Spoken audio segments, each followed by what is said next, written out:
Chapter 590. Getting a gun from any gangster leader was not a difficult task at all.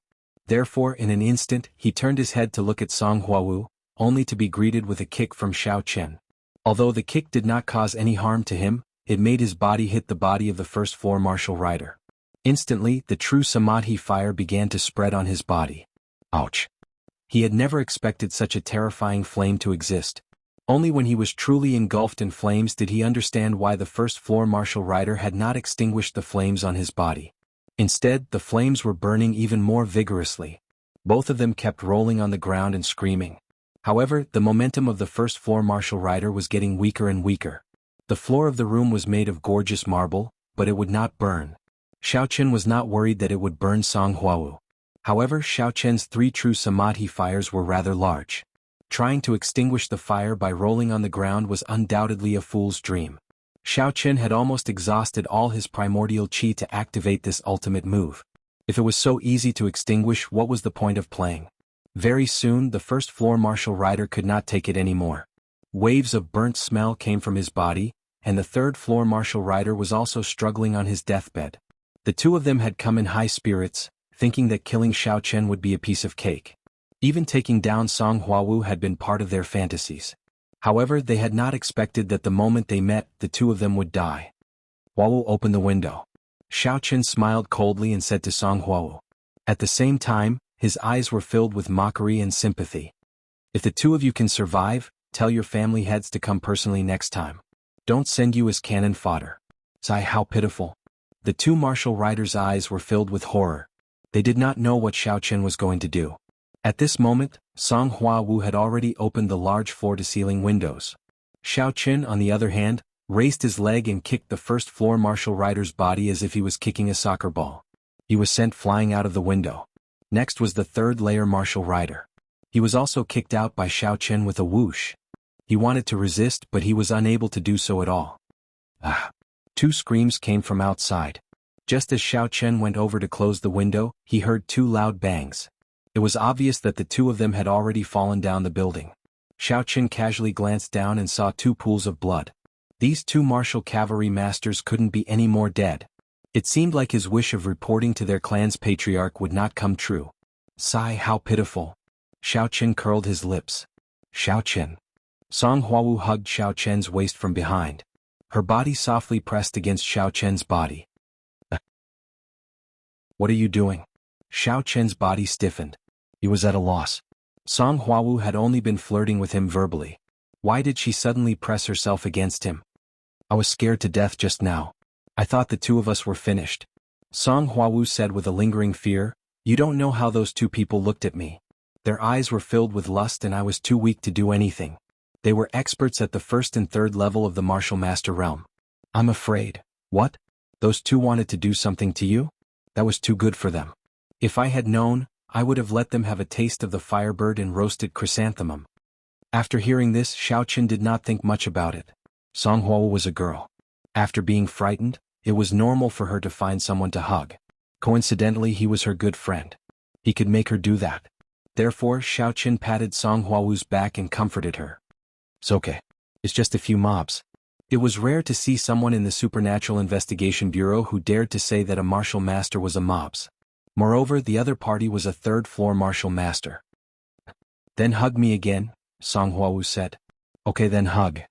Xiao Chen hugged Song Huawu from the front. The two of them hugged each other in front of the floor-to-ceiling window like a pair of romantic lovers. However, the downstairs was not so romantic. It could even be said to be filled with horror. In broad daylight, many guests of the Claryman Hotel were wandering downstairs, basking in the sun, drinking drinks and chatting. However, who would have thought that suddenly, there would be 2 loud bangs. 2 burning people fell from the sky and smashed into pieces. Although they fell in a green belt in front of the hotel, they were not too far away from these people. Seeing this bloody scene with their own eyes, these people all screamed and scattered. Only a few bold ones watched from afar. At this time, the security team of the Claryman Hotel immediately sent a pair of security guards. While collecting the 2 corpses, the manager of the Claryman Hotel, Baxa, dialed the number of the Claryman family. Because it was an important matter, after several transfers, it was finally transferred to the head of the family's elder, Claryman. What's wrong, Baxa? I heard you say that something happened at the hotel?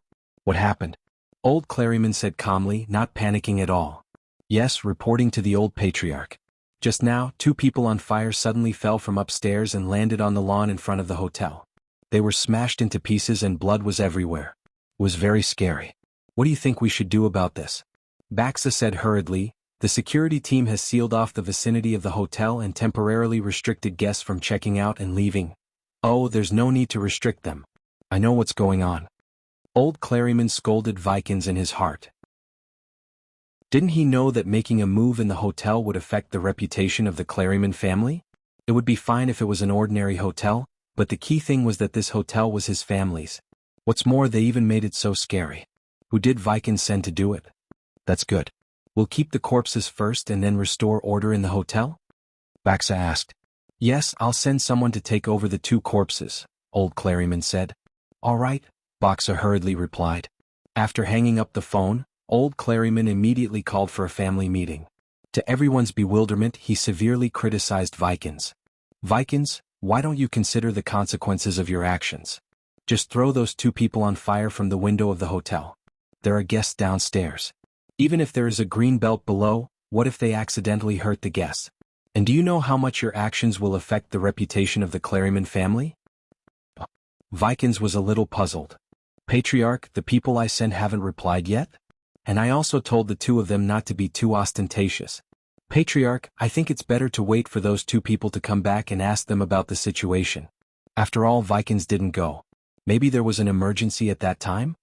The great elder said, just now you also mentioned that they were on fire. Our people shouldn't burn others randomly. I think it's possible that those 2 people were not strong enough, so they wanted to self-immolate and perish together. That's why our people were afraid of burning the hotel, so they threw them out of the window? Old Clergyman thought about it. The great elder did make sense, and his goal of suppressing Vikings had been achieved. Regardless of whether that was the case or not, Vikings was responsible. So he said, that's true, but Vikings still failed in his duty. How about this, Vikings? Quickly contact the 2 people you sent out and ask them what happened. Yes, Patriarch. Vikings nodded and dialed the phone number of the 2 military jockeys. In the hotel room where the corpses were stored, the deputy captain of the security team was guarding it. Suddenly, a phone rang from the corpse. It turned out to be a phone call from the 3rd-floor military jockey. The phones carried by the martial artists of the Clergyman family were all triple-proof phones made of special materials. They were fireproof, waterproof, and resistant to falling. Before the Samadhi true fire on the 3rd-floor military jockey could spread, he was kicked off by Xiao Chen and fell to his death. Otherwise, even a triple-proof phone would not have been able to escape the Samadhi true fire. The deputy captain of the security team was shocked. He quickly walked over and took out the phone, but he was stunned. Wasn't this a custom-made phone from the Clergyman family? As the deputy captain of the security team, he also used such a phone. If it were an ordinary phone, he would not have picked it up, but not only was this phone a custom-made phone from the Clergyman family, but the caller ID was actually young Master Vikings. Seeing this, the deputy captain of the security team quickly picked up the phone. Hello, young Master Vikings. Where are you? Why aren't you back yet? Why doesn't the voice sound right? Who are you? Vikings was halfway through his sentence when he suddenly realized that the voice was not quite right. It was not the voice of a level 3 martial rider, so he quickly asked. Young Master Vikings, I am the deputy captain of the security team of the Clergyman Hotel. The deputy captain of the security team said quickly. Why are you answering the phone? Where's the level 3 martial rider? Vikings asked. What level 3 martial rider? Are they our Clergyman family's guards? The deputy captain of the security team asked curiously. Where did you get your phone from? Vikings asked quickly. On top of one of the corpses. The deputy captain of the security team replied. Corpses? Did those 2 outsiders snatch the martial rider's phone? Vikings asked curiously. I don't know. The deputy captain of the security team was also confused. By the way, are those 2 corpses a man and a woman? Suddenly Vikings thought of a terrible possibility. Although he could not believe it, he still asked. No, judging from their physical characteristics, they should be male corpses. What's wrong? Is there a problem? The deputy captain of the security team asked. Chapter 591. Vikings suppressed his anger and said, If you want to look for the Clergyman family, you can look for me. I can talk to you. Don't be impulsive. Vikings quickly waved his hand and said, "We are here to find out the other party's background and intentions. Since the other party has the ability to kill two of us, it means that they are not weak." "I don't understand." Speaking Great Xiao or English, Xiao Qin said. "Alright, in that case let Vikings bring 2 Claryman warriors." Old Claryman made the final decision. Vikings was a little annoyed, but when he thought of the other party's strength, he held it in and said, "I am Vikings, the third-in-line heir of the Claryman family." Chapter 592. Could they be twins? He waved in the direction of Xiao Qin. Xiao Qin walked over with Song Huawu and sat in front of Vikings. He picked up the menu on the table and waved to the waiter on the side. "Waiter, order." Vikings was a little depressed. "I, the host, am here. You want to order without even greeting me? How rude." However, he could not fall out with Xiao Qin because of such a small matter. He could only say the same. "Mr. Xiao Chong, take a look at what you want to eat. You can order anything you want." "Bullshit," Xiao Qin said in a bad mood. Then he took the menu and ordered everything that was expensive to the waiter. He ordered a whole bunch of dishes. Vikings was a little speechless, but he did not say anything. This hotel belonged to the Claryman family. This food was nothing. When Xiao Qin finished ordering, he said, "Let me introduce myself." "There's no need for introductions. Vikings, tell me what you want." Xiao Qin waved his hand and interrupted him. Being interrupted by Xiao Qin again, Vikings was a little depressed. However, he still said, "Okay, the 2 military jockeys of our family were killed by you, right? Are you here to get revenge for them?" Xiao Qin asked. "Of course not. I'm here to negotiate this time. However, don't think that we're afraid of you." As he spoke, Vikings waved his hand. The 2 military jockeys beside him revealed their strength as a level 3 and level 4 martial master. "Oh, a level 3 and a level 4 martial master. Are you here to scare me?" Xiao Qin said as he drank his juice. Seeing that Xiao Qin was not afraid at all and was even drinking his juice leisurely, Vikings was a little timid. Could it be that Xiao Qin was very powerful? Was he confident that he could kill these 2 military jockeys? Otherwise, why would he have such an expression? In fact, Xiao Qin did not have any confidence, but he could not show his fear. As long as he showed fear, the other party would definitely attack him. He had only been able to kill those 2 martial cavalry masters because of luck.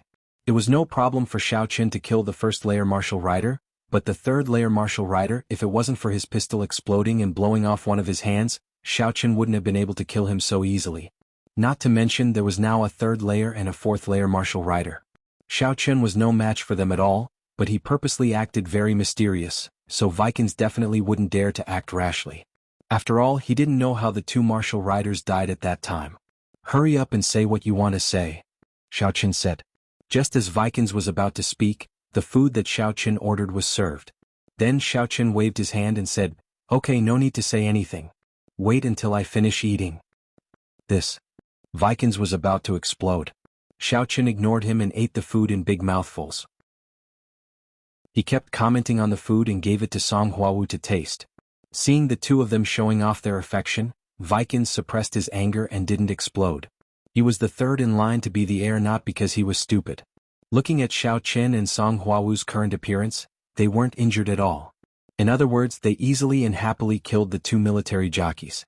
This meant that Xiao Qin could also kill the 2 current military jockeys and himself. Vikings didn't dare to take the risk. Whether he and the 2 jockeys died or he survived, it would be fatal for him. If these 2 people died, even if he survived, it would be over. Or rather, the Vikings family would be finished.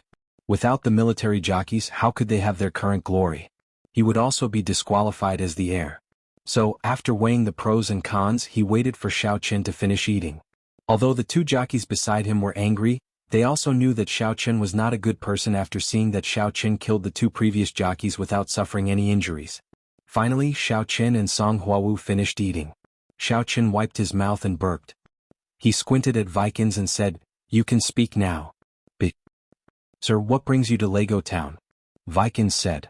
"If I'm not mistaken, you are all from the Supernatural Investigation Bureau, right?"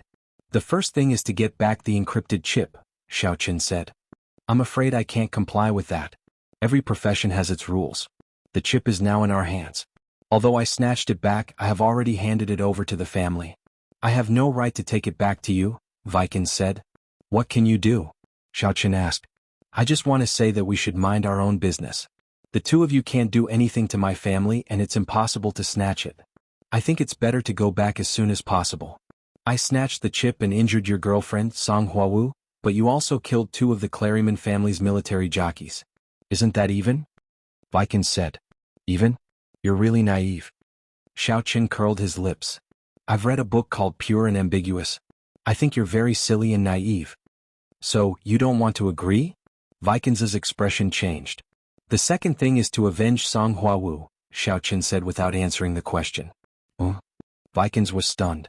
He saw a fireball coming at him and his whole body burned in an instant. Before he could say anything, he turned into a pile of ashes.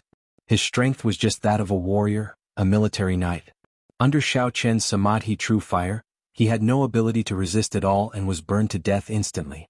The two military jockeys were a little dumbfounded. What kind of martial arts technique was this? How did Vikings get burned to death without saying a word? Just in the blink of an eye? Did he turn into ashes? The two of them immediately felt a chill run down their spines. They believed that Xiao Qin was able to kill the two martial cavalry masters from before. With this kind of strength, killing two martial cavalry masters would be a piece of cake. They didn't dare to act rashly in the face of unknown things. This kind of martial arts technique was beyond their understanding. The two of them were at a loss. Do you know why I kept you alive? Xiao Qin asked. That move just now had happened in the blink of an eye. Furthermore, they were sitting in a corner, so there were no customers paying attention to the sudden disappearance of a person. Of course, even if they noticed, they would think that they had seen wrongly or had seen wrongly. I don't know. The two military jockeys were a little shocked and looked at each other. From their point of view, Xiao Qin dared to kill people on the spot with such a strange and terrifying method. He was certainly not afraid of them, and he even spoke to them so casually. This meant that Xiao Qian's strength should be enough to defeat the two of them.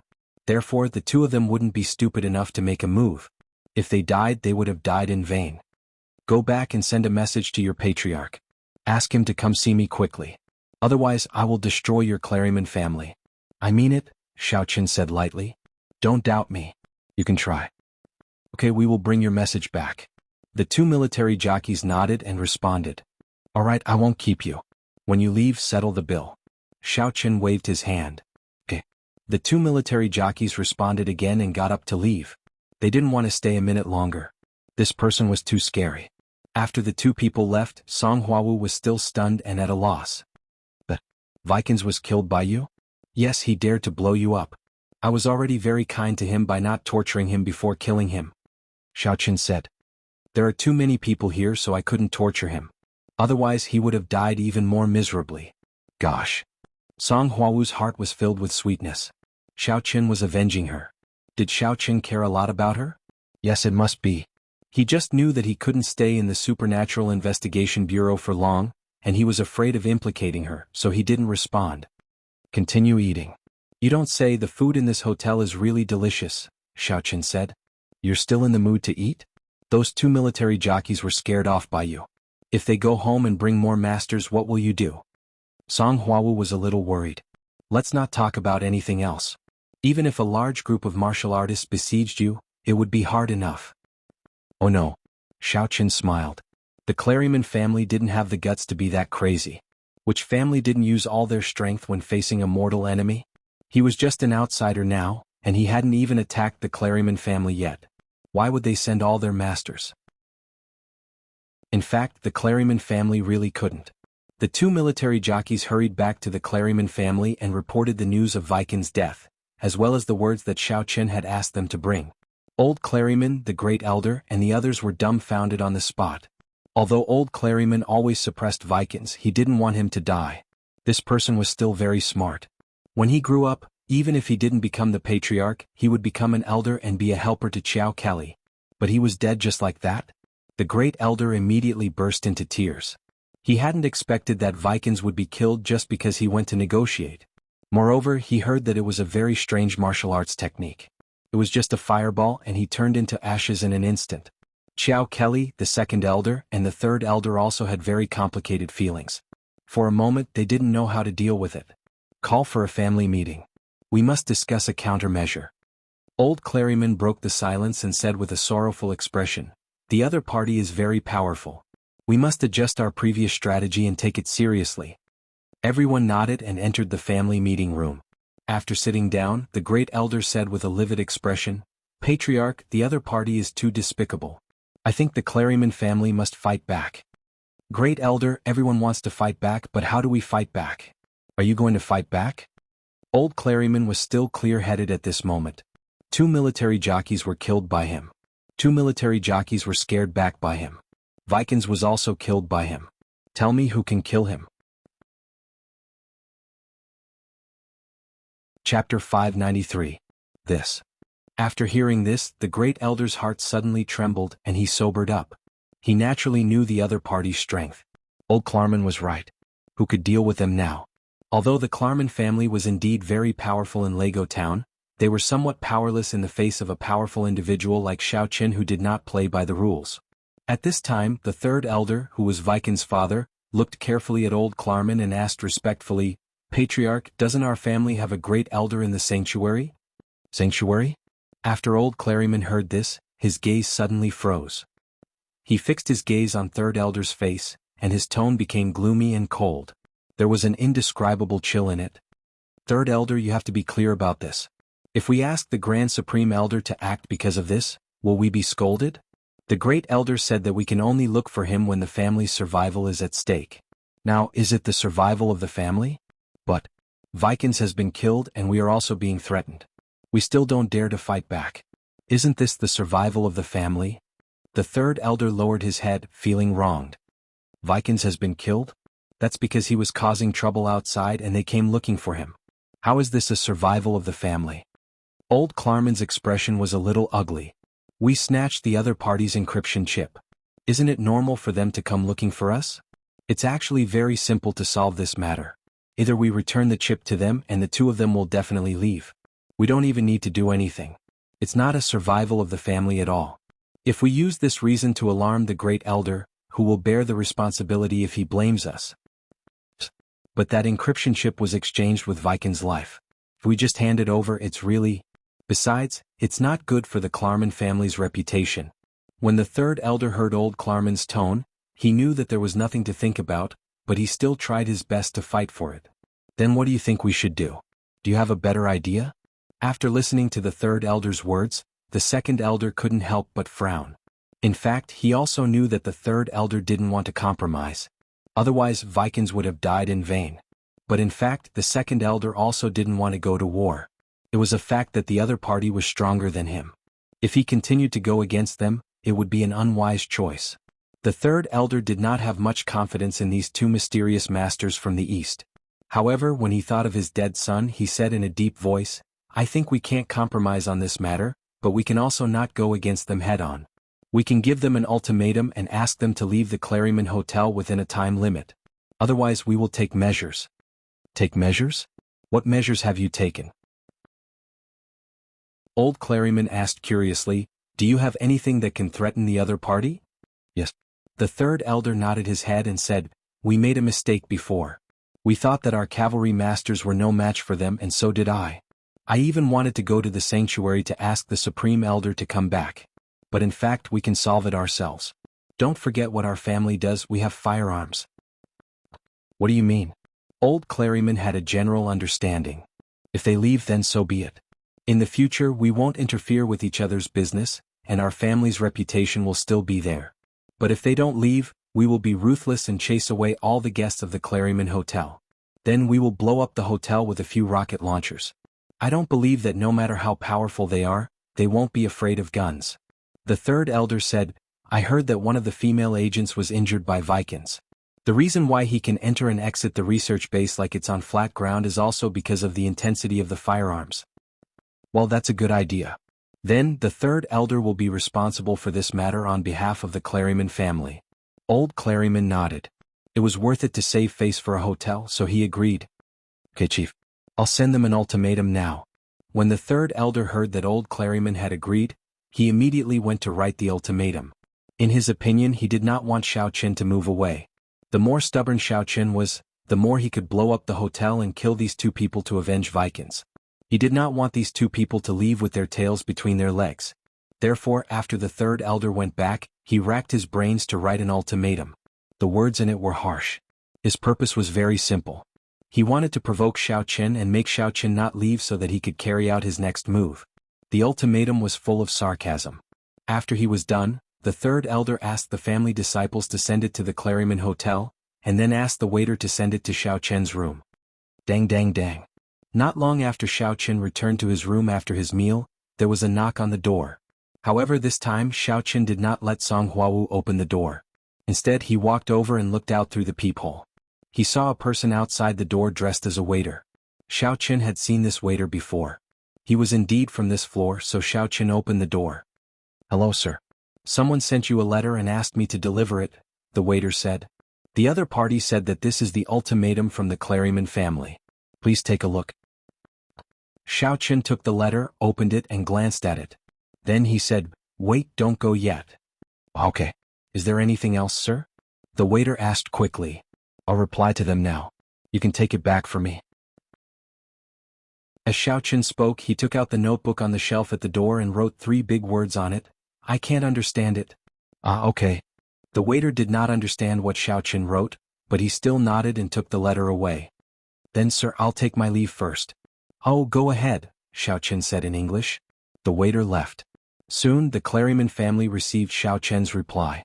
Looking at the 3 big words on the letter, the third elder was so angry that his teeth itched. He did not understand the Great Xia language, but his subordinates nearby did. When he understood the meaning of these 3 words, he was furious. However, he still asked someone to write a new letter in English and send it to Xiao Chen again. There was no need to be afraid of trouble for this kind of thing. "Xiao Chen, what kind of letter did I send you just now? Why did you return it without reading it?" Song Huawu asked curiously after the waiter left. "Oh, who knows? Who cares what it is? We have to be tough. The tougher we are, the more afraid the other party will be. If they take his crappy letter and ask you to translate it, wouldn't that make us look weak?" Xiao Chen said indifferently. "Okay." Song Huawu nodded. The 2 of them did not speak much before the waiter came again. It had to be said that the third elder was quite efficient. "Sir, I'm here to send you a letter again. This time it's written in English. Take a look." The waiter handed the letter to Xiao Chen. "Oh, let me see." Xiao Chen took the letter and looked at it. The entire letter was filled with threats without substance. The key was that if Xiao Chen left now, everyone would live in peace and mind their own business. However, if he did not leave, they would take measures and prepare to use firearms to blow up Xiao Chen. "Huh?" Xiao Chen stared. "This Claryman family is quite tough, huh?" Xiao Chen replied directly, "Okay, I'll give you 3 days. If you don't hand over the encrypted chip, I will take coercive measures." After writing, Xiao Chen handed it to the waiter and asked him to take it back. This time Song Huawu also read the letter.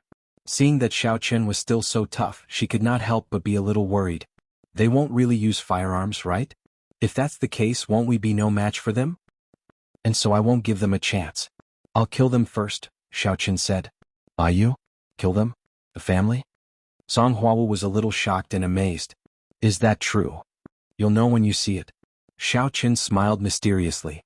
Soon the third elder received a reply from Xiao Chen. This time when he saw Xiao Chen's reply, he smiled coldly. Not only was he not angry, but he was also very happy. This Xiao Chen had been angered by him. It seemed that he would not leave the Claryman Hotel. This was great. He could blow him up directly. Thinking of this, the third elder directly replied to Xiao Chen and told Xiao Chen to leave within 5 days. If he did not leave, then he could not blame the Claryman family for being rude. The reason why it was 5 days instead of 3 was to show the Claryman family's magnanimity. Secondly, it was actually to leave a buffer period. They would use 5 days to empty the internal facilities of the hotel and let the guests check out. In the Claryman hotel system, the longest renewal period was 4 days. At that time, even if he wanted to renew, the hotel could refuse. However, it was not good to break the contract and let the guests leave. This had an impact on the Claryman family's reputation because most of the people who came here were discussing business with the Claryman family. It was not good to offend the Claryman family directly. After all this was done, the third elder went to report to Old Claryman. Old Claryman looked at Xiao Chen's reply and could not help but frown. Third elder, he said that if we don't give him the encrypted chip in 3 days, he will take measures against us. Why do I keep feeling uneasy? Will something happen? This shouldn't be, right? It's just the 2 of them. No matter how powerful they are, they can't possibly come to our Claryman family, right? You have to know that our family has a lot of firearms. If he dares to come, I guarantee that he won't be able to return. It won't even take 5 days and we won't have to destroy the building," the third elder said. Chapter 594. Well, that's true. However, pass down the order for the children and important figures of the family not to go out for the next few days. I'm afraid that the other party will take advantage of this," Old Clergyman said. "Also, regardless of whether the other party is threatening us or really going to attack us, you have to quickly set up some of the family's firearms. When they break in, you must ensure that they will not be able to return. Do you understand?" "Yes, I understand." Third elder immediately nodded in response. Old Clergyman was right. It was better to be careful and take complete countermeasures. In the blink of an eye, 3 days had passed. The Clergyman family did not send any more letters to Xiao Chen, nor did they hand over the encrypted chip. "It seems that I can only take coercive measures." Xiao Chen sighed with some regret. "This family is going to be destroyed. It's really sad." "Do you really want to destroy the Clergyman family? How are you going to do it?" Song Huawu was a little surprised. She did not know how Xiao Chen could be so confident. "Just wait and watch the show." As Xiao Chen spoke, he opened the window of the room, then sat cross-legged on the bed and began to prepare. Xiao Chen wanted to condense a few Samadhi True Fire fireballs, which consumed more vitality. Moreover, one fireball was fine, but a few would take a certain amount of time. In particular, Xiao Chen had to wrap the Samadhi True fireballs with vitality so that they would not fuse together. Only when he used them would the vitality break open and burn on a large scale. After spending about an afternoon, Xiao Chen successfully condensed 10 fireballs. Then he called out to the divine sense space, "Little demon, and come out and do something." "Master, I'm coming." And Xiaoma flew out. "I'll give you 10 fireballs. Take them to the Clergyman family and start with the arsenal and places with firearms. You can throw the rest evenly in the Clergyman family's house," Xiao Chen said. "Okay." And Xiaoma was naturally not afraid of the Samadhi True Fire. It was refined by the Samadhi True Fire. After receiving the fireball, and Xiaoma happily hugged the fireball and flew out of the window in the dark of the night. "Sigh, when will I be able to leave this kid and work alone? To think that I, old demon fire wolf, was such a powerful existence, but now I have become a laborer, really?" And Xiaoma thought as he flew, but he also knew that he could not leave Xiao Chen now. He had to rely on the nourishment in Xiao Chen's spiritual sense space to survive. Xiao Chen controlled his spirit and could destroy him at any time. Flying to the top of the Clergyman family's house, and Xiaoma scouted a few times according to the map he had seen before. He was not in a hurry to make a move. This was his first time doing a mission on his own. He had to leave a good impression on Xiao Chen. Only capable subordinates would be appreciated. If he was useless, he suspected that Xiao Chen might kill him directly. After a few rounds of reconnaissance, and Xiaoma was amused. The entire underground of the Clergyman family was a huge arms warehouse. Of course, with the defense of the arms warehouse, it was absolutely impossible to detonate it under normal circumstances. However, and Xiaoma was a spirit and could come and go unhindered. He placed the true Samadhi fireball in a secret place. He patrolled back and forth a few times, then chuckled and began to act. Boom. Boom. Boom. The first explosion site was the core of the Clergyman family's power. It was the residence of Old Clergyman, the Great Elder, the Second Elder, and the Third Elder. This area was located in the middle of the Clergyman family. And Xiaoma ignited the true Samadhi fire in the middle of the arms warehouse. After igniting it, and Xiaoma ran away. He was a spirit and was not even afraid of the true Samadhi fire. Why would he be afraid of the explosion of gunpowder? It would not cause him any harm at all. He shuttled back and forth and began to throw the true Samadhi fireball to every corner of the Clergyman family. In an instant, the Clergyman family was on fire and the sound of explosions was endless. Originally, the Clergyman family would not have been destroyed so easily. However, in order to blow up the building and defend the family, they had deliberately mobilized a lot of explosives and weapons from the outside and temporarily stored them in the house. In the end, it was a tragedy. All the core forces of the Clergyman family were annihilated in the explosion. Even the servants and disciples were not spared. There were too many flammable and explosive items in the family. Especially under the burning of the true Samadhi fire, it was indestructible. The iron shell and steel shell bombs and bullets were also directly ignited and exploded. After doing all this, and Xiaoma turned to the secret room where the encrypted chip was stored with satisfaction. He had already scouted this secret room and confirmed that the encrypted chip was here. Therefore he deliberately took a detour here. This place had not been completely destroyed, but the house had collapsed. He quickly found the encrypted chip and then left the Klarman family in a blaze of fire. He went back to report to Xiaoqin. And Little Demon quickly returned to the hotel room.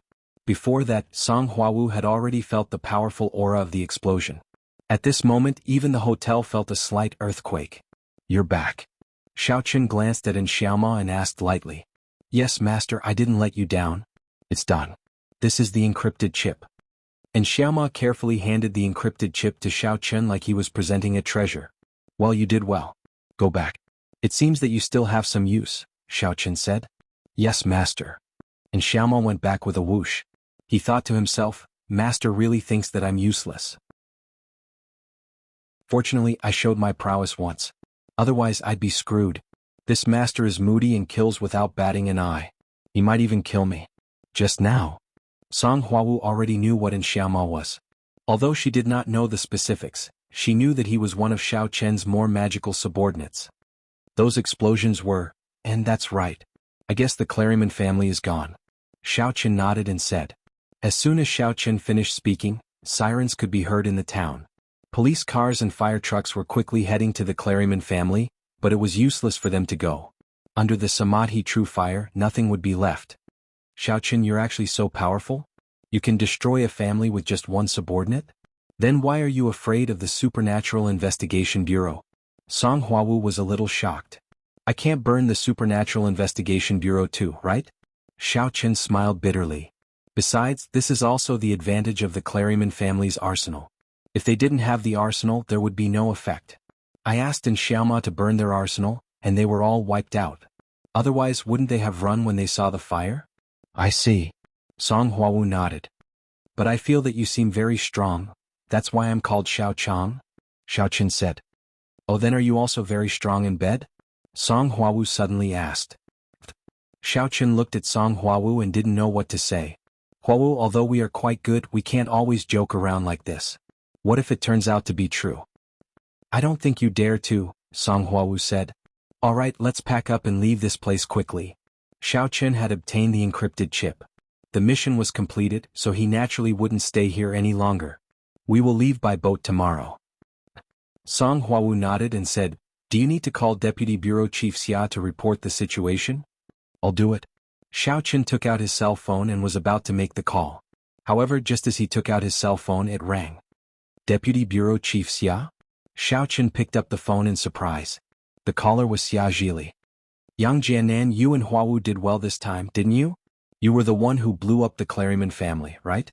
You guys are really amazing and you didn't let us down."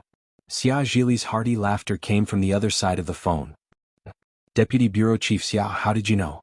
Xiao Chen was a little puzzled. It had only been less than an hour and Xia Zhili already knew about it?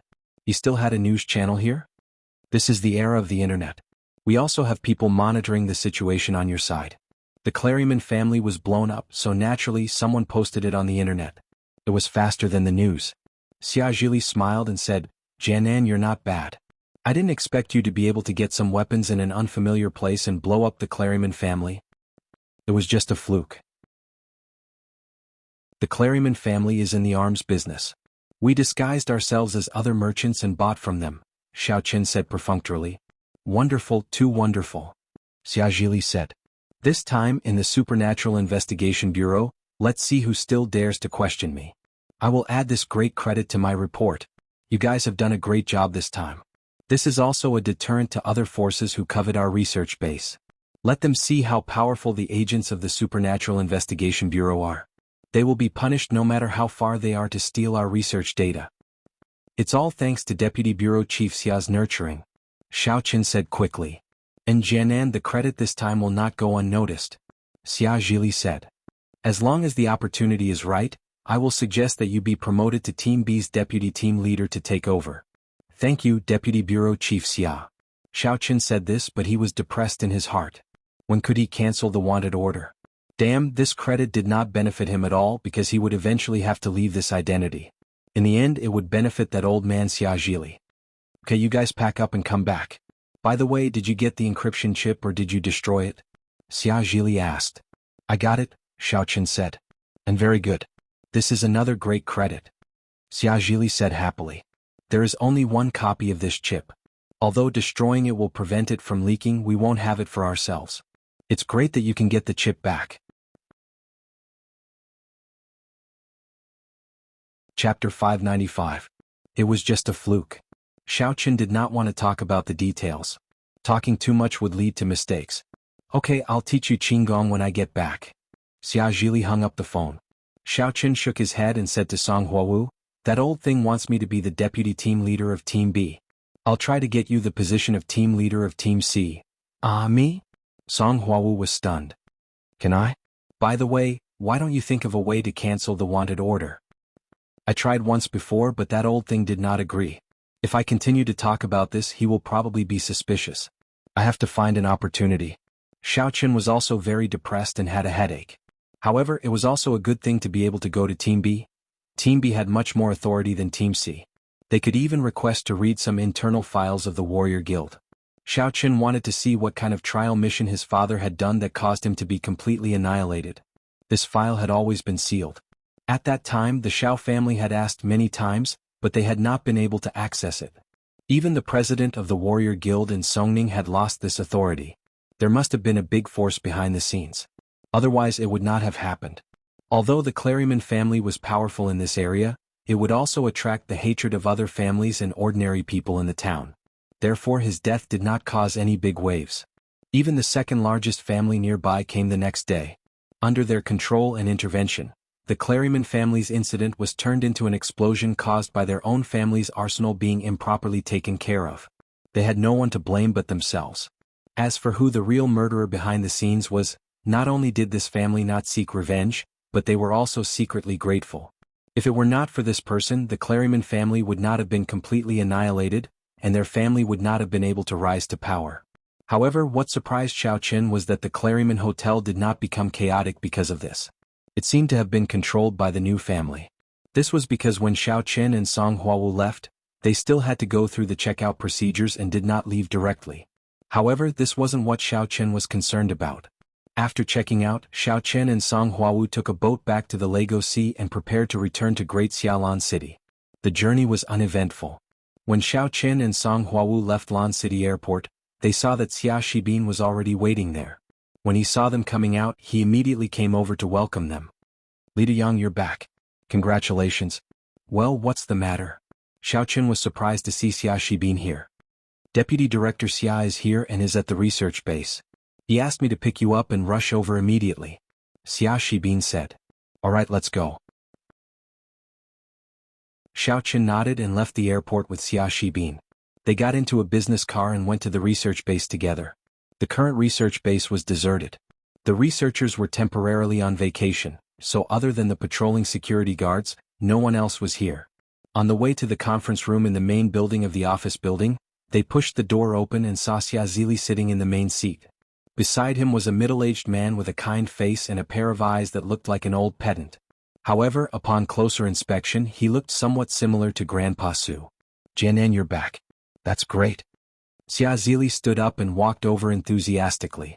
This time, Xiaoqun had made a great contribution to him, so he naturally had to express his gratitude.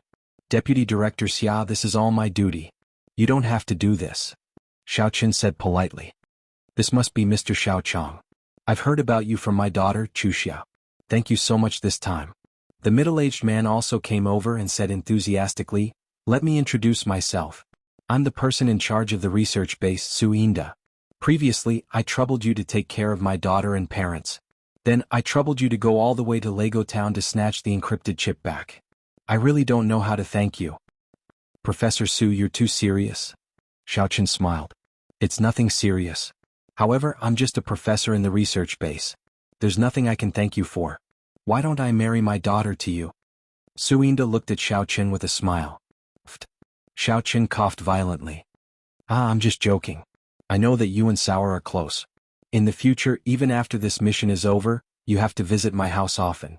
My parents and Chuxia's best friend Sour are all looking forward to your visit. Su Inda said with a smile. Xiaoqun was shocked and wiped his sweat. This Su Inda's words were really? He didn't sound like a pedant at all. He actually knew how to joke around. Xia Zili laughed and said, Jianan, it's almost the new year. I'll give you a holiday. You can go back to your family in Songning. There's already some progress on what I promised you. Don't worry. After the new year it will definitely be in place. Thank you, Deputy Bureau Chief Xia, for your guidance. Xiaoqin nodded. He didn't care about his promotion at all. However, the fact that he could return to Songning made Xiaoqin a little excited. He hadn't gone back for a long time. And I think Hua Hua cooperates well with you. This time she will also go back with you, Xia Zhili said with a smile. He could already see that this time, Song Hua Wu's attitude towards Xiaoqin was a little different. Of course, Song Hua Wu didn't deliberately hide it. She appeared very natural.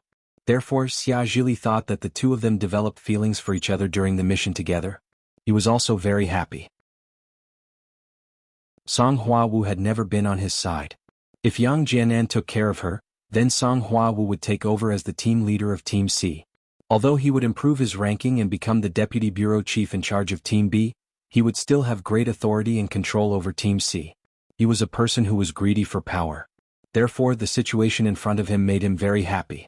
He even wanted to remove the deputy team leader who was in charge of Team C. At noon, Xia Zhili held a celebration banquet. Xiaoqin, Song Hua Wu and Xia Shibin all attended. After the meal, Xia Zhili also had to go back. There were many things to do before the new year, and he still had to coordinate the promotion. On the other hand, Xiaoqin returned to his rented place. He planned to pack up and return the house. Song Hua Wu and Xia Shibin also had to pack up their things at the research base. Everyone agreed to meet at Xiaoqian's building that night and return to Songning City together.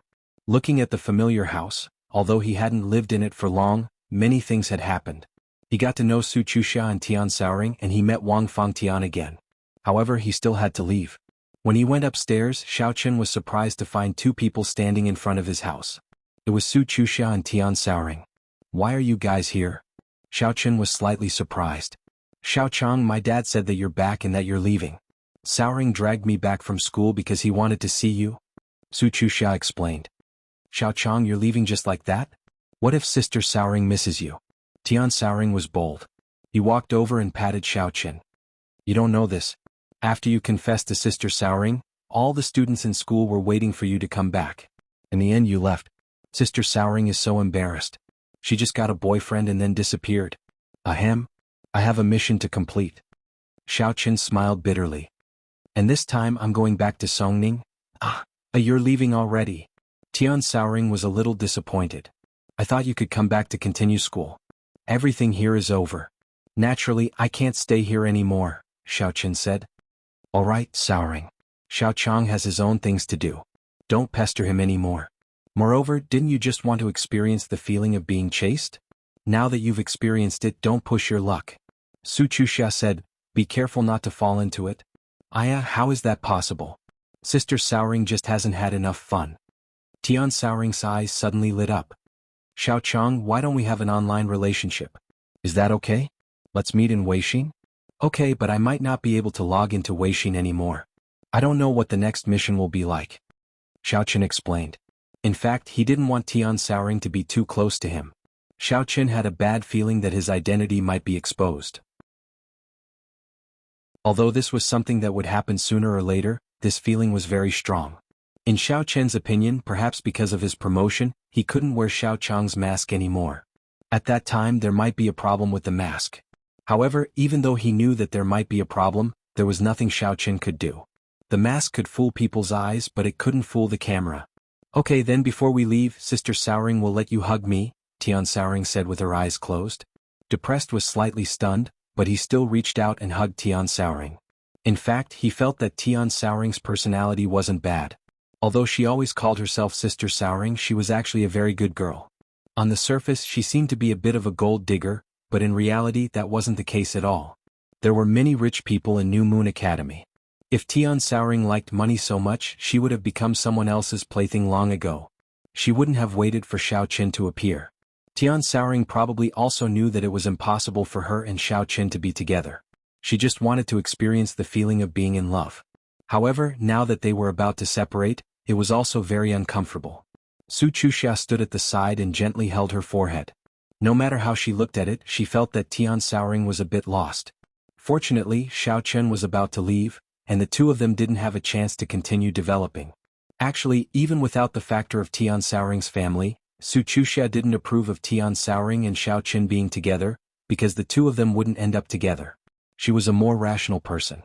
Alright, Saoring, we have to go back to school. Seeing that Tian Saoring was clinging to Xiao Chen, Su Chuxia tugged at her. Oh, okay. Tian Saoring was a bit reluctant to leave, but she still obediently let go of Xiao Chen. She looked back every few steps as she left with Su Chuxia. Xiao Chen took a deep breath and opened the door. He didn't know why, but at this moment he felt empty and a little reluctant to leave. Was it because he couldn't bear to leave Tian Saoring, or was it because of the life here? Chapter 596. Xiao Chen didn't know either. He simply packed up his things. In fact, it wasn't much. It was just a backpack. Xiao Chen locked the door and went to the agent to return the house. As for the extra rent, it didn't matter. After doing all this, Xiao Chen saw Xia Shibin driving the car with Song Huawu to the community. Xiao Chen got in the car and the three of them drove to Songning. Looking at the community behind him for the last time, Xiao Chen also understood that perhaps he would never come here again in his life. The three returned to Songning City early the next morning, but Xiao Chen didn't dare to return directly to Cheng Menjing's villa. Instead, he went to Song Huawu and Xia Shibin's residence. He planned to settle down first. Xiao Chen, what's your plan? Back in the room, Song Huawu changed into a set of home clothes and lay on the sofa casually. She asked Xiao Chen, who was watching the news. I don't know. To be honest, I'm a little confused during this time. I don't know what to do next, but one thing is for sure. I guess my identity is going to be exposed. I can't keep wearing a mask. Xiao Chen sighed. Now, I want to take advantage of my position to quickly investigate the disappearance of my father. After that, I think I may go to find my father. I said before that I would help you investigate, but Uncle Zhao's situation is a bit complicated. We don't have enough authority. At least, we need Team B, Song Huawu nodded. But it shouldn't be that fast. Xia Shibin and I will help. We should be able to hold on for a while. I hope so. Xiao Chen nodded. He didn't want to run away without preparation. To Xiao Chen's surprise, he received a call from Xia Zhili early the next morning. His identity was now the deputy team leader of Team B of the Supernatural Investigation Bureau. Jianan, I hope you don't let me down. My ranking has also been promoted. I am now the deputy bureau chief in charge of Team B. Of course, Team C will be handed over. Do you have any good candidates for Team C? Xia Zhili asked. My relationship with Huawu has been pretty good lately and she's qualified enough. I think it shouldn't be a problem for her to be promoted to team leader of Team C. Xiao Chen knew that Xia Zhili wanted to settle everything before handing over power. However, this method made Xiao Chen speechless. Well, the leader of Team C can be Song Huawu, but what about the deputy leader? Do you have a good candidate in mind? Xia Zhili nodded. In fact, he was quite fond of Song Huawu. He just wanted to test Xiao Chen and see what he thought. Sure enough, Xiao Chen had also recommended Song Huawu. That meant that Xiao Chen had already won over Song Huawu. Thinking of this, Xia Zhili was very satisfied with Xiao Chen. He thought to himself, this young Jianan is really good at picking up girls. In Lan City he even picked up a girl named Tian Sour. Deputy leader, let's go with that Xiao Meng. Xia Shibin's qualifications are still not enough. If we promote him, there will probably be objections. Also, Deputy Bureau Chief Xia, I think we should balance things out. If the person replacing you finds out that the entire Team C is not his people, do you think he will take the opportunity to replace you? If Huawu is replaced, it won't be good. Xiao Chen reminded. Jianan, you're right. Xia Zhili was stunned. He was too involved in the situation to see clearly. He had already been blinded by victory. Because of the encryption chip, he had been in the limelight in the Supernatural Investigation Bureau. Now that he thought about it carefully, it was indeed true. If the Deputy Bureau Chief did not have any control over Team C, he would definitely take the opportunity to cause trouble. On the contrary, if he was given the position of Deputy Leader, he probably would not say anything. After all, Song Huawu was previously the Deputy Leader. Moreover, she was one of the top Deputy Leaders. It was only natural for her to take over the position of Leader. There was no problem and he couldn't deny it. Deputy Bureau Chief Xia, please consider it. I was just giving you a suggestion. Xiao Chen said respectfully. And all right. I'll get Xia Shibin to pick up your and Huawu's new documents in a while and send them over to you. During this period, have a good rest. There will definitely be a mission after the new year. Xia Zhili said. I understand. Xiao Chen nodded. After hanging up the phone, Xiao Chen told Song Huawu about Xia Zhili's intentions. Song Huawu did not expect things to happen so quickly. Moreover, she was actually going to be the Team C leader. One had to know that there was a huge difference between a team leader and a deputy team leader. If she had the identity of a team leader, perhaps the strength of her words at the previous summit would be different. At noon, Xia Shibin returned with 2 IDs. One was Xiao Chen's and the other was Song Huawu's. It was worth mentioning that, for some unknown reason, Xia Shibin had 2 photos on his IDs. One was of Yang Tan himself, and the other was of Xiao Chang wearing a mask. Moreover, behind Yang Jianan's name, there was also the word Xiao Chang, in parentheses. This was a good thing. Xiao Chen was not in a hurry to take off his mask and continue to pretend to be Xiao Chang. In fact, this was because the credit this time was established by the identity of Xiao Chang. Now, the identity of Xiao Chang was even more famous than the identity of Yang Jianan. When Xia Zhili walked to the Supernatural Investigation Bureau's headquarters and mentioned Yang Jianan, others might not know, but when he mentioned Xiao Chang, everyone knew that he was the great hero who had found the encrypted chip. In the beginning, this was a name used by the Supernatural Investigation Bureau when they announced the commendation. This was because Xiao Chang was written in Dr. Su's thank you letter. Everyone's first impression of him was Xiao Chang. Therefore, Xia Zhili, who was such a pretentious and flamboyant person, of course, would do everything possible to let everyone see his credit. Hence, he directly recorded the identity of Xiao Chang in Yang Jianan's file. This way Xiao Chang would become a real identity. At least there was a file. Xiao Chen looked at his documents and was somewhat surprised. This way all his previous worries were gone. Even if he wore the Xiao Chang mask, others would think that he did not take it off because of the mission. Song Huawu grabbed Xiao Chen's documents and looked at them. When she saw Xiao Chang's photo next to it, she couldn't help but smile. It seems that your identity is confirmed. You don't have to worry about anything in the future. Yes, but so what? Xiao Chen shrugged. At most, it's another identity, but it's not my own identity. Then do you want to date? Song Huawu asked. Date what? Xiao Chen was stunned. Date? Get lost. In the future we'll do missions together. Song Huawu smiled. We're not in the same team anymore. How can we do missions together? Xiao Chen asked. You'll know when the time comes. Although I'm a team leader, I don't think I'll be of much use. Song Huawu shrugged and said, just like what you said just now, I'm already considered to be on your side. That means that I'm on Xia Zhili's side. The new deputy director will probably use a deputy team leader, and I don't have anything to do. It's better to form a team with you. Then find a chance to transfer me to Team B and wait for you to take over as team leader. Gosh, you're thinking too far ahead. It's hard to say if I can do it until then. Xiao Chen sighed. Alright, you stay at home. I'll go out and take a look at the warrior guild. Oh? You're going to investigate your father? Song Huawu immediately guessed Xiao Chen's intention. But on the surface I'm going to see Chen Huanling. He's Yang Tan's father. I have to show my face no matter what, Xiao Chen said. I know the relationship between Yang Tan and Chen Huanling. They don't have a good relationship.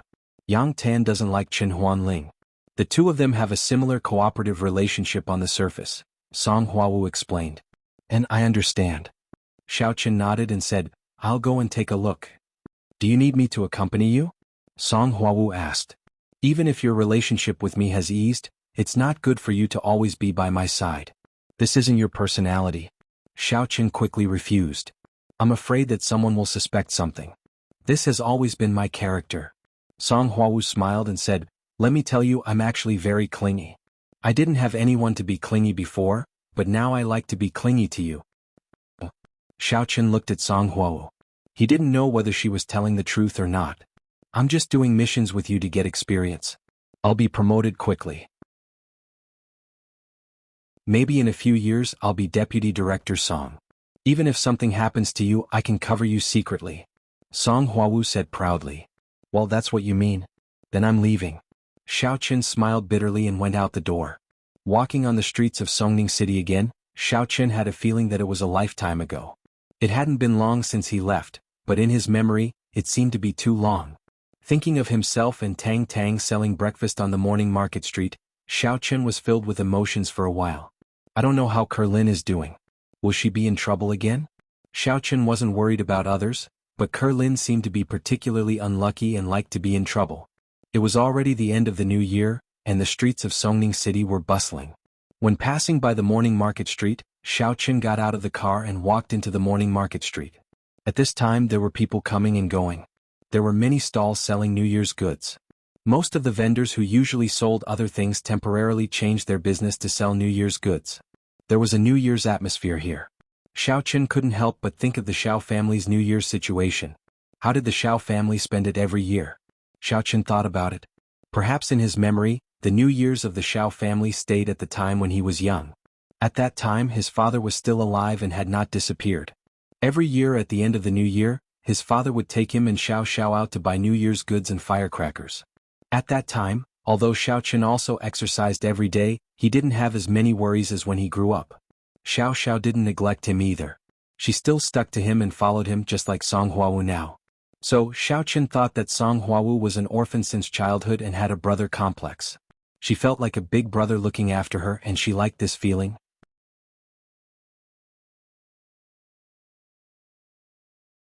Chapter 597.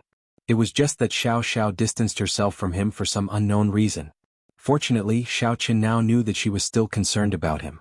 Thinking about it carefully, perhaps when a girl grew up, she would be more reserved and would not be so attached to her brother. Later, when he grew up, every New Year's Day Xiaochen would hide in his villa to train non-stop. It seemed that every New Year's Day was no different from usual. It had been a long time since he had a proper New Year's Day. Thinking about it, Xiaochen felt a little regretful. He had missed too many opportunities to reunite with his family. Unknowingly he walked to the front of Lin's stall. Indeed, Lin's family had also begun to sell New Year's goods. There were some homemade frozen dumplings, sticky bean buns, etc.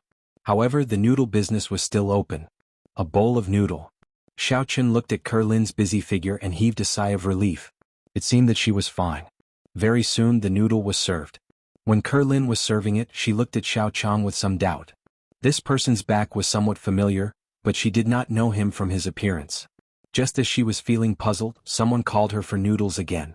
She turned around and continued to busy herself without thinking much about it. After finishing the noodles, Xiaochen put down the money and said something to Lin Ke before turning around to leave. However, Lin Ke was slightly startled when she saw the money on the table and said, "Sir, there's $1 missing." Xiaochen was also slightly stunned. He remembered the price of the noodle and gave the exact amount. How could it be missing 1 yuan? He could not help but turn his head to look. "All right. The price of our noodle increased half a month ago because the price of some ingredients increased," Lin explained. "Is that so? It's okay." Xiaochen took out the money from his pocket again. However, he did not have any change. It was all 100 yuan. After Lin saw it, she waved her hand and said, "If you don't have it, then forget it. I won't accept it this time." "All right, I'll give it to you next time." Xiaochen smiled and was about to turn around to leave when he was stopped by Lin. "Wait," Lin suddenly said. Xiaochen turned around and looked at Lin in confusion, not knowing what she was going to do. "It's nothing. I think you look like a friend of mine, but you're not." Lin shook her head and looked a little sad. She hadn't heard from Xiaochen for a long time. Previously, Lu Shuangshuang said that Xiaochen seemed to have provoked a big shot and was being hunted down. After that, there was no news of him. Lu Shuangshuang didn't know how he was doing now. I think your friend must be doing well now. It's almost the new year. You can contact him and greet him." Xiaochen smiled. "And?" Lin responded, but she was shaking her head in her heart. "How am I going to contact him? What if I cause trouble for him? What if he gets into trouble because of me? That would be terrible." She didn't know why Lin was always a little afraid of Xiaochen, but she was also very worried about Xiaochen. It was a contradictory mentality. Xiaochen didn't say anything more. He left quickly and drove to the Warrior Guild. The entrance of the Warrior Guild and the Warrior Market were decorated with lanterns and colored banners. It was the atmosphere of the new year. In the past, during the new year, Xiaochen had never been here. This was the first time. He directly strode into the Warrior Market. Xiaochen planned to walk around casually. Since he saw Lin, he would look at Lu Shuangshuang. Compared to Lin, Lu Shuangshuang was already Xiaochen's woman. Xiaochen had to be responsible for her. This had already become one of Xiaochen's responsibilities. As soon as he walked into the Warrior Market, Xiaochen frowned. He saw Lu Shuangshuang being cornered by 2 men. Her face was pale and she didn't know what to do. Fortunately, the 2 of them didn't do anything to her. They were just talking about something. As Xiaochen walked over, he heard one of the long-haired men say to Lu Shuangshuang, "Little girl, you have to understand the reality. A new leader brings his own subordinates. Your backer has left." The new shopkeeper obviously doesn't want to care about your business. Otherwise, why hasn't he said anything? I'm selling things in the warrior market. What does that have to do with the warrior guild? Lu Shuangshuang was obviously angry. Why do you have to care about me selling things here? This was what shopkeeper Tai promised me. Shopkeeper Tai has already left. Don't think that I don't know that you are shopkeeper Tai's lover. Anyway, it doesn't matter who you follow. Our vice president Xiao wants to take care of you because he thinks highly of you. Don't be unappreciative. He will give you 80,000 a month. Isn't that better than selling your broken binoculars here? A short-haired man at the side sneered. That's right. Don't be unappreciative. It's your fortune that Vice President Xiao likes you. You're just a second-hand good. What's the point of pretending to be so pure? The long-haired man sneered. I have a boyfriend. I already said that you can leave. I won't agree to it. Lu Shuangshuang said sternly, can you stop harassing me again and again? I can't do my business anymore. I have signed a contract with the warrior market. I don't care about your contract. Unless you quit your job and want to earn money here peacefully, quickly agree to it. Otherwise we will come every day. The long-haired man smiled and threatened. Is that so? Then you definitely won't be able to come tomorrow. Just as the long-haired man finished speaking, a cold voice suddenly came from behind him. The long-haired man turned around and felt that his hair was grabbed by someone. The person who grabbed him was naturally Xiao Qin. Xiao Qin was already furious. What the hell is going on? Where did this Vice President Xiao come from? Moreover, it sounded like the shopkeeper of Songning Warrior Market had changed. Wasn't it Taimu? Could it be that there was a problem on Hongzhu's side? Otherwise, why would the shopkeeper of the Warrior Market be changed? But in any case, Xiao Qin was already angry. He couldn't care so much. Anyway, he was Yang Tan now. If something happened, it would be this idiot identity who would take the blame. It had nothing to do with him. Whoosh, the long-haired man was directly lifted by Xiao Qin. In the sky, he was like the propeller of a helicopter, constantly spinning in the air. Ah, what are you doing? Put me down. The long-haired man's scalp was a little numb. Seeing that his hair was about to be separated, his tears almost fell. He couldn't help but shout, Who are you? How dare you touch me? Don't you know that I am Vice President Xiao's subordinate? Who are you? The short-haired man also looked at the person who suddenly made a move in shock. He was somewhat puzzled. Logically speaking, although there were many warriors in the warrior market, no one would casually stand up for others. He and Longhair had been forcing Lu Shuangshuang here for a long time, but no one dared to stand up for a just cause. What was going on today? Xiao Qin ignored him and continued to rotate the long-haired man called Longhair. At this moment, a voice sounded, How dare you? Who dares to cause trouble in the territory of the warrior guild and the warrior market? Do you want to publicly become enemies with our two major forces? Seeing the owner of the voice appear, Xiao Qin smiled slightly. Sure enough, the person in question had appeared. Xiao Qin naturally didn't care about these small fries. He was looking for the person behind the scenes. However, with one look, Xiao Qin was a little surprised. Wasn't this Zhao En's?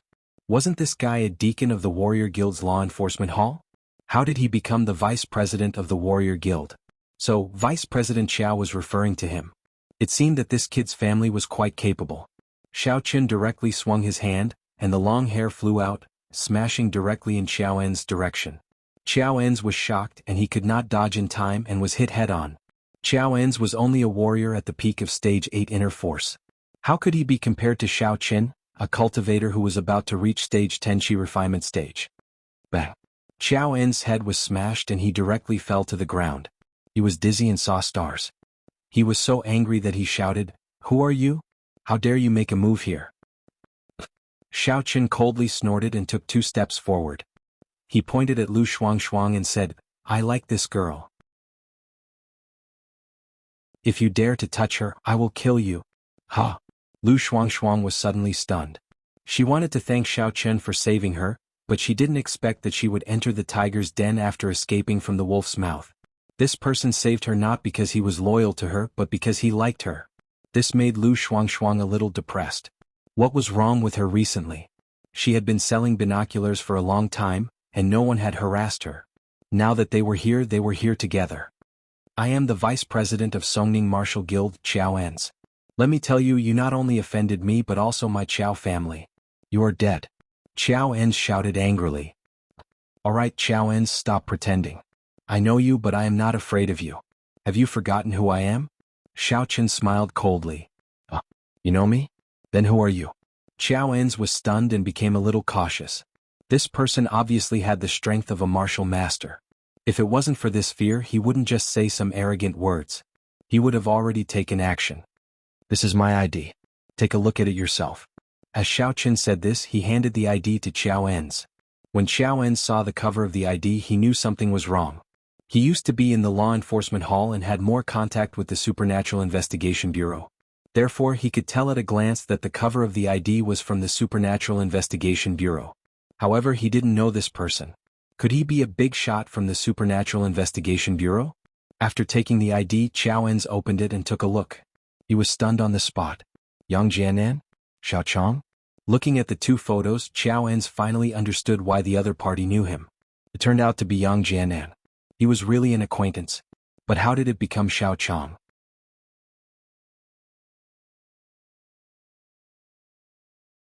Chapter 598. Could it be their internal mission identity? But even if it was Yang Jianan, he didn't have to be so arrogant, right? I used to please him a lot. What does he mean now? Does he really think I'm afraid of him?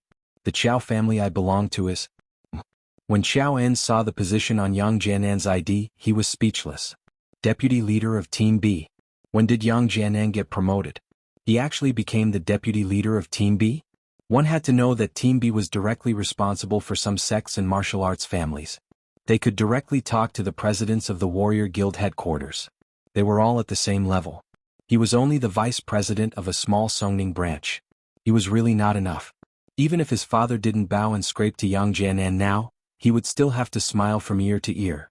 Ah, it's Deputy Leader Yang. Xiao En's face changed, but he smiled. He also knew the rules of the Supernatural Investigation Bureau. The current ranking system was very strict. If he called Yang Jianan Leader Yang and omitted the word deputy, it would make Yang Jianan even angrier. So he was smart and immediately said, "Since you like this girl, then she is yours. Haha. And give me a room alone." Xiao Chen nodded and said coldly, Yes, Deputy Leader Yang, this way please." Xiao En said with a smile. "En?" Xiao Chen looked at Lu Shuangshuang and said, "Let's go."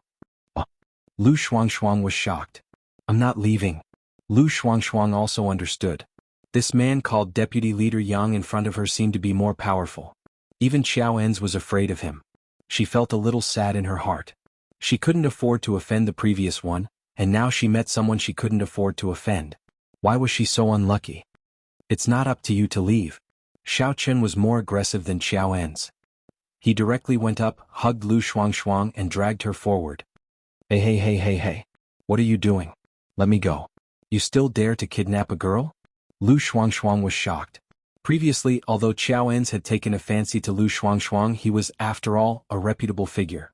He also had to consider the consequences. If he acted like a tyrant in his own territory and was reported to the headquarters, then even if he had connections he would not be able to bear the consequences. Therefore he didn't do anything to Lu Shuangshuang. He just found people to cause trouble and force her. However, Xiao Chen was different. First, he knew that he was Lu Shuangshuang's man. Second, he was Yang Jianan's man. He didn't mind being a little arrogant to smear his name. But in reality, Yang Jianan was in the limelight now and no one would talk about it. Xiao En smacked his lips. This Yang Jianan seemed to be in high spirits now. He had become so overbearing after being appointed as the deputy team leader of Team B. However, this also represented a fact. He had heard that the team leader of Team B was about to retire, and Yang Jianan was probably going to take over. If not, he would not be so arrogant. He would have carefully fought for the succession, and not this kind of certainty. He sighed somewhat gloomily. Chen Huanling was now the veteran vice president of the Songning Martial Arts Guild. However, ever since he had arrived he had wanted to fight for power with him. The two of them had been fighting openly and covertly for half a month. Although Chen Huanling had a son, Yang Jianan, who was the leader of Team C, Xiao En's Qiao family also had the final say in the Warrior Guild headquarters. The two of them were at most evenly matched and Xiao En's might even be slightly stronger. But now Yang Jianan was still a little weak as the deputy leader. When he became the leader of Team B, then Xiao En's really had no way to deal with Chen Huanling. They were not at the same level at all. "Deputy Leader Yang, this way please." Xiao En's quickly adjusted his mentality and said to Xiao Chen, Do you want to go to your father's lounge or? Oh, then let's go to my father's lounge. Xiao Chen nodded. Chen Huanling was the deputy leader. His lounge definitely didn't have any surveillance equipment installed, because it was impossible for him to monitor himself. As for the other lounges, he couldn't guarantee. If this Qiao En's messed with him, it wouldn't be fun. Okay, over here. Qiao En said. At this time, Lu Shuangshuang finally knew who the person in front of her was. Wasn't this the son of the deputy leader who was rumored to be killed by Xiao Qin? Wasn't he dead? Why did he appear again? Lu Shuangshuang's news had always been lagging behind. Tai Mucheng was transferred away and she lost her backer. Every day she sold things in the warrior's market. Although she could hear some news, it was limited. But Yang Jianan was alive, then what about Xiao Qin? Lu Shuangshuang was dragged forward by Xiao Qin. She did not have the strength to struggle free at all.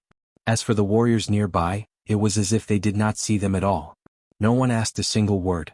These warriors weren't stupid. Qiao En's was the deputy leader. Even Qiao En's respected him. How would they dare to offend him? They still had to rely on the warrior guild and the warrior's market. Lu Shuangshuang felt a little sad, but she thought that the person in front of her was Xiao Chen's enemy. Since she couldn't resist, she would find a way to kill him later. At most, she would run away and never come here to sell binoculars again. Of course, her idea was good, but she still underestimated the abilities of warriors and martial masters.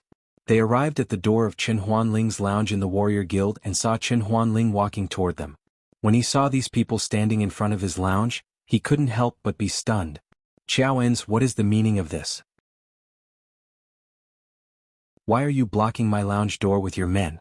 Don't go too far. Chen Huanling had been very sullen recently. He had been hit by Qiao En's one after another. That. Qiao En's didn't know how to explain. Who are you people? This is the resting place of the warrior guild's upper management. It's also private territory. Outsiders are not allowed to enter. Chen Huanling turned to Xiao Chen when he saw that Qiao En's didn't say anything. Oh, you don't even recognize me? Xiao Chen imitated Yang Tan's tone and said. Huh. Chen Huanling was slightly stunned. Congratulations, Deputy Leader Chen.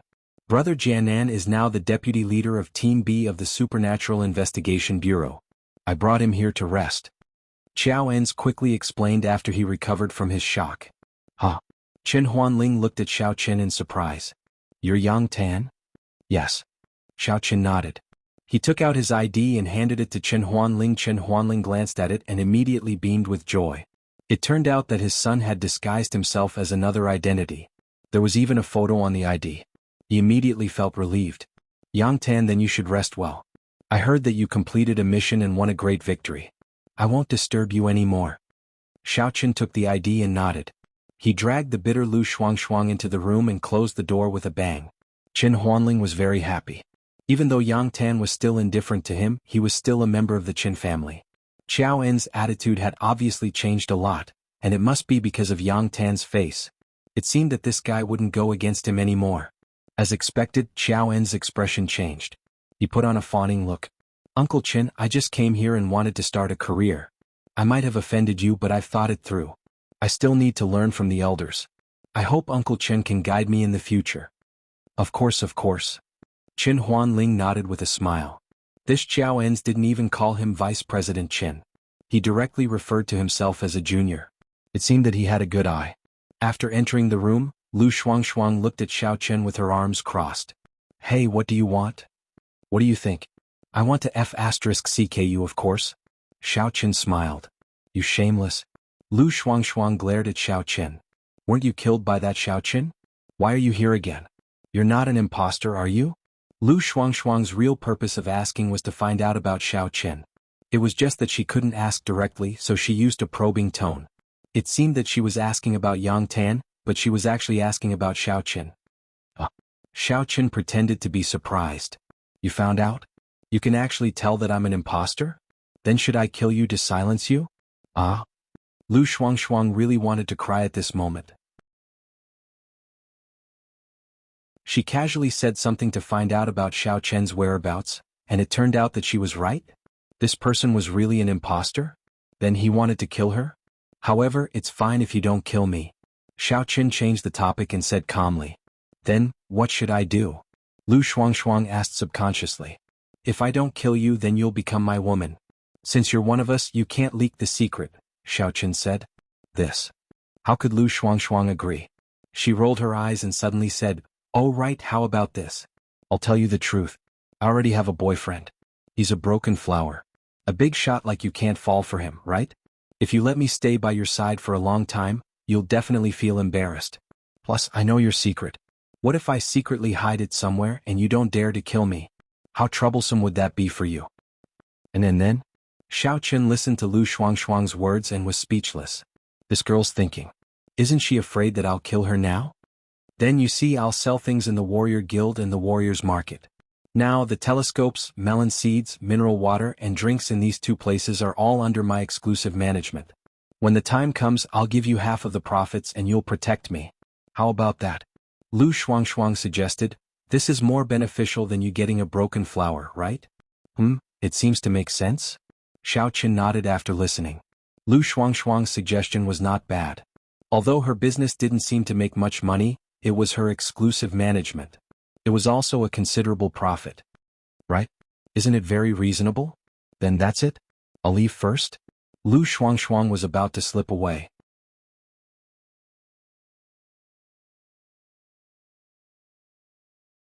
Chapter 599. Stop right there. Xiaoqin pulled her back and said, "However, I still feel that I can't let you go. Moreover, I don't care about a broken woman." Really? Lu Shuangshuang saw that her words were useless. She was a little frustrated. "I'll tell you the truth. Actually, I have AIDS." F***ck really? Asked Xiaoqin. "Of course it's true." Lu Shuangshuang said pitifully, "That's right. My boyfriend isn't very decent. He has a few women outside. He accidentally infected me.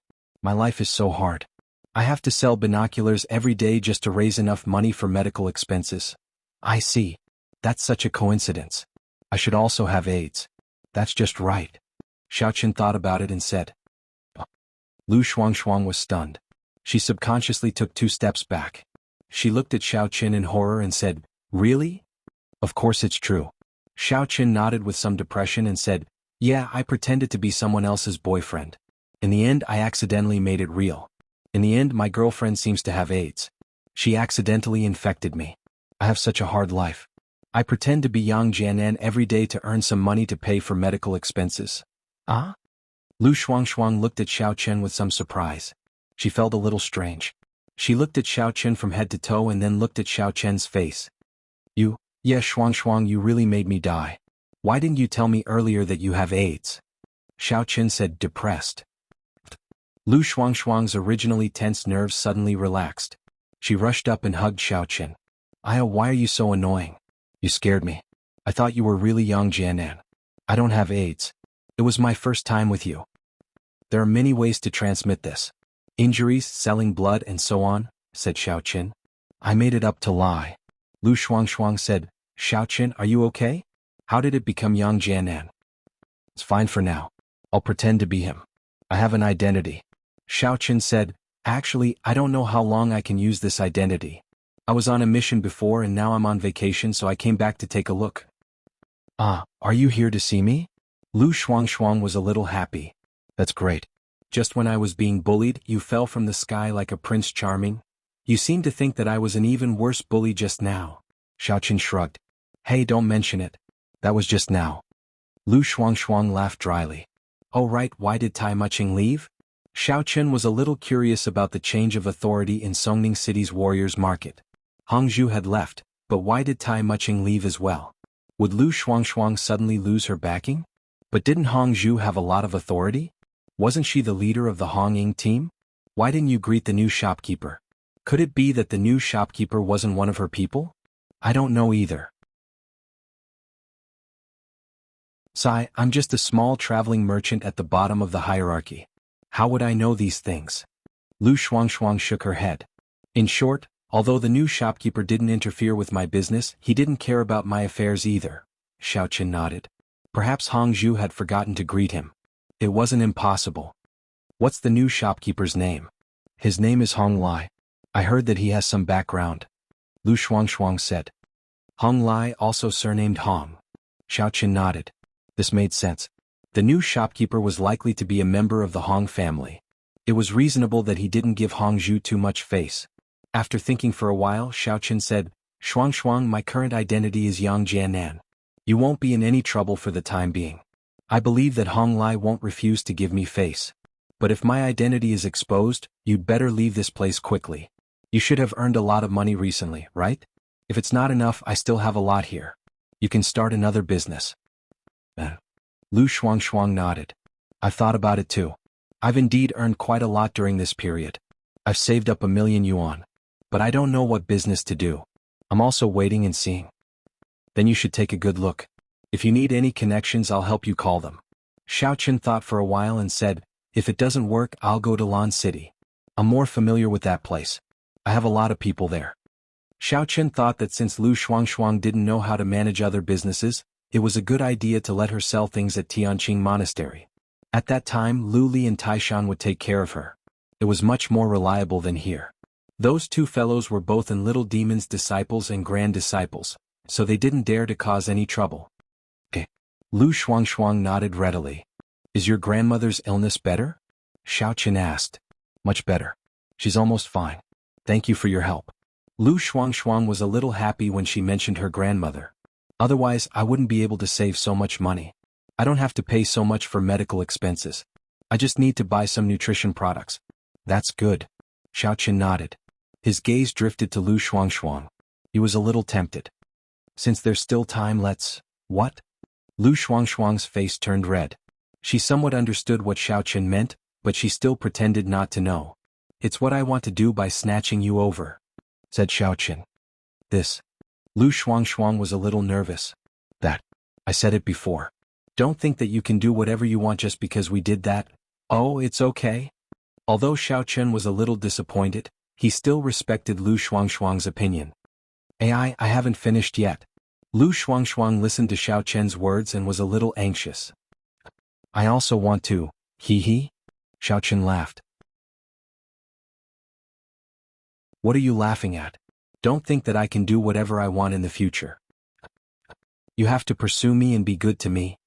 Lu Shuang was a little incoherent, but she was already in Xiaochen's arms. After making love, Xiaochen walked out of the lounge with Lu Shuang, whose face was a little flushed. He was surprised to find that not far away, there were 3 people waiting for him. He knew 2 of them. They were Qiao Enz and Qin Huanling. There was also a young man about the same age as Qiao Enz standing there, talking and laughing. When he saw Xiaochen coming out, he immediately greeted him. Deputy Team Leader Yang, it's an honor to meet you. The young man that he didn't know walked over with a smile on his face. He stretched out his hand and said with a smile, I'm Hong Lai, the trusted shopkeeper of the Songning Warrior Market of the Hong Chamber of Commerce. Oh, so it's Shopkeeper Hong. Nice to meet you. Xiaochen shook hands with him and nodded. I've prepared a banquet to celebrate Deputy Team Leader Yang's promotion. Hong Lai said with a smile. I wonder if Deputy Team Leader Yang will do me the honor? Let's go then. Xiaochen happened to be hungry so he could take care of Lu Shuang. This is Lu Shuang. She's my girlfriend now. Ah haha, it's Miss Lu. I know. You've always been working with our warrior market. I've just been appointed and have been busy with work, so I didn't have the time to discuss the cooperation with Miss Lu. But it's all good now. We're all on the same side. If there's anything in the future, just call me directly. Hong Lai laughed and didn't feel embarrassed at all. Xiaochen nodded secretly. Hong Lai was a very slick person. It seemed that he wasn't easy to deal with. The departure of Hongzhu and Tai Mucheng was a little thought-provoking. Shopkeeper Hong is from the Hong family? And yes. Hong Lai didn't hide it. My ancestor was also the founder of the Hong Chamber of Commerce in the secular world, President Hong Zhong. However, I'm not from the main branch now. I'm considered a branch. Haha, it's good that you're capable. Xiaochen nodded. This Hong Lai seemed unwilling to be a shopkeeper. From his words, he could tell that they were the same ancestor, but he was reduced to a branch. He definitely wouldn't feel comfortable in his heart. After all, everyone was from the Hong family. No one was lacking anything.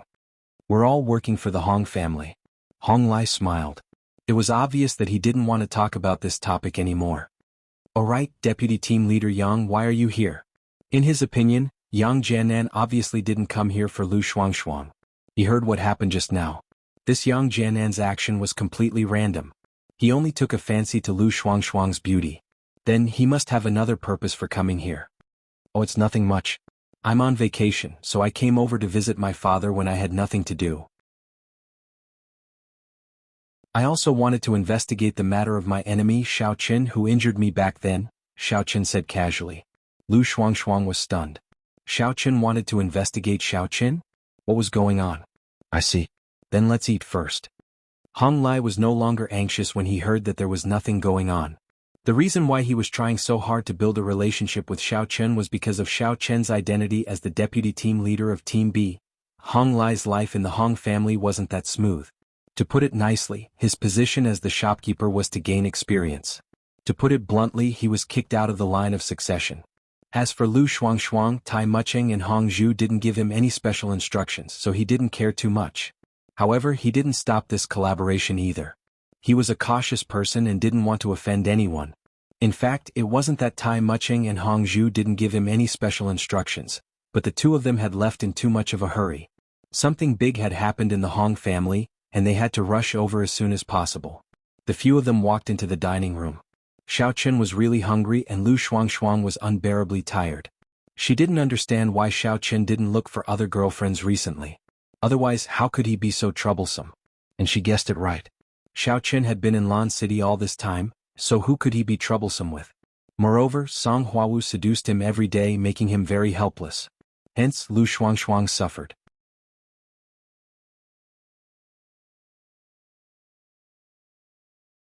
Chapter 600. During the banquet, Hong Lai was extremely fawning over Xiao Chen. From his words, it seemed that he wanted to get Yang Jianan's support. However, Xiao Chen was just feigning civility. If he was on good terms with Hong Zhu, how could he be on good terms with Hong Lai? Moreover, Hong Lai was obviously very ambitious.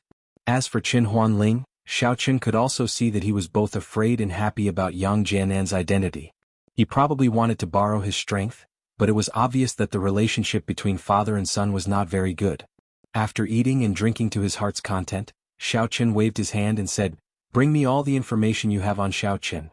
I want to take a good look. This brat almost killed me before. I need to understand him. Only by knowing yourself and your enemy can you win every battle. What if this brat attacks me again?" You're right. Qin Huanling naturally hated Xiao Chen. He also didn't want Xiao Chen to launch a sneak attack on Yang Jianan.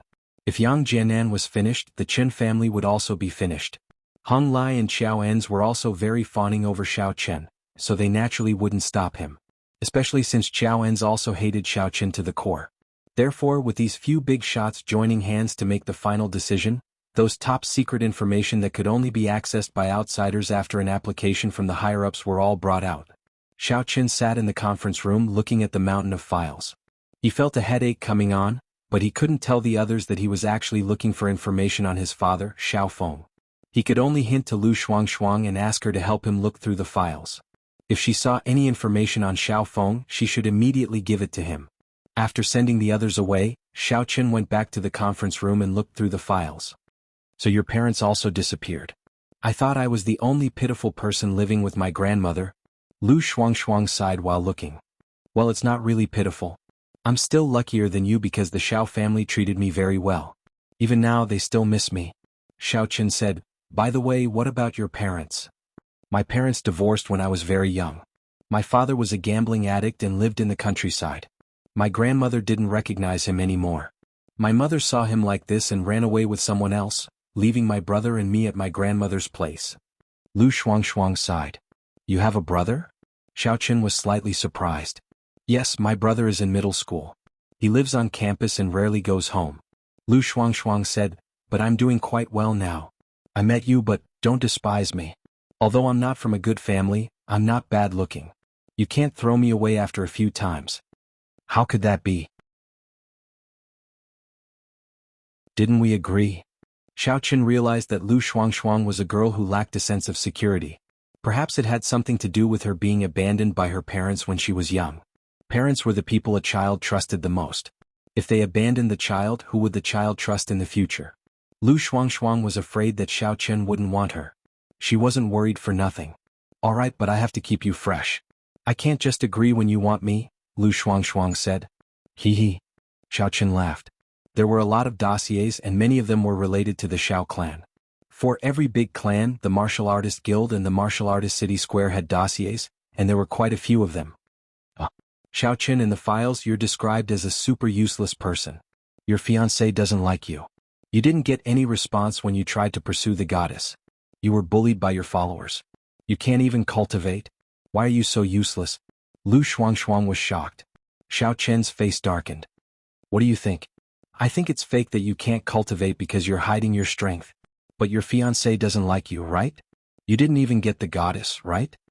Lu Shuangshuang laughed sarcastically. Who said that? Didn't you see Qing Menjing the other day?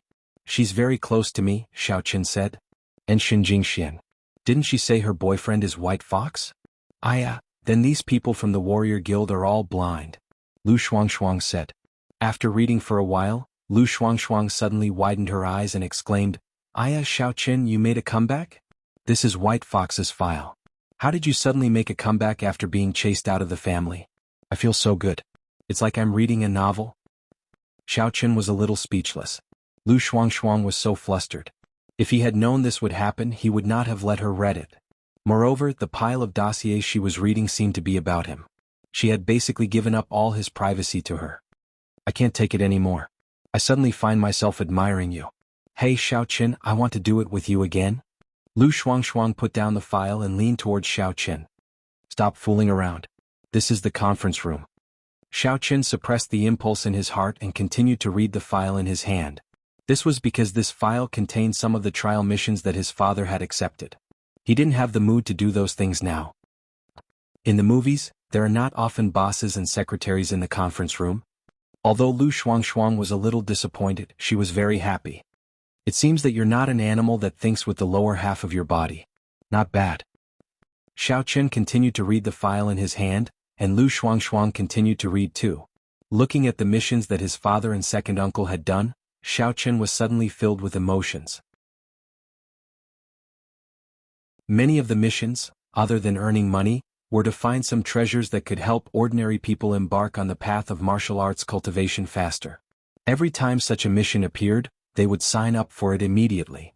Later, his father and second uncle had family business. Both of them couldn't leave, so his father went on the trial missions alone. Looking at the densely packed missions, Xiao Qin felt that his father's love was as heavy as a mountain. In the Xiao family, he wasn't the only one who suffered from not being able to cultivate inner strength. He wasn't the only one who trained every day. His father was the same. He was always thinking about ways to cultivate inner strength. As the saying goes, if you stand by the river often, how can you not wet your shoes? His father's strength wasn't very high either. After participating in so many trial missions, he finally disappeared without a trace in one of them. Finally, Xiao Qin found the last trial mission that his father participated in. At this moment he was extremely excited. It's here, this is it. Hakanamada Desert, Blazing Mountain, an expedition to the ruins of an ancient sect in search of treasures. However, at the end of the file, there was an explanation for Xiao Feng's expedition. It was because Blazing Mountain had a type of true tempering fire. This was a type of heavenly flame. It was said that bathing in the water boiled by this heavenly flame could cleanse one's marrow and achieve the effect of tempering one's body. It allowed ordinary people who couldn't cultivate to embark on the path of martial arts. Of course, these were all legends. No one had ever confirmed it. However, as long as there was a glimmer of hope, Xiao Feng wouldn't give up. Therefore, this Blazing Mountain in Hakanamada Desert was definitely a place he had to go. It was also because after he went to this place, there was no news of him at all. Including Qing Menjing's uncle, none of them returned. However, what made Xiao Qin feel strange was that there was no other introduction in the file. For example, who issued this mission, who organized it, who the other team members were, or what kind of treasures they were looking for were not mentioned. It was just a general description. This made Xiao Qin a little puzzled. After all, this file about the Xiao family was very detailed from beginning to end. It even included how he picked up girls and how he wooed Kerlin and Xinjingxian. Furthermore, the trial missions that his father and second uncle had carried out were all very detailed, including the client, the issuer, the participants, the objective, and the rewards. However, this mission was the only one that was not detailed, as if they were purposely hiding something. Did you find it? Seeing Xiao Qin frown, Lu Shuangshuang immediately came over and looked at the file in Xiao Qin's hand. Then she asked, Yes, I found it, but it doesn't seem to be written in detail. I don't know why, Xiao Qin said. Oh, let me see. Lu Shuangshuang also looked at it. Indeed, she also found that this mission was not written in detail. On her side, the mission that Xiao Qin performed with Yi Baiya as the White Fox was described in detail. But this was not the case. After thinking about it, Lu Shuangshuang said, "Could it be because this mission was not completed so the record is not detailed? As for the others, they're only recorded in detail after the mission ends and the trial taker returns?" "That's possible." Xiao Qin listened to Lu Shuangshuang's analysis and nodded. "Then I'll ask Chen Huanling and Xiao Ens to see if they know anything." "Yes, you can ask them." Lu Shuangshuang also agreed. The two of them guessed here but they could not guess anything. Xiao Qin stood up and opened the door of the conference room. However, Chen Huanling, Xiao Ens and Hong Lai did not wait here. They probably also knew that Xiao Chen would not be able to finish reading the information in a short time. It would take a long time. So they went to busy themselves first. In fact, Xiao Qin and Lu Shuangshuang also watched until the sky turned dark. It was now 9 o'clock in the evening. "Come here." Xiao Qin casually called over a warrior disciple who was patrolling back and forth in the warrior guild not far away. "Hello, Deputy Leader Yang." When the disciple heard Xiao Qin calling him, he immediately came over. "Do you need any help?" "You go and call Qin. Deputy President and Xiao Ens, I have something to talk to them about." Just as Xiao Qin wanted to say Chen Huanling, he suddenly remembered that he was his son, so he could not directly call him by his name. The disciple obviously knew who Xiao Chen was, so he immediately turned around and left after receiving the order. Not long after, Chen Huanling and Xiao Ens came over. They knew that Xiao Chen did not leave, so they worked overtime in the warrior guild and did not leave early. As expected, Xiao Chen had something to talk to them about. "Deputy Leader Yang, what's the matter?" Xiao Ens walked over and asked from afar. "Yang Tan, have you finished reading?" Chen Huanling also asked.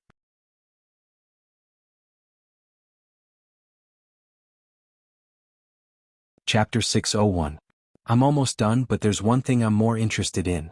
Come and help me take a look," Xiao Qin said. "Oh? What's the matter?"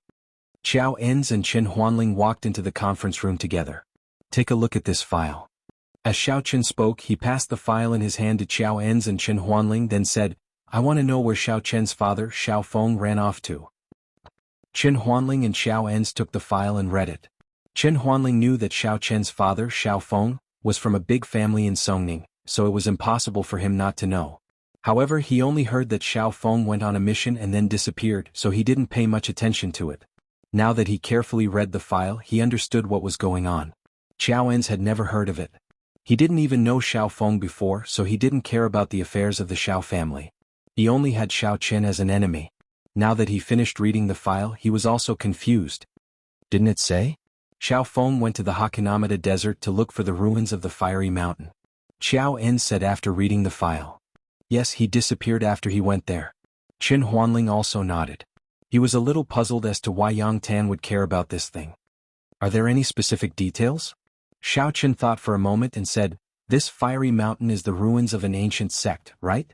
Could it be that Xiao Feng went there to cultivate so he won't come back?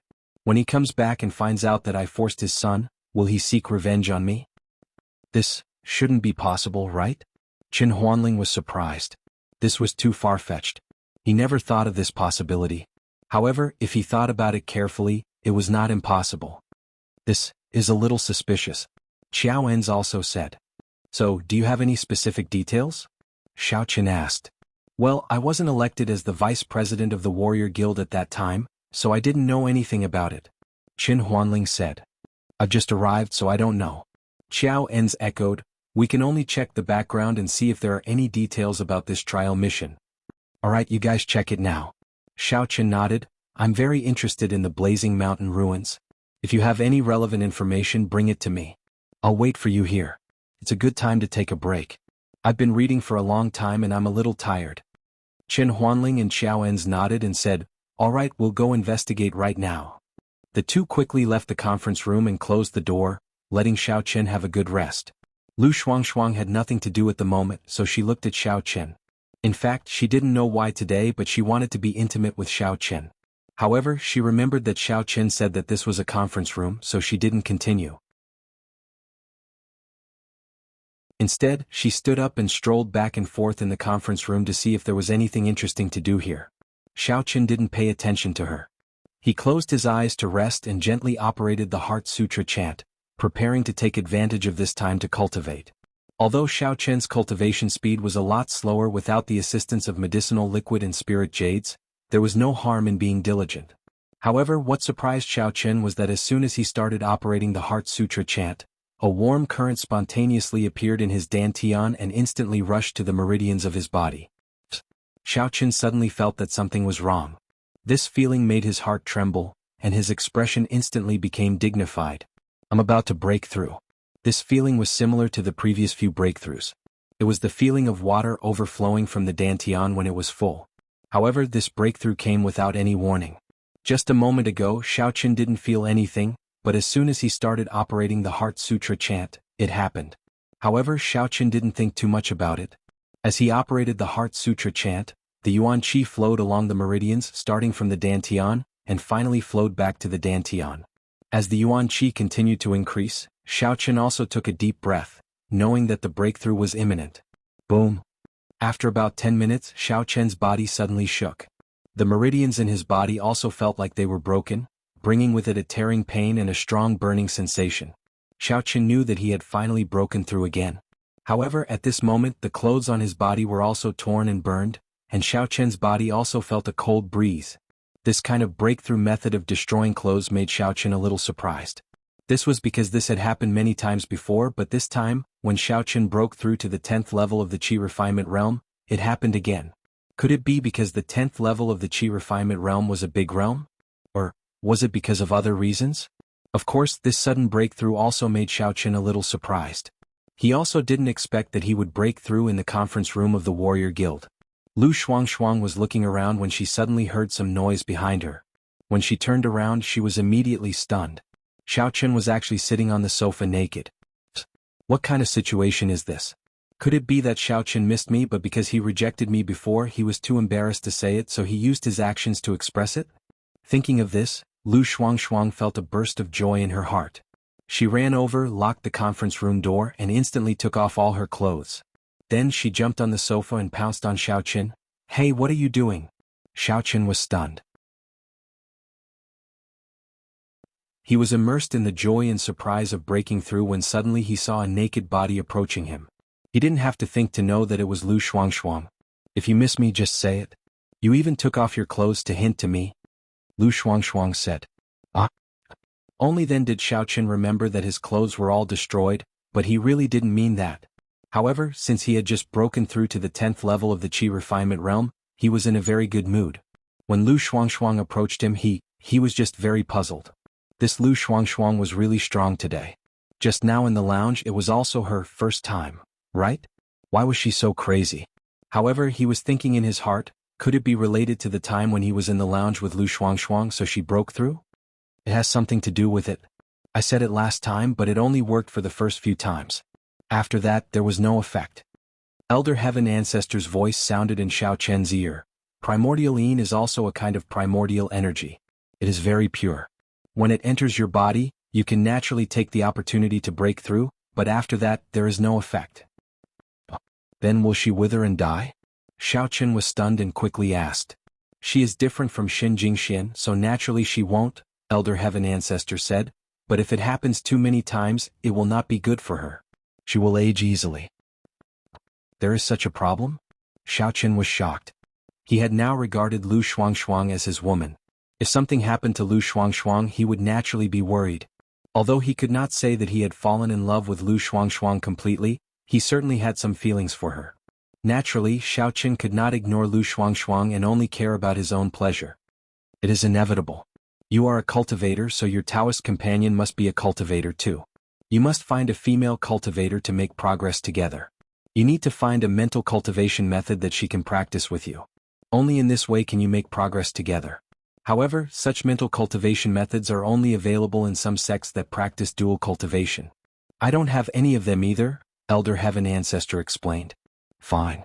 Xiao Chen suddenly felt a bit depressed. Then would Tang Tang be the same as Lu Shuangshuang? In that case, Miss Su and Jean Bei would pass out. What am I thinking? What does it have to do with them? After they had been fooling around for a while, someone knocked on the door of the meeting room. Lu Shuangshuang was startled and hurried to get up. She was about to put on her clothes, but Xiao Chen dragged her back. It is useless even if you put on your clothes. I haven't put them on yet. Where are your clothes? Lu Shuangshuang was dazed. They are all torn. Xiao Qin smiled bitterly. Then you are truly crazy. Even if you are in a hurry, you don't have to do this, do you? You tore your clothes into pieces? Lu Shuangshuang was somewhat surprised. That's not it. Xiao Qin said to the door of the meeting room, prepare a set of clothes for me. My clothes are all torn. Outside the door, Chen Huanling and Xiao Ens were dazed. They looked at each other and smiled bitterly. They had guessed what was going on. They thought to themselves that Yang Jianan was truly a playboy. His clothes were all torn.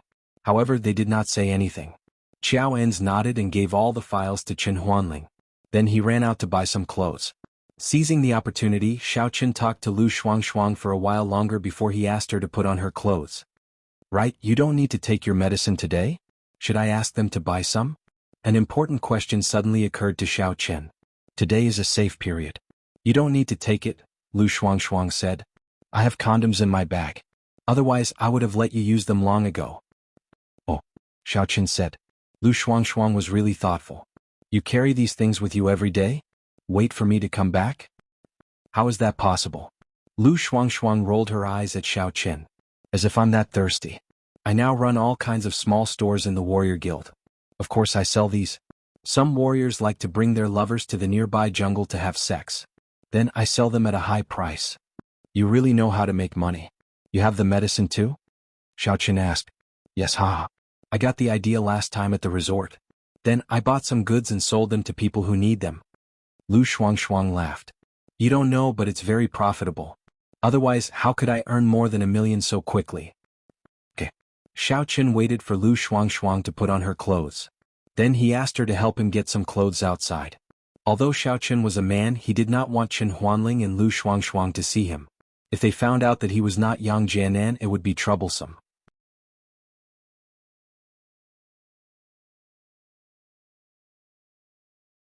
Chapter 602.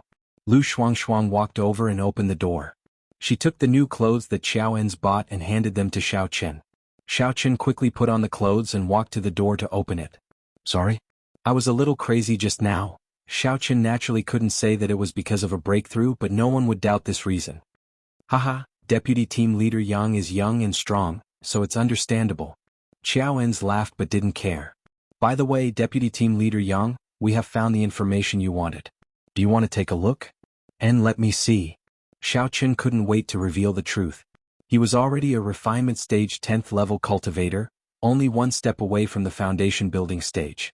As long as he succeeded in the foundation building stage, he wouldn't have to be afraid of Xia Zhili anymore. Xia Zhili seemed to be only a 5th or 6th level martial artist. As long as he killed him secretly, he believed that the other people in the Supernatural Investigation Bureau wouldn't be the same as him. He would always have a chance to cancel Xiao Chen's wanted order. Of course, this was only an ideal situation. Maybe Xia Zhili, that old bastard, had hidden his strength or some trump card. Xiao Chen wouldn't be so stupid as to act rashly. The information is here. Xiao Ens put the information on the tea table in the conference room and sat down with Chen Huanling. Deputy Team Leader Yang, according to our investigation, this mission is a bit strange. But although it's strange, according to what you think, the possibility of Xiao Feng coming back from learning is almost zero.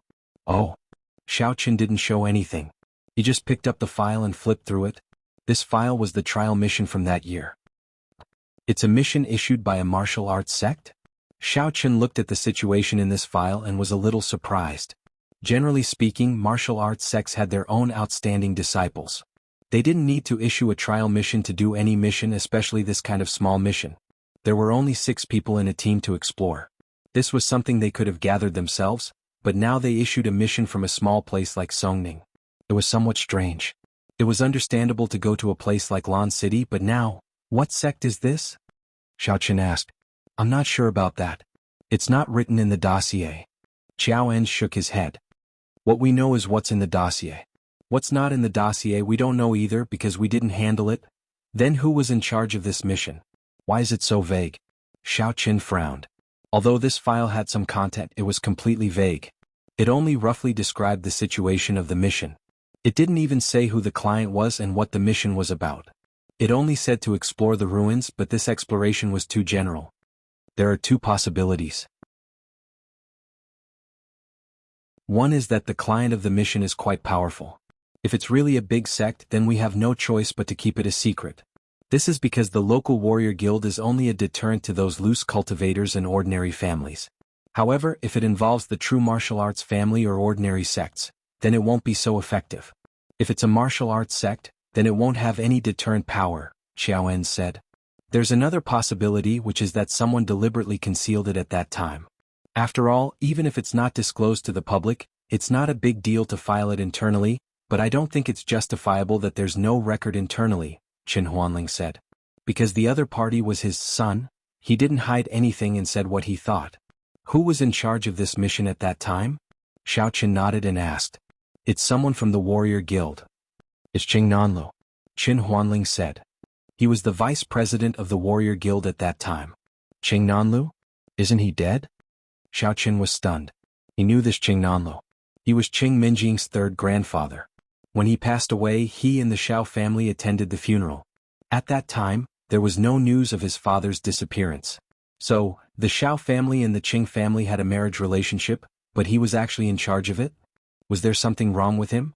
But this person was already dead. Xiao Qin couldn't ask him even if he wanted to. But no matter what, there was one thing Xiao Qin could be sure of, and that was that this matter was related to the Qing family. Thinking of this, Xiao Qin decided to go to the Qing family and look for Qing Zhongfan and Qing Mingqiang. In the past, Xiao Qin was afraid of alerting the enemy, and he was also afraid that his strength was not enough. But now it didn't matter. He was already wanted, and he had already done what he needed to do. The Qing family didn't matter anymore. He's dead, but the Qing family was the vice president at that time. It was also after he passed away that I had the opportunity to fill the vacancy after a few years of hard work. Qin Huanling nodded and said. Okay, I got it. Xiao Qin nodded. It seems that the Xiao family is no longer a threat to me, but I don't know where Xiao Qin is. But if you have Xiao Qin's whereabouts, don't act rashly. Report to me immediately, and I will find a way to deal with it. Okay, no problem. Xiao En's and Qin Huanling nodded. Xiao Qin didn't say anything else and directly left the warrior guild with Lu Shuangshuang. Uncle Qin, congratulations. Vice team leader Yang will take over the position of team leader. Xiao En said with a smile.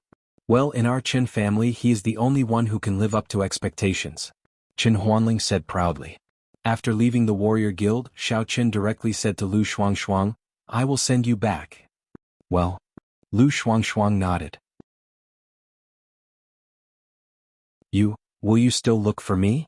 There will be a chance Xiao Qin was a little speechless by Lu Shuangshuang's question. Indeed, if he sent Lu Shuangshuang back, he might not come to the warrior guild for a long time, and he would not look for Lu Shuangshuang. It's okay. I know you want to look for your father. Lu Shuangshuang laughed. Besides, don't think that I want to do that with you. I won't. Even if you come looking for me, I won't agree. Well? Xiao Qin knew that Lu Shuangshuang was comforting him, telling him not to care too much about her feelings. However, the more it was like this, the more Xiao Qin felt that Lu Shuangshuang was good. This girl, from his initial hatred of her to gradually getting to know her, made Xiao Qin see a different Lu Shuangshuang. You don't lack money now. At your age you should go to university, right? Xiao Qin thought for a while and asked, Are you willing to go to university? Can I help you? With Xiao Qin's current identity as Yang Jianan, it was not difficult for him to go to any university. As long as he arranged to go there in the name of a mission, it would be fine and no one would ask too much. Lu Shuangshuang was a little confused. How could she not want to go to university? When she attended the class reunion, she saw that everyone was going to university, and she was the only one who entered society early. She was a little envious. However, she didn't dare to go to school now because it was too far away from her. She had long forgotten the things in the books. Even if she went, she didn't know if she could keep up, and she didn't know if her mentality could return to her school days. Let me think about it. Lu Shuangshuang didn't agree immediately. She wanted to go, but she was a little worried that she would not fit in. With her current experience in society, it would be difficult for her to have a real friendship with her classmates when she went to school. She would worry about gains and losses a lot, and she could no longer make friends aimlessly like when she was a student. Well, let me know when you think about it. Xiao Qin nodded. They arrived at Lu Shuangshuang's home. Xiao Qin sent her back home, but he didn't follow her in. He returned to the car. He was going to visit the Qing family. Of course, he couldn't use his current appearance to go to the Qing family. He was going to change his clothes and use his original appearance. Xiaochen parked the car in a parking lot casually. He got out of the car, changed his appearance casually, and walked in the direction of the Xiao family. Of course, he wasn't going to greet the Xiao family. He was going to sneak into his room, change his clothes, and leave. What he was going to do tonight would probably make the Qing family furious the next day. At that time he would go to the Xiao family to find them. It would be bad if they knew that he was back. Although he was strong now, the Xiao family wasn't. With his current identity as a wanted criminal, he had no way to deter others to protect the Xiao family. The Qing family liked to vent their anger on others the most, so if they found out that he went to the Qing family from the Xiao family, it would definitely be bad for the Xiao family. Xiaochen didn't dare to guarantee that his second uncle had good acting skills. It would be bad if they found out that there was something wrong with him. He might as well just come and leave. With Xiaochen's current strength, sneaking into the Xiao family's house and entering his room was a piece of cake. Xiaochen didn't even turn on the lights. He carefully entered the bathroom, closed the door, and turned on the hot water to take a shower. Previously he was intimate with Lu Shuangshuang, but he couldn't take a shower in the warrior guild. He could only come back to take a shower. He didn't want to go to the Qing family covered in sweat. Xiaochen's sixth senses were strong, so he could see things in the dark. Therefore he could take a shower in the dark. The other members of the Xiao family wouldn't notice that someone had come back from outside the villa. As for the sound of water, the walls of the villa were very soundproof, so it was impossible to hear it from outside. After taking a shower, Xiaochen didn't put on the clothes from before. Instead he took a bath towel and walked out of the bathroom. However, as soon as he entered the bedroom, he was shocked. Because there was someone sitting in the dark on the bed in his bedroom. This situation gave Xiaochen a shock. And the person in the dark was also shocked. She didn't expect that there would be someone in the room. She subconsciously screamed and turned on the switch of the dual control lights on the side of the bed. In fact, in his shock, Xiaochen had already seen who this person was. However, he didn't expect that she would suddenly turn on the lights. This change made Xiaochen's body slightly stiffen. Brother? The person on the bed was Xiao Xiao. She looked at the naked Xiaochen in the middle of the room and was a little stunned.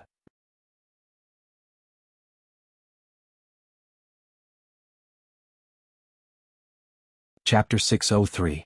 Xiao Xiao, why are you here? Xiaochen was also a bit puzzled. What is my sister doing? She is sitting on my bed in the dark.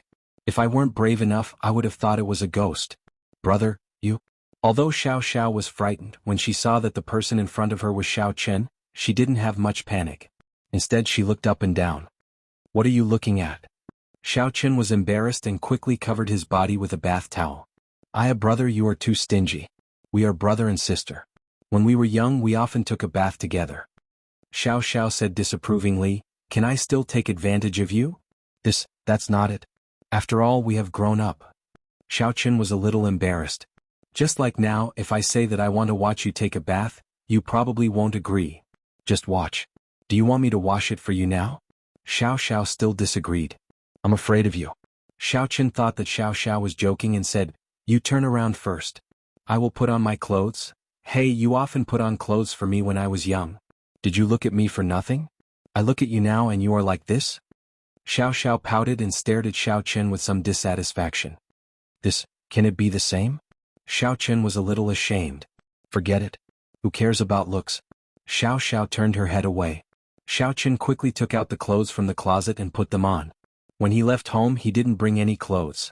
Even the mist didn't have winter clothes, so he could only go home to change. Okay, said Xiaochen. Only then did Xiao Xiao turn her head. Brother, are you alright? Why did you come back suddenly? If there is nothing, you don't have to sneak back. Xiaochen sighed and said, I came back secretly to change clothes. But you, Xiao Xiao, why did you suddenly appear in my room? I missed you, so I came to sit with you. Xiao Xiao blushed. She didn't even react like this when she saw Xiaochen naked, but now she felt a little embarrassed and put down the photo in her hand. Xiaochen glanced at it. It was a photo of him and Xiao Xiao during the Chinese New Year last year. At that time, Xiao Xiao had a cold expression on her face, and the two of them had only taken a photo at the request of her family. However, Xiaochen had always cared about his sister, so he placed the photo on the bedside table. However, when Xiaochen looked at the bedside table, he realized that the photo of his goddess, Shenjingxian, had been closed and placed upside down on the bedside table. Thinking about Shenjingshuan's photo, Xiaochen found it a little funny. Although he used to feel like a hedonistic young master, in reality he was no different from a loser. He always had his goddess's photo on his bed, Xiao didn't ask much, nor did he find it strange. He knew that Xiao Zhao's indifference to him was actually to protect him. He just asked, "How's your family recently? How's Grandpa's health? Did anyone come looking for trouble?" "Not really. My family is very good. Grandpa's health is getting better." When Xiao said this, her eyes were full of admiration. "Brother, you are really amazing. You are so amazing. Why did you have to pretend in the past?" "It's not pretending." Xiao knew that Xiao probably wouldn't believe him even if he explained. "What about the family business? Did the Xie family betray us because of me?" "No, the Xie family has always been very well behaved and cooperative with our family." Xiao shook her head and said, "Brother, Xie Huang of the Xie family is not bad. He is much better than that Xie Qin." "That's good." This was also what Xiao Qin was most worried about. He was afraid that after he was wanted, others would alienate the Xiao family, but now it seemed that these people were not bad. Xiao Qin didn't make a mistake. "Xiao, if there's nothing else, I will leave first." "Ah, you are leaving now." Xiao was a little disappointed. "I thought you could stay tonight. Don't you want to sleep if I stay?" Xiao Qin smiled. "I want to sleep with you," Xiao said instead. "Together?" Xiao Qin was stunned and said, "You and me? Together?" "Yeah, brother, why do you always think about these complicated things? Didn't we often sleep together when we were young? You even hugged me to sleep." Xiao said, "It must be after you slept with Xinjingxian so your thoughts became complicated." Xiao Qin suddenly broke into a sweat. How did it involve Xinjingxian again? Xiao seems to have always been displeased with Xinjingxian. He didn't know if it was the inherent hostility of a sister-in-law to a sister-in-law. "Next time. I am going to the Qing family today to do some business," said Xiao Qin. "Go to the Qing family?" Xiao was stunned. "Brother, why are you going to the Qing family? To see Qing Minjing? That's not right. Doesn't she live alone in the villa?" "No, my father. The mission of your uncle's disappearance was handled by Qing Nanlu, the vice president of the warrior guild of the Qing family at that time. Although Qing Nanlu is dead, I think Qing Zhongfan and Qing Mingqiang should know about it. I will ask them." Xiao Qin was not afraid to tell these things to Xiao, because even Xiao Qin had to admire Xiao Zhao's acting skills. She could even be a movie queen. "You are going? Just like that? Isn't that exposed?" Xiao was shocked. "Will the people from the Supernatural Investigation Bureau arrest you?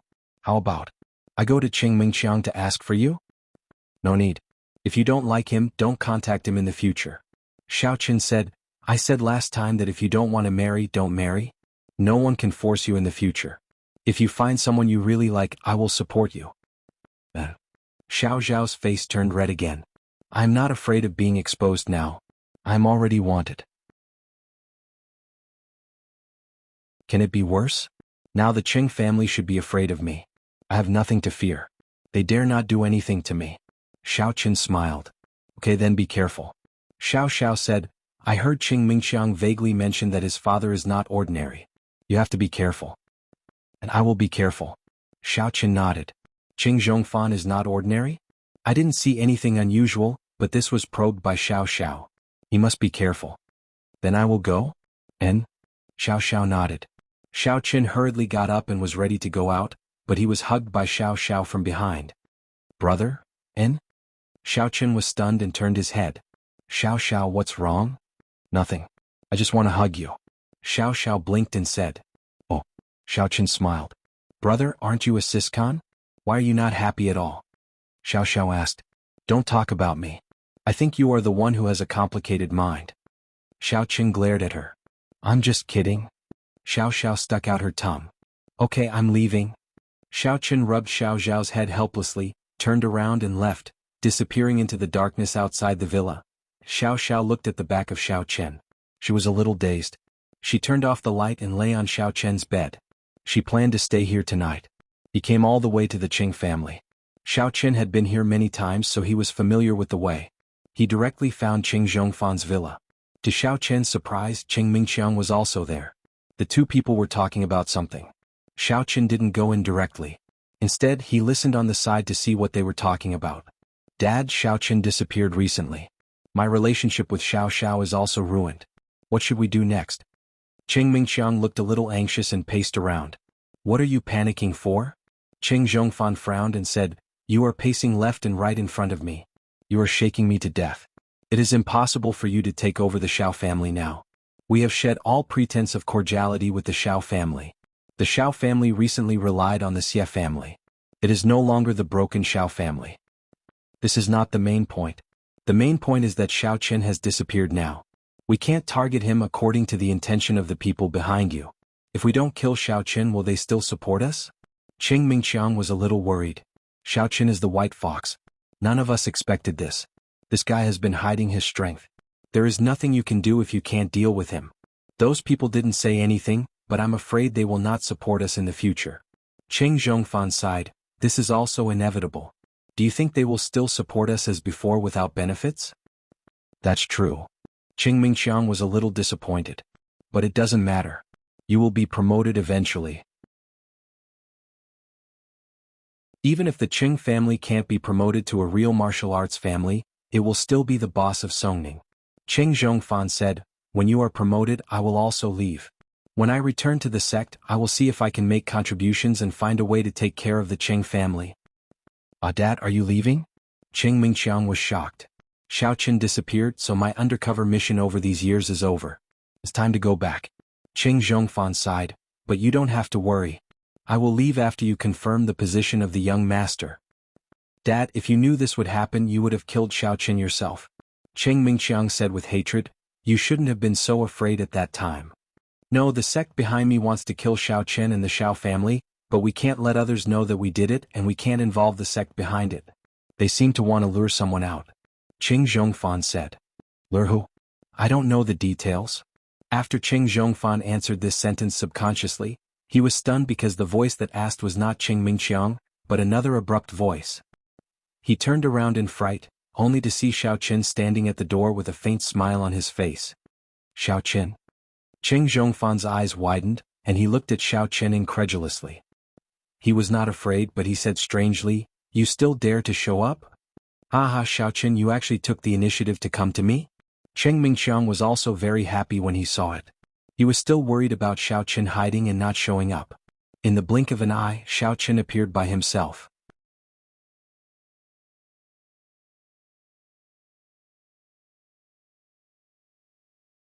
Chapter 604.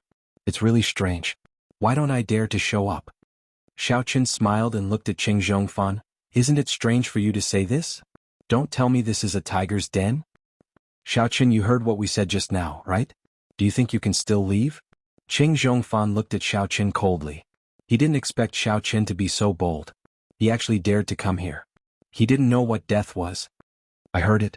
It turns out that the mastermind behind the scenes is really your Qing family. Shao Chen couldn't help but sigh. To be honest, because of Minjing, I didn't want to do anything to the Qing family, and I didn't want to believe that the Qing family was the one who harmed my Shao family. But now you admitted it yourself, so I can only be merciless. You? Merciless? Qing Mingqiang listened to Shao Chen's words as if he had heard a big joke. Ha, Shao Chen, you don't know what to do now that you have a little strength? Yes, I admit that you have the strength of the peak of the 8th stage of inner force, but so what? Do you think we are really afraid of you? I only know that you are trash who just reached the 4th stage of inner force. Shao Chen looked at Qing Mingqiang and said faintly. I'm trash? You were trash before. How dare you say that I'm trash? You are really shameless. Shao Chen, do you really think that my Qing family is weak? Qing Mingqiang knew that Shao Chen couldn't leave the Qing family, so he didn't hide anything. Besides, Shao Chen just heard their biggest secret, so he didn't mind letting him know more before he died. Oh, isn't it? Shao Chen asked with a smile. Qing Zhongfan was so angry that his teeth itched. Looking at Shao Chen's annoying expression, he finally couldn't help but say, then you're wrong.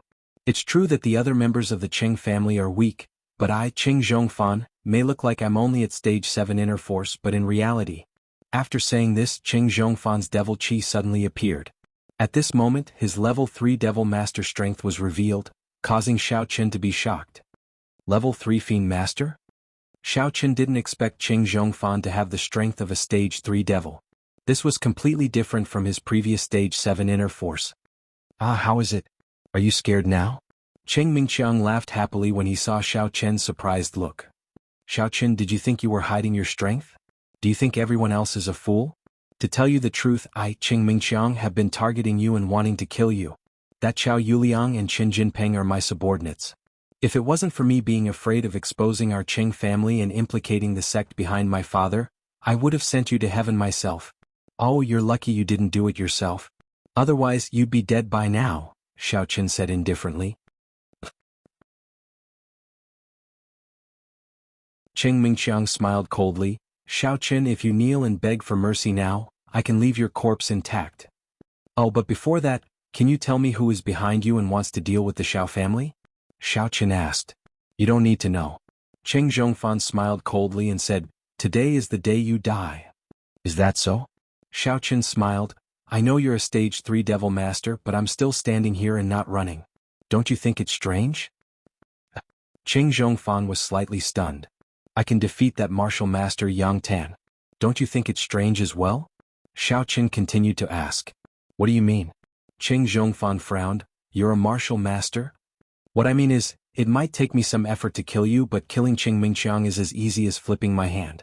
Your son can die now. Xiaoqin chuckled and looked at Qing Mingqiang maliciously. Mingqiang, leave quickly. Don't stay here. I'll deal with him. Qing Zhongfan finally thought of the battle between Xiaoqin and Yang Tan.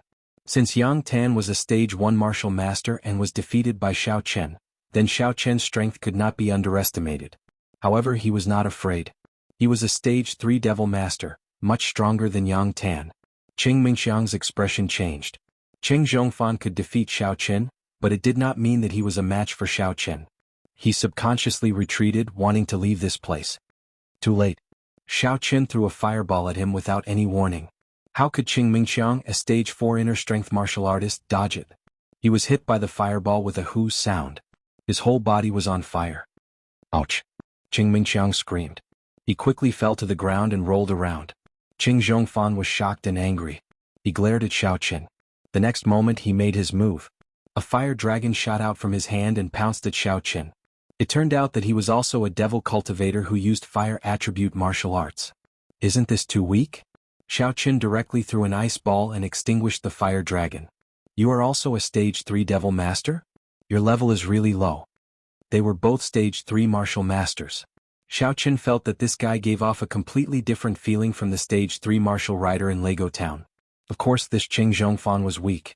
It was also because Xiaoqin had leveled up. How is this possible?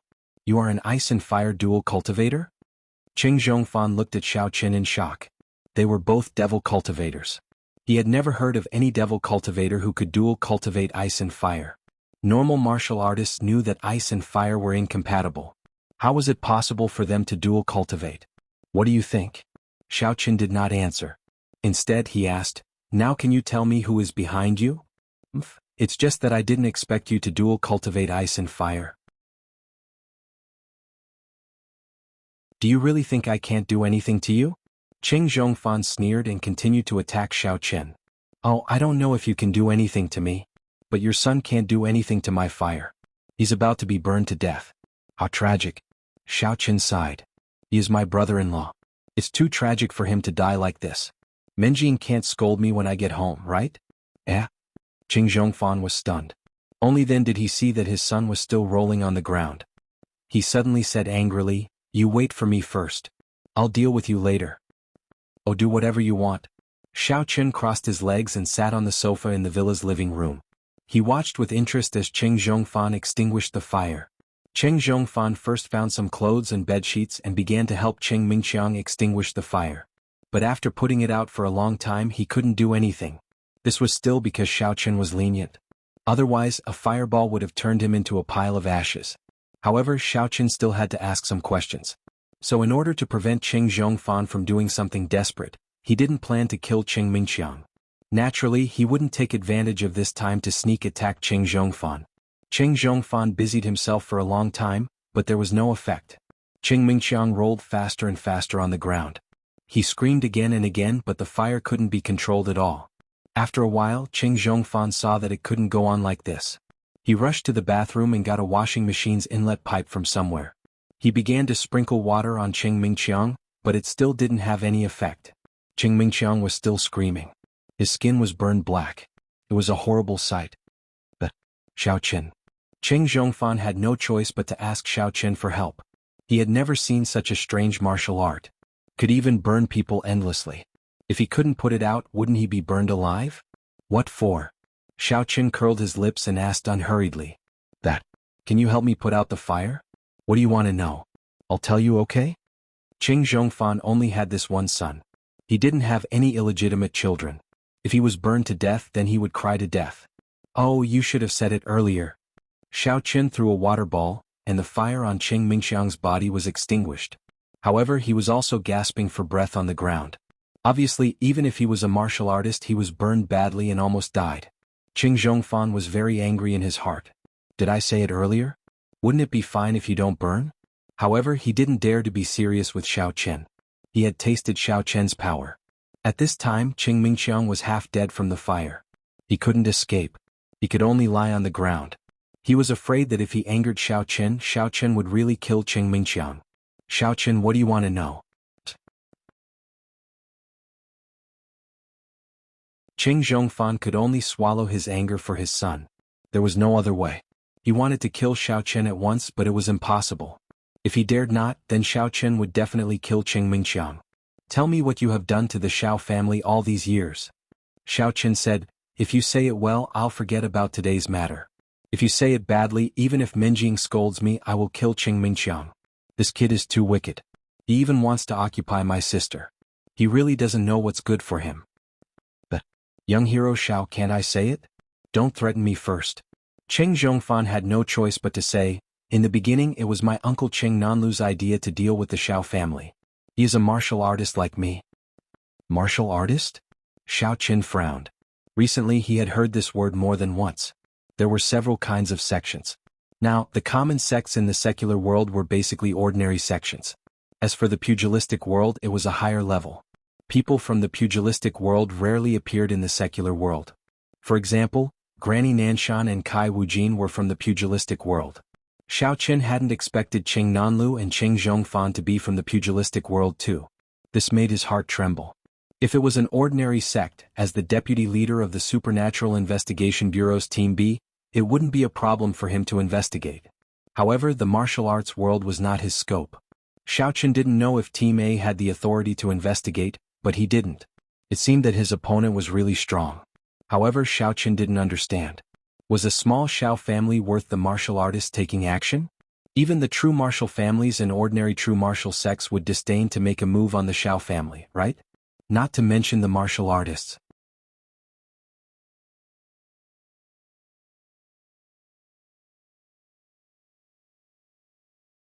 Chapter 605.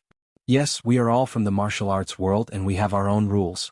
We can't just attack the families and ordinary people in the secular world, so I haven't done anything to you. Instead, I trained Qiao Yuliang and Qin Jinping through Meng Chang to attack you. Qing Zhongfan explained, I didn't expect you to hide your strength so well. Your strength is actually not inferior to mine. This was the truth of Qing Zhongfan.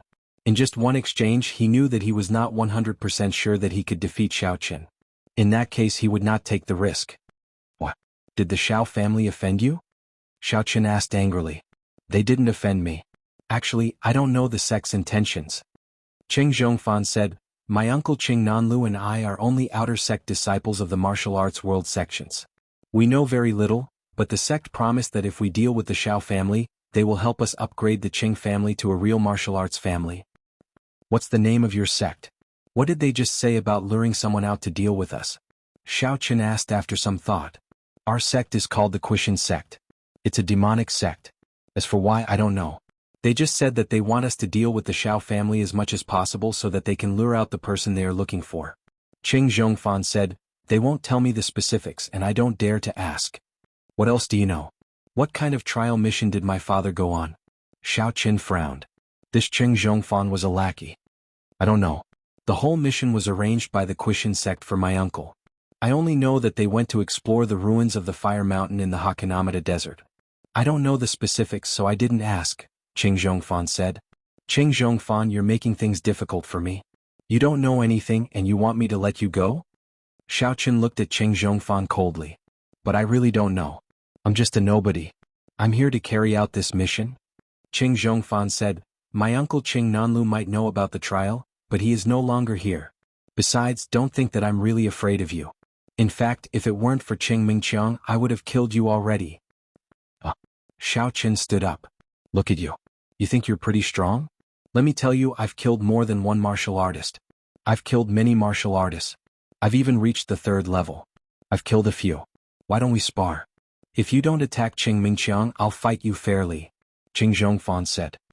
That's hard to say. I might accidentally injure him. Xiao Qin smiled. His expression seemed to be telling Qing Zhongfan that he would definitely accidentally injure him. You're shameless. Qing Zhongfan was furious. I'm shameless, right? Then I'll burn Qing Mingqiang to death first. Xiao Qin said unhurriedly. Fine. What do you want? Qing Zhongfan was about to be driven mad by Xiao Qin. Elder Heaven Ancestor, can you let this person be my spy? He can give me information or something. Xiao Qin asked the Elder Heaven Ancestor in his heart. He thought that if Qing Zhongfan returned to the sect, it would be good to ask him to help inquire about some things. That can't be done unless you let Xiaoma take over your body. But if you take over such a trash, and Xiaoma will lose his original ability. It's not worth it. The Elder Heaven Ancestor thought about it and said, I am master, don't let me take over his body. He's too weak and his body isn't suitable for me to cultivate. I'll be crippled after I go over. Master, don't tell me you don't want me anymore? And Xiaoma was also shocked and said quickly, oh, forget it then. Xiao Qin felt that this in Xiaoma was still very useful. It wasn't worth wasting him like this. Forget it. Qing Zhongfan, ask me about my father's disappearance again. Xiao Qin also saw that this guy really didn't know. Otherwise, he wouldn't have such a crazy expression. Then I will find a chance to ask you again. Don't think about waiting for me to leave to take revenge on the Xiao family. If you take revenge on the Xiao family, I can also secretly take revenge on the Qing family. You saw the situation just now, right? If I burn the Qing family, you won't even be able to put out the fire. Yes. Qing Zhongfan's heart suddenly trembled. If Xiao Qin didn't remind him, he really wanted to encourage the Qing family to deal with the Xiao family. But now that he thought about it, it was tantamount to courting death. He couldn't crack Xiao Qin's strange fire martial skill. If he really burned the Qing family, then he could only cry. Don't think about looking for me. Even the Supernatural Investigation Bureau can't find me, let alone a useless person like you. Xiao Qin reminded him. He wasn't afraid of anything, but if this guy said with great fanfare that Xiao Qin appeared in Songning, it would bring him some trouble. I understand this. Qing Zhongfan nodded. If I say so, how can I ask for information for you? I'm not stupid. Yes, I hope we can have a pleasant cooperation. You said it yourself earlier that you want to return to your sect. I can't find your sect, but Qing Mingqiang is right here. Even if he's my brother-in-law, if you don't behave yourself, I'll kill him all the same. Xiao Qin threatened. I know. Qing Zhongfan responded gloomily.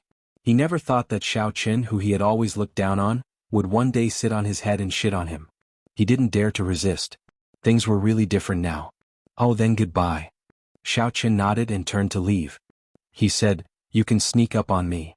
If I'm not that stupid. You must be ready. As soon as I sneak up on you, you sneak up on Qing Mingqiang and then say that I deserved it. Do you really think I'm a fool? Qing Zhongfan snorted. Oh, up to you. Xiao Qin found it funny and left. Who? Looking at the back of Xiao Qin leaving, Qing Zhongfan rushed to Qing Mingqiang. Mingqiang, how are you? Are you okay? Dad, I'm fine. Xiao Qin obviously wanted to torture me. If he wanted to kill me, it would be easy, but he didn't do so. I hate him. Qing Mingqiang said with hatred, I want revenge. Revenge is a must, but not now. Your strength is too low and I can't expose my strength in public. If my identity is investigated, it will affect the sect. Qing Zhongfan shook his head. Mingqiang, don't worry. Dad will definitely take revenge for you, but you have to endure it first. I understand. Qing Mingqiang nodded heavily, his eyes flashing with hatred. Xiao Qin left the Qing family and walked on the streets of Songning in the cold winter. Looking at the bustling night view on the street, he felt a little emotional. He thought of Xiao Xiao again. When he was young, he always took Xiao Xiao to stroll on the streets around the New Year. At that time, Xiao Xiao was like a little follower who stuck to him. It had been many years since he had such a feeling. However, when he suddenly thought of Xiao Xiao's unusual behavior today, Xiao Qin was a little puzzled. After that, Xiao Xiao had been alienating me, but now she began to stick to me? Is it because I didn't have strength before, and after revealing my strength, Xiao Xiao began to treat me well again? It shouldn't be. Xiao Chen felt that Xiao Xiao wasn't that kind of snobbish girl. Otherwise, the Cheng family was so strong, and Qing Mingqiang also hinted to her that he had an extraordinary father, but Xiao Xiao wasn't moved. After thinking about it, Xiao Chen suddenly thought of the photo of Xin Jingxian that was taken off the bed. Xiao Chen's heart moved slightly. Could it be that I grew up and went to chase other girls and I didn't play with her anymore, so she was angry? This was possible, but Xiao Chen felt a little funny. This was human nature. Xiao Xiao actually threw a little tantrum at him. However, it was understandable that she was younger than me. When can I hold Xiao Xiao's hand and walk on the street full of New Year's goods like when I was a child? Xiao Chen felt that he was a little lonely now. He must find a way to change all this. At this moment he didn't change his face.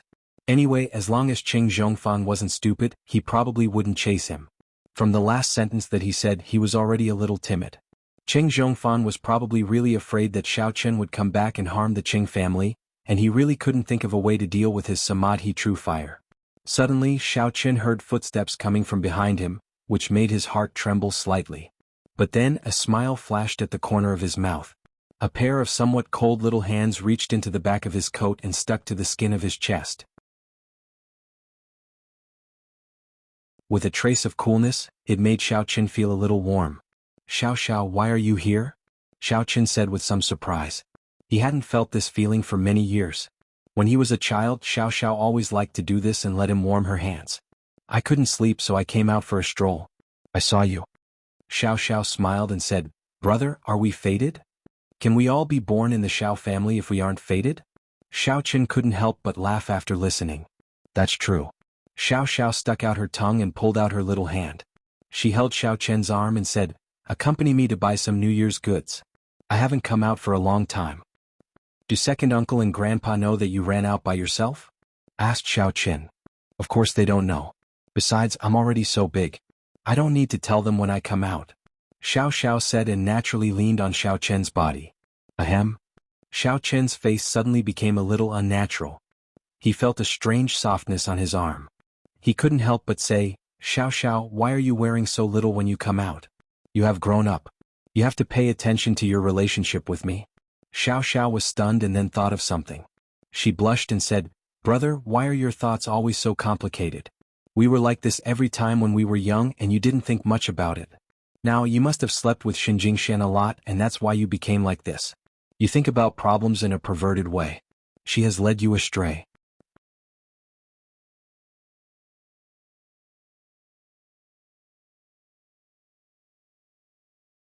Chapter 606. What does this have to do with Jingxian? Xiao Chen said. As expected, Xiao Xiao had some hostility towards Xin Jingxian. "I just don't like her. She saw you show your strength, so she came to seduce you." "Goddess?" Xiao Xiao curled her lips. "That's your sister-in-law. Don't talk nonsense. If you talk nonsense again, I'll really get angry." Xiao Chen was still very protective of Xin Jingxian. "Well, you forget your sister after getting a wife. Typical." Xiao Xiao shrugged and looked at Xiao Chen unhappily. "If you don't want to say it, then don't say it. Good advice is unpleasant to the ear." "What nonsense." Xiao Chen didn't know whether to laugh or cry. "Okay, let's see if there's anything good. I'll buy it for you." "That's a good word." Xiao Xiao happily squatted in front of a stall and looked carefully. Xiao Xiao used to enjoy these goods every time. It would take at least 1 or 2 hours to finish picking them up. Xiao Chen stood aside and waited patiently. "Xiao Xiao. Brother Xiao Chen?" A surprised voice sounded. Xiao Chen turned his head and was slightly startled. The person who had come was actually Qi Zhigao and there was a girl beside him. She looked fair and clean, and although she was not as pretty as Xiao Xiao, her temperament was somewhat similar to Xiao Xiao's. "Qi Zhigao? Why are you here?" Xiao Chen was also a little surprised. "Our brother Xiao Chen, long time no see." Qi Zhigao saw Xiao Xiao and was a little embarrassed, but he still adjusted his mood well. "Xiao Xiao, this is my fiancée. I accompanied her out for a walk. It's almost New Year, so I wanted to buy some goods." "So it's your fiancée?" Xiao Chen didn't expect that Qi Zhigao had already given up on Xiao Xiao. But thinking about it, Xiao Xiao was already engaged to Qing Mingqiang. It was useless for him not to give up. "Yes, it's Chao Yuling from the Chao family. I'm also preparing to officially compete for the position of the young master of the Qi family," Qi Zhigao said. Xiao Chen was a little surprised. He didn't expect that Qi Zhigao would think it through and understand the importance of marriage. Moreover, the person he found was not weak. It turned out to be a member of the Chao family in Songning. However, the Chao family was not strong enough in Xiao Chen's eyes. Congratulations. Xiao Xiao smiled and said, you finally found your true love. The corner of Qi Zhigao's mouth twitched, but he didn't explain anything. In fact, he still liked Xiao Xiao, but he could also see that Xiao Xiao only regarded him as a good friend, but she never liked him. Chao Yuling looked at Xiao Chen and then at Xiao Xiao. She smiled and said, so you are Xiao Chen. My brother has told me about you. Xiao Chen didn't start this topic. It was probably not something good. If Qi Zhigao was willing to find a member of the Chao family, it was his business. Xiao Chen didn't want to talk more with him. Then we'll go first. You can do your work. Qi Zhigao nodded to Xiao Chen and Xiao Xiao. Okay, when are you getting married? Don't forget to tell me. I'll go and congratulate you. Xiao Xiao smiled. Sure. Qi Zhigao also smiled. After the two left, Chao Yuling asked Qi Zhigao, is that Xiao Xiao whom you have been pursuing? It's all in the past. Qi Zhigao was a little embarrassed. It's nothing. Xiao Xiao doesn't look like a good person. She looks at her brother with a flirtatious look. She doesn't like you. She is so close to her brother. I don't know what kind of dirty things they do at home. Chao Yuling curled her lips and said, Yuling, how can you speculate so maliciously? They are brother and sister. How could it be possible? Qi Zhigao frowned. Who said brother and sister are? Oh, I mean they don't look like each other at all. Maybe one of them was adopted. Chao Yuling said sarcastically. Alas. Qi Zhigao sighed. He didn't know whether his choice was right or wrong. This Chao Yuling was a little mean. Although she wasn't as notorious as Qi Ziyuan's fiancé, Qin Xiaojiao, she wasn't a virgin anymore. Although she said that she accidentally broke it when she was exercising, Qi Zhigao didn't believe it. He was not stupid and couldn't tell the difference between anti-fans and fans. He just reluctantly accepted it. As a daughter of a big family, no matter what happened in the past, it would be fine as long as she behaved herself after getting engaged. To his relief, there had never been a rumor that Chao Yuling had a boyfriend. He also investigated, and it was true that Chao Yuling did not have a boyfriend. Therefore, Qi Zhigao could only think that Chao Yuling was born like this, or she secretly comforted herself so it could be considered as a comfort. Today when he saw Xiao Xiao, Qi Zhigao recalled the previous memories. It was originally quite beautiful, but after being ridiculed by Chao Yuling, he suddenly lost the mood and was absent-minded. Chao Yuling's cell phone rang. Chao Yuling picked it up and said to Qi Zhigao, it's my home phone. I'll answer it. As she spoke, she went to the side to answer the phone. Qi Zhigao was too lazy to eavesdrop. He looked at the night market and was a little lost in thought. Xiao Chen and Xiao Xiao chose some New Year's goods, and then they were about to get up and leave. Suddenly, several people appeared in front of them, which made them slightly stunned. Xiao Chen, you are under arrest. The leader of the black-shirt man shouted at Xiao Chen. I'm Captain Su Yonglong of the Songning branch of the Supernatural Investigation Bureau. You should obediently surrender or we will take coercive measures. Xiao Chen looked at Su Yonglong in front of him with some bafflement. How did they find this place? This was really strange. Moreover, was this guy retarded? I can even defeat Yang Tan. Does he think he is better than Yang Tan? I don't want to go against you. Even Yang Jianan is not my opponent. Xiao Chen said faintly, if you don't want to die, leave quickly. I will pretend that nothing happened. Haha, Xiao Chen, do you think I will use force against you? Su Yonglong suddenly smiled. He directly took out a pistol and pointed it at Xiao Chen, saying, surrender or I will shoot. Do you think you can dodge a bullet? Su Yonglong also saw the video provided by Xia Shibin. He knew that Xiao Chen was also afraid of bullets, so he specially prepared before coming. Oh, do as you wish. Xiao Chen glanced at him and ignored him. He directly turned around and took Xiao Xiao's hand, saying, Xiao Xiao, let's go. Xiao Xiao was a little worried because Su Yonglong was still holding a pistol.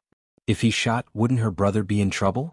However, out of trust for Xiao Chen, Xiao Xiao did not turn back and walked forward with Xiao Chen. Well, you want to resist arrest? Then don't blame me for being impolite. Su Yonglong pulled the trigger. Bang! The sudden gunshot sounded. The surrounding vendors had already retreated far away. They thought that they had encountered the scene of the police arresting a thief. Xiao Zhao's heart suddenly twitched. The other party really shot. She was a little shocked and squeezed Xiao Chen's hand. After the gunshot, she wanted to see Xiao Chen's situation, but she heard a scream. Ouch! This sound wasn't Xiao Chen's but a little like Su Yonglong's. Xiao Xiao turned around and saw Su Yonglong's right hand was full of blood. His hand was already a mess of flesh and blood. There was also a pistol on the ground that could not be seen. Captain Su. The other two people from the Supernatural Investigation Bureau immediately surrounded him. They couldn't understand why Su Yonglong's pistol exploded. They couldn't care less about Xiao Chen. Without the pistol, they were not Xiao Chen's opponent at all. They could only watch Xiao Chen walk away. In the Qing family, Qing Mingxiang had just applied the healing ointment that Qing Zhongfan brought back from the sect. He was usually reluctant to use this ointment, but he had to use it at this moment. Qing Mingxiang, who had applied the ointment, felt a lot more comfortable. He lay on the bed and his heart calmed down a lot. He knew that with the current strength of the Qing family, it was absolutely impossible to go against Xiao Chen. He could only endure it and wait for a chance to take revenge in the future. The phone rang and Qing Mingxiang picked up the phone with some difficulty. "Who is it?" "Young Master Qing, I'm Chao Yuliang," said Chao Yuliang. "What's Liangzi? So late. What's the matter?" asked Qing Mingxiang. "Guess who Chao Yuling and Qi Zhigao met on the street today?" Chao Yuliang said with some excitement. Oh. Qing Mingxiang didn't have the mood to play guessing with Chao Yuliang. He said impatiently, "What does it have to do with me who that little B***Tisich met? Could it be that she was not satisfied at home and went to find a new lover?" Speaking of Chao Yuliang's sister, Chao Yuling, Qing Mingxiang's heart was refreshed. He had always been suppressed by Qi Zhigao. Originally, he was able to get back at him with Xiao Zhao's matter, but he didn't expect that Xiao Xiao broke off the engagement, and he didn't take advantage of it at all. It was really annoying. Fortunately, Qi Zhigao didn't catch up with Xiao Xiao, which was more or less a comfort. However, there was a cool thing next. Qi Zhigao's fiancée actually chose Chao Yuling. He was about to laugh wildly. Qi Zhigao finally picked up the leftovers. "I met Xiao Chen." Chao Yuliang didn't have the mood to talk about other things. He quickly said, "Xiao Chen actually dared to appear in Songning City. He really doesn't want to live." Oh. When Qing Mingxiang heard that he met Xiao Chen, he suddenly lost interest.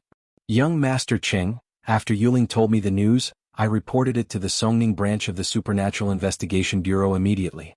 Ah. Now, it is estimated that the Songning branch of the Supernatural Investigation Bureau has already gone to catch Xiao Chen. Chao Yuliang said proudly. "Motherf***.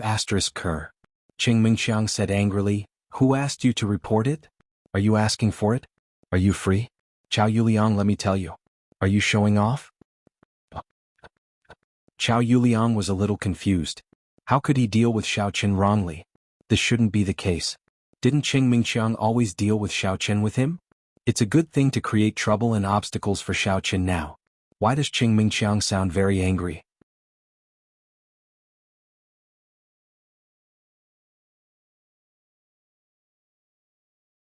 Chapter 607. Motherf***, you really can't do anything right. Qing Mingxiang was so angry that he hung up the phone. What's wrong? Just then Qing Zhongfan walked into the bedroom from the outside and heard Qing Mingxiang scolding people. He was slightly surprised and asked, "Chao Yuliang, this bastard." His sister saw Xiao Chen on the street and told him. He actually made a decision on his own and reported the Songning branch of the Supernatural Investigation Bureau to catch Xiao Chen. Qing Mingxiang snarled angrily, "Isn't this putting our Qing family in trouble? What will Xiao Chen think? He must think that we reported it. None of your subordinates are useful." Qing Zhongfan slapped his forehead and was a little depressed. That kid doesn't play according to the rules. If he wants to burn our house, it's just a matter of a moment. It's really unwise to provoke him now. I think so too. This Chao Yuliang is too annoying. He made a decision on his own. Qing Mingxiang was also very annoyed. Why don't we look for Xiao Chen to explain? What else is there to explain? He won't believe it even if we explain it. Besides, even if we say that Chao Yuliang did it, Chao Yuliang is your man. Can he believe that this has nothing to do with you? Qing Zhongfan asked. Indeed, it's really killing us. Qing Mingxiang said with hatred. I hope Xiao Chen doesn't think so much. On Xiao Chen's side there were indeed some doubts. He was very puzzled. Logically, Qing Zhongfan wasn't stupid, right? The strength of these people from the Supernatural Investigation Bureau was not his opponent at all. Why did Qing Zhongfan ask them to come? Was it a joke? He frowned and thought of Chao Yuling who he saw before. Could it be that she was behind it? This wasn't impossible. It was normal for Chao Yuliang's sister to tell Chao Yuliang later. Thinking that she was Qi Zhigao's girlfriend, and Qi Zhigao had recognized him as his boss before, Xiao Chen couldn't ask them for an explanation. Anyway, there was nothing to do, so he just let it go. However, one thing was certain. His identity as Xiao Chen had been completely exposed. He could no longer use this identity in the future. "Brother, what's going on? How did they find you?" After escaping danger, Xiao Xiao asked curiously. "I don't know either, but I'm guessing Chao Yuling tipped them off." Xiao Chen said, "Forget it. Ignore them. I'll send you back to the Xiao family. I guess I won't be able to go back to the Xiao family for a while. Starting tomorrow, there will be people waiting at the door of the Xiao family. She's really annoying. She doesn't look like a good person. She looks gentle and quiet on the surface, but I think she's a green tea bitch on the inside," Xiao Xiao said disdainfully. "Well, no matter what, she's Qi Zhigao's girlfriend." Xiao Chen waved his hand. He didn't like to talk about friends behind their backs. What a bad taste. "Fortunately, I didn't promise him, or else I would be finished." Xiao Xiao patted her chest and said, "It's really annoying. I thought that brother would accompany me often during this period. And I'll find a way to secretly accompany you." Xiao Chen smiled bitterly. "That's more like it. This is what you said. Don't lie or I'll tell Grandpa," Xiao Xiao said. Xiao Chen was happy. It was like this when he was young. If he lied to Xiao Xiao, she would complain to Grandpa. Although he knew that Xiao Xiao was joking now, Xiao Chen was still emotional. After sending Xiao Xiao back to the Xiao family and watching her enter the door, Xiao Chen left. Sure enough, as soon as Xiao Chen returned, he received a report from Xia Shibin. "Brother Yang, just now the warrior guild Songning branch reported to me that they found traces of you." "Xiao Chen, how do you think we should deal with it?" "Tell them not to act rashly. They are not our opponents." Xiao Chen said, "We will take over here." "And that's what I said." Xia Shibin nodded. Song Hua Wu, who was at the side, felt that it was a little strange. Previously, in Lego Town, the martial cavalry who fired the gun exploded, and now, this person from the Supernatural Investigation Bureau also exploded. Xiao Chen's move was really a little special, but why didn't Yang Tan's gun explode back then? "What's our next plan?" Xiao Chen looked at Song Huawu and Xia Shibin and asked.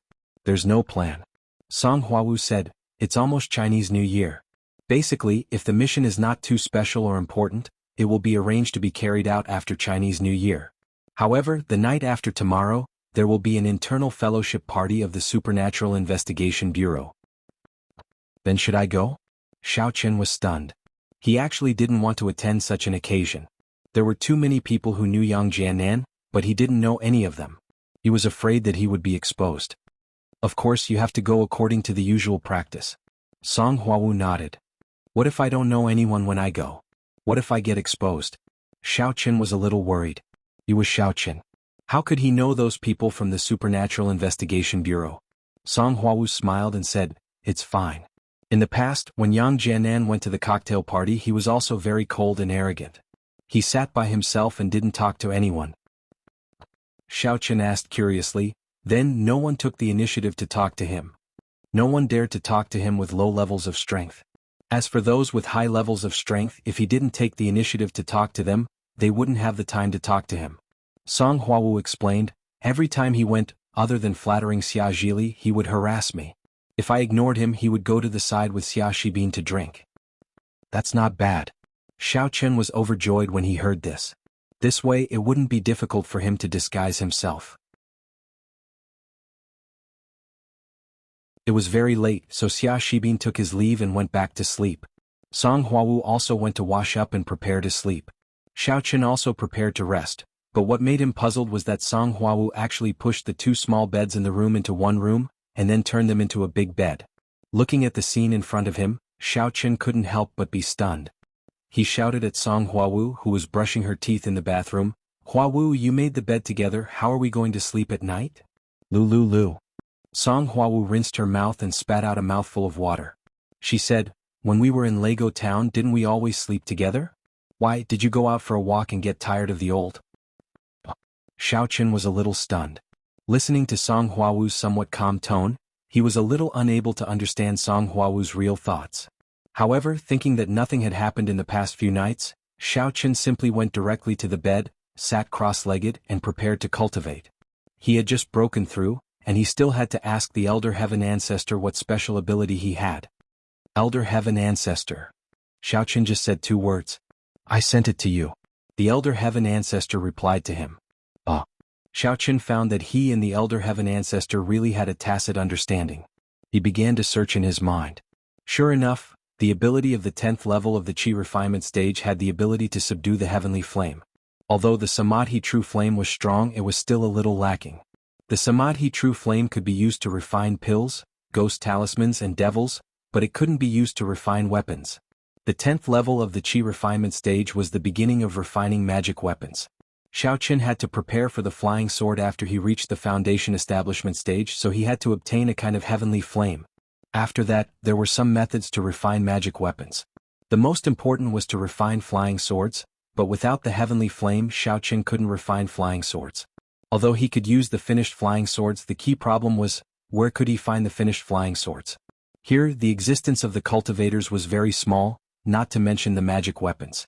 Of course, magic weapons weren't limited to flying swords. There were some other things such as alchemy furnace, which also belonged to the magic weapon category, but it required a very high level of forging skills to make. And refining a high-level magic weapon also depended on the level of the heavenly flame. In the information given to him by the Elder Heaven Ancestor, the heavenly flame was divided into 4 levels: heaven level, earth level, black level, and yellow level. Among them, the yellow level was the weakest, but it was also the starting point. The subduing of the heavenly flame also had to follow the order of the yellow Shen heaven and earth. Once it was disobeyed, not only could it not be subdued, it might even backfire. Therefore, Xiaoqin's current priority was to obtain a yellow-level heavenly flame. The heavenly flame was a kind of flame formed between heaven and earth. It was much more violent than the one that the cultivators condensed, and it was especially suitable for refining magic weapons. After reading the information, Xiaoqin was a little depressed. Elder Heaven Ancestor, where can I find the heavenly flame? This depends on you, I don't know. The Elder Heaven Ancestor said, but if you really don't have it, you can make some flying knives and carry them with you. They can barely be used as offensive magic weapons, but you can't use the flying sword. Xiaoqin was a little speechless after listening. What use could a small knife have? Unless it could be used when a warrior or a martial arts master was unprepared, it couldn't cause too much damage. As for dealing with ordinary people, there was no need to use flying knives at all, it was simply useless. That's right. Xiaoqin suddenly thought of something. Previously, in the Warrior Guild's file, he had seen the analysis of his father's disappearance. Although he didn't know why the trial team was going to the Hakanamada Desert, his father must have heard that there was a heavenly flame in the ruins of the Blazing Mountain. The water from it could be used to refine one's body, which was why he accepted this trial mission. So, there was a heavenly flame there? Thinking of this, Xiaoqin could not help but frown.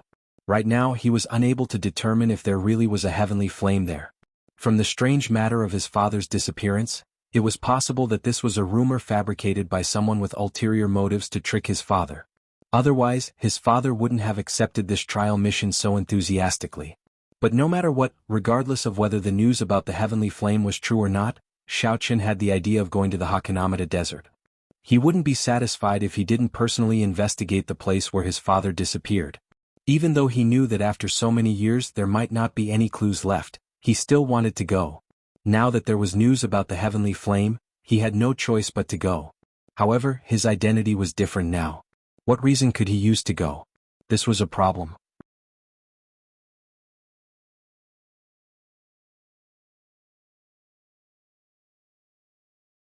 Chapter 608.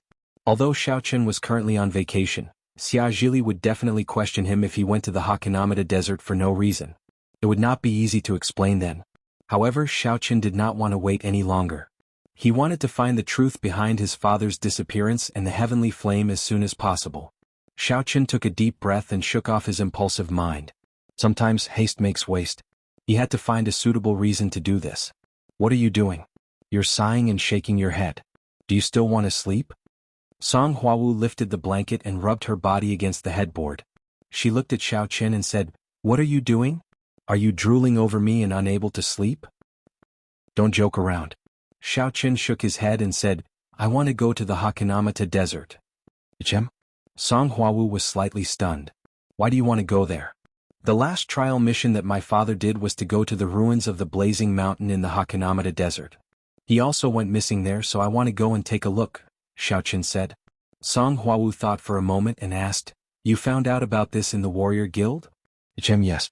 I don't want to wait any longer. I want to go and take a look. It would have been fine if Xiao Qin did not know about it in the past. However, now that he knew, he had to go and take a look. But I don't have any reason. Xia Zhili might be suspicious. Sai, that's it? You're so stupid. Song Huawu yawned. Didn't Xiao Qin appear?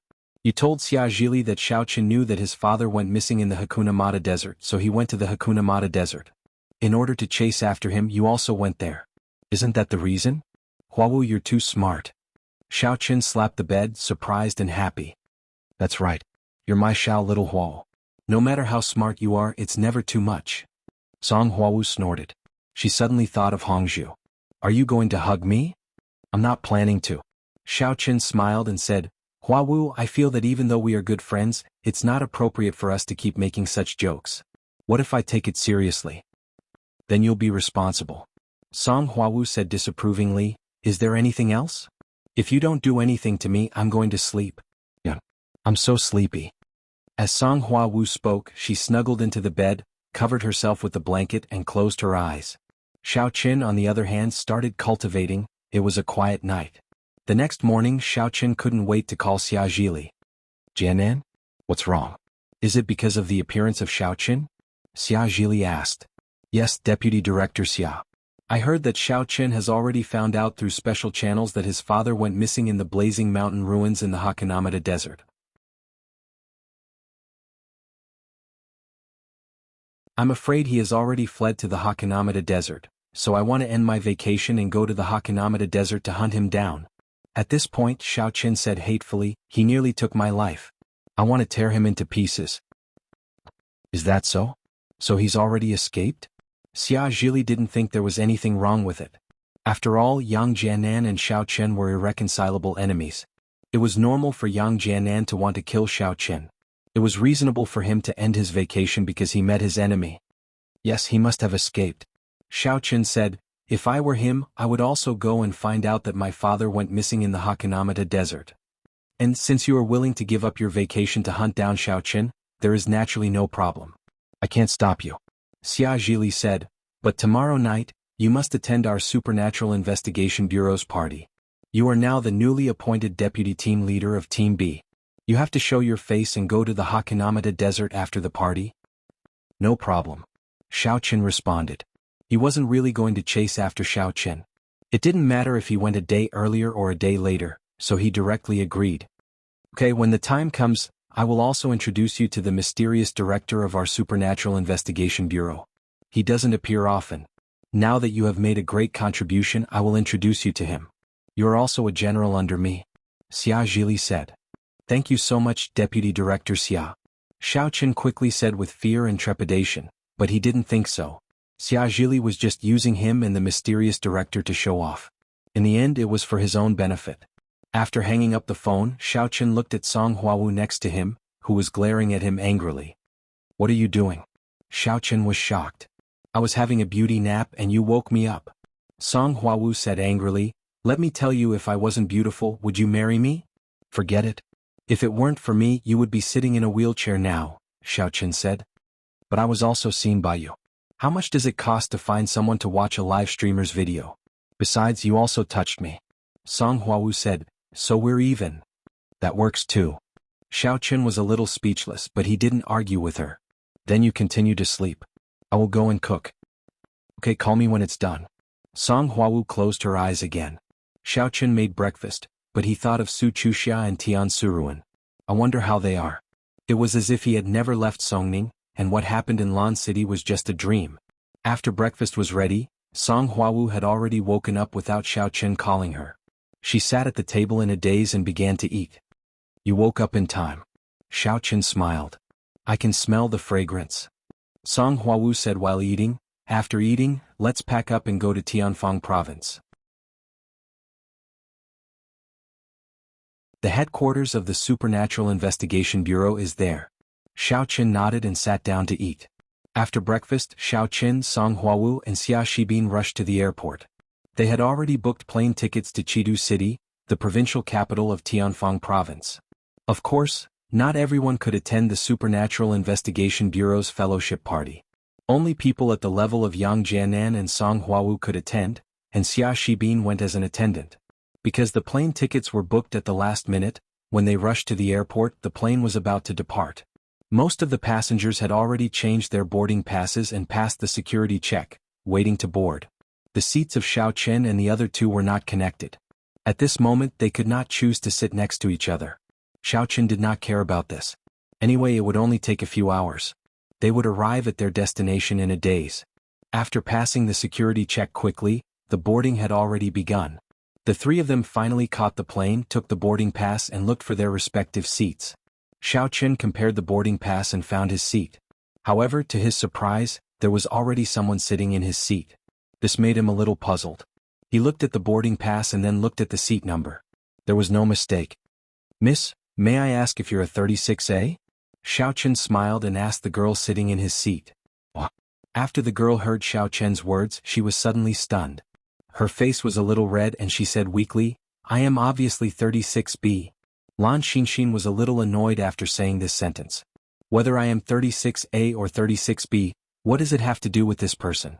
Is there something wrong with this person? Why is he asking about other people's chest size? She was also honest, so she said it. In fact, Lan Xinxin's chest was a little small. She was usually most depressed when others talked about her flat chest, so she subconsciously retorted. But after saying it, she regretted it a little. Why did I tell my privacy to a stranger? Thinking of this, Lan Xinxin ignored Xiao Chen. She turned her head and looked out of the window of the plane. Xiao Chen was a little puzzled. What's wrong with this chick? She already admitted that she is 36B, but she still sits in the 36A seat. Really? If you want to lean against the window, just say it. It's not like I don't want to change seats with you. Why are you ignoring me? However, Xiao Chen didn't say much. He sat in the 36B seat. Since the 36A was occupied by her, then Xiao Chen could only do so. However, Lan Xinxin was shocked. She didn't expect that the man who asked about her chest size would suddenly sit next to her. This made her a little nervous. Is this person a pervert? Otherwise, after asking about my chest size, why is he sitting next to me? However, Lan Xinxin didn't ask. She was afraid that if she spoke, this person would endlessly pester her. However, when she thought of the long journey and this pervert sitting next to her, she felt uncomfortable all over.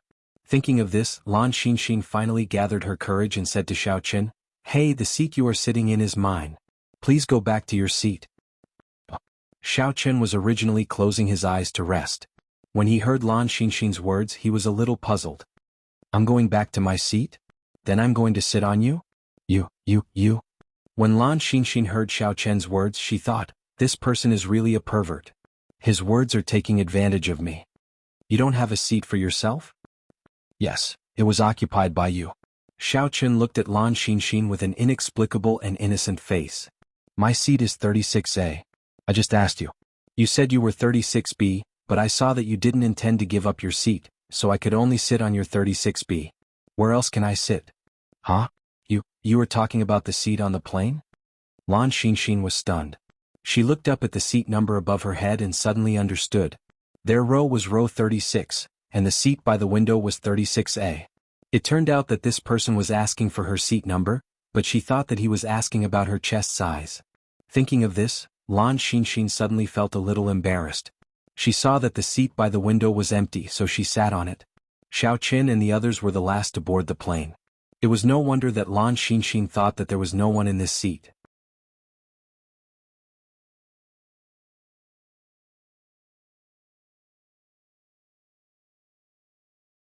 Chapter 609. Now that she thought about it, he didn't mean anything else at all. Lan Xinxin suddenly felt a little ashamed. I'm sorry. I'll switch with you, that's not necessary. If you like 36A, then 36A is fine. Xiao Chen smiled and shook his head. This girl is really strange. She looks pretty, but why does she feel a little unconventional and stupid? No, I don't like 36A. Lan Xinxin said subconsciously, but after saying it, she realized that she said it wrong. But she still wanted to switch because she now remembered that the seat she was sitting in was 36A. She remembered that she was flat-chested, so she wanted to change. I'm still 36B. Oh, then it's up to you. Xiao Chen stood up, But the guest in seat 36C next to him had already put down his luggage and sat down. After this person sat down, he closed his eyes and started snoring. Xiaochen didn't know if he was really asleep or pretending. Although Xiaochen wasn't afraid of him, he didn't want to cause trouble on the plane, so he said, "I will lift the seat first and then you come over from in front of me. I will then move over," and Lan Xinxin nodded to show her agreement. However, when she stood up and moved to Xiaochen's side, she suddenly remembered that her buttocks were facing Xiaochen. Moreover, because she wanted to rub against him, she twisted her buttocks. This made her face a little hot. She also felt some self-pity. "Lan Xinxin, you are so stupid. How can you do this? Isn't this equivalent to showing off to others?" However, it was already like this. She could only speed up and want to move over quickly. Who would have thought that she would be anxious and directly knock the small table in front of the seat? She was shocked. She subconsciously dodged back and directly sat on Xiaochen's body. Lan Xinxin was a cute beauty. Although she looked a little stupid, this kind of girl could make people more excited sometimes. So, Xiaochen was the same at this moment? Lan Xinxin also felt that something was wrong for a moment. She subconsciously stood up again, but she used too much force and hit the small table in front of her that was completely open. She bounced back and sat on Xiaochen's body again. However, this time Xiaochen didn't feel it at all. Because he was directly broken by Lan Xinxin. He could even hear the crisp "kacha" sound. Xiaochen screamed. He was sweating from the pain. Lan Xinxin also noticed that something was wrong. Although she was stupid, she also knew what happened. She stood up in a hurry, but she saw that Xiaochen's face had turned green. Are you all right? I'll send you to the hospital." His face turned pale with fright. Xiaochen grimaced in pain. In fact, this matter couldn't be blamed on Lan Xinxin, who asked Xiaochen to be tempted. But this Lan Xinxin was accurate enough. It really made him very depressed. Xiaochen waved his hand and slowly moved his body away. He sat inside 36A by the window. Looking at Xiaochen's painful look, Lan Xinxin was scared. She also heard the crisp sound just now. She also saw similar news reports. Combined with Xiaochen's current appearance, he would definitely be broken. Fortunately, he was a cultivator and could repair himself. Otherwise, he would really be crippled. It would be difficult to recover even if he went to the hospital. Xiaochen thought that this chick was too much of a scam. If he really broke, it would be over. "Sir, are you really okay?" Lan Xinxin looked at Xiaochen nervously and said, "If there is a problem, let's go to the hospital quickly. I have an acquaintance in the hospital. I have a sister there. If you are afraid of losing face, we can go secretly." "No need." Xiaochen was a little speechless. "Go secretly? Obviously, you are the one who caused me to break. What is there for me to lose face?" "You really don't need it?" Lan Xinxin asked with uncertainty. "Really? Even if there is something, I won't look for you." "Eh." Xiaochen didn't want to talk too much about this topic. There were so many people on the plane. Those who didn't know would think that something was wrong with him. Then, that's okay. Lan Xinxin saw that Xiaochen's attitude was firm, so she could only give up. However, she was a little uneasy in her heart. She still secretly observed Xiaochen and found that Xiaochen was picking up a magazine issued on the plane at the moment. It seemed that there was no adverse reaction, so she was slightly relieved. After a while, the plane was ready to take off. It entered the runway and taxied. Lan Xinxin looked at Xiaochen again and saw that he was still fine. She heaved a sigh of relief and picked up the newspaper to read. After the plane flew smoothly, the stewardess began to distribute drinks and snacks. The man on the other side of Lan Xinxin seemed to wake up and ordered a cup of coffee. Lan Xinxin asked for a glass of milk, and Xiaochen asked for a glass of water. He was a little thirsty. After drinking, he planned to go to the bathroom. He wanted to go before, but seeing that the man was sleeping, he didn't want to disturb him. "I'm going to the bathroom," Xiaochen said to Lan Xinxin. "Ah." Lan Xinxin was stunned. Are you going to check if it's broken?" Xiaochen suddenly had a black line. What kind of logic is this? Looking at Xiaochen's black face and not answering, Lan Xinxin thought that she had guessed it right. It must be like this, so she suddenly felt a little nervous. If Xiaochen went to the bathroom, it must mean that he is uncomfortable. There is a problem. Otherwise, why would he go to the bathroom? Thinking of this, Lan Xinxin was very apologetic. "Why don't I accompany you to take a look? If there is any problem, I can help you. I'm going to pee. Can you help me too?" Xiaochen didn't know what to say. Is this a silly girl? "Ah, then I can help you check to see if it can pee," Lan Xinxin said. No, I can check it myself. Xiaoqin said, you should get out of the way. I will pee in my pants. Then you come back.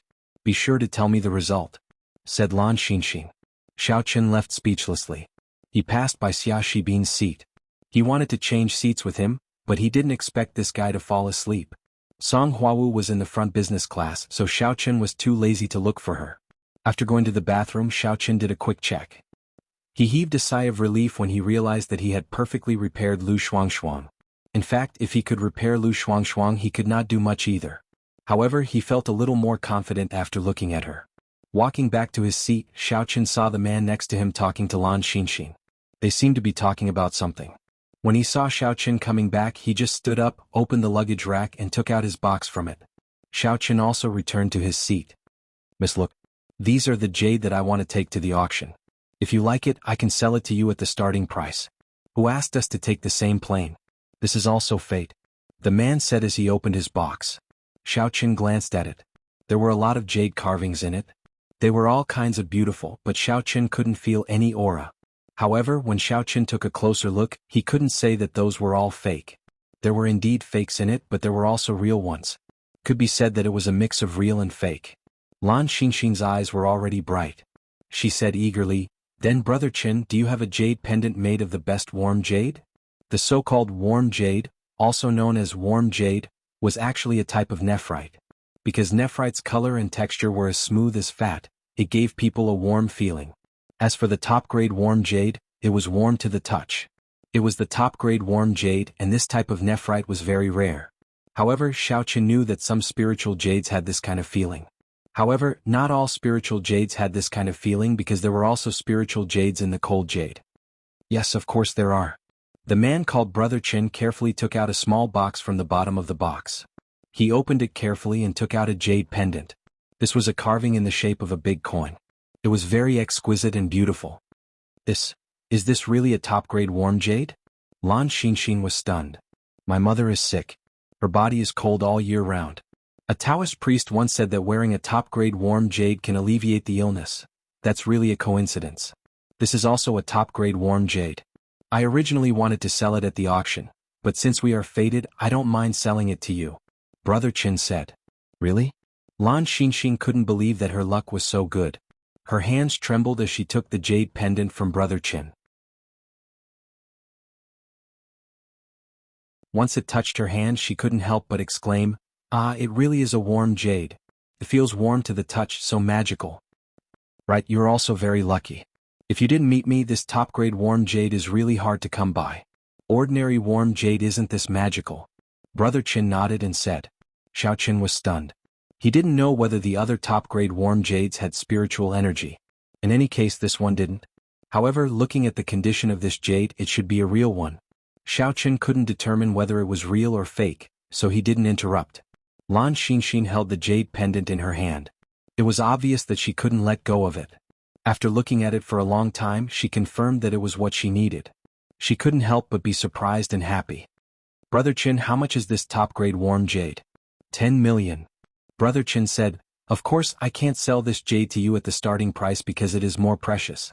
I estimate that if it is put up for auction, it can be sold for at least 20 million. Of course, the auction will take a 40% commission, so the remaining price will be 12 million. I will give you a discount to round it up to 10 million. 10 million? Xiaoqin was a little surprised. Is this silly girl very rich? I didn't see it, but the person next to me actually saw it. Otherwise, whether the jade in his hand was real or fake, he wouldn't pick a poor person to fool. 10 million. Lan Xinxin frowned. It's a little expensive.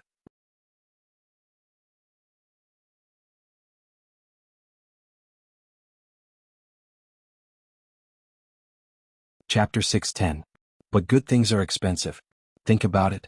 10 million yuan or your mother's illness, which is more important?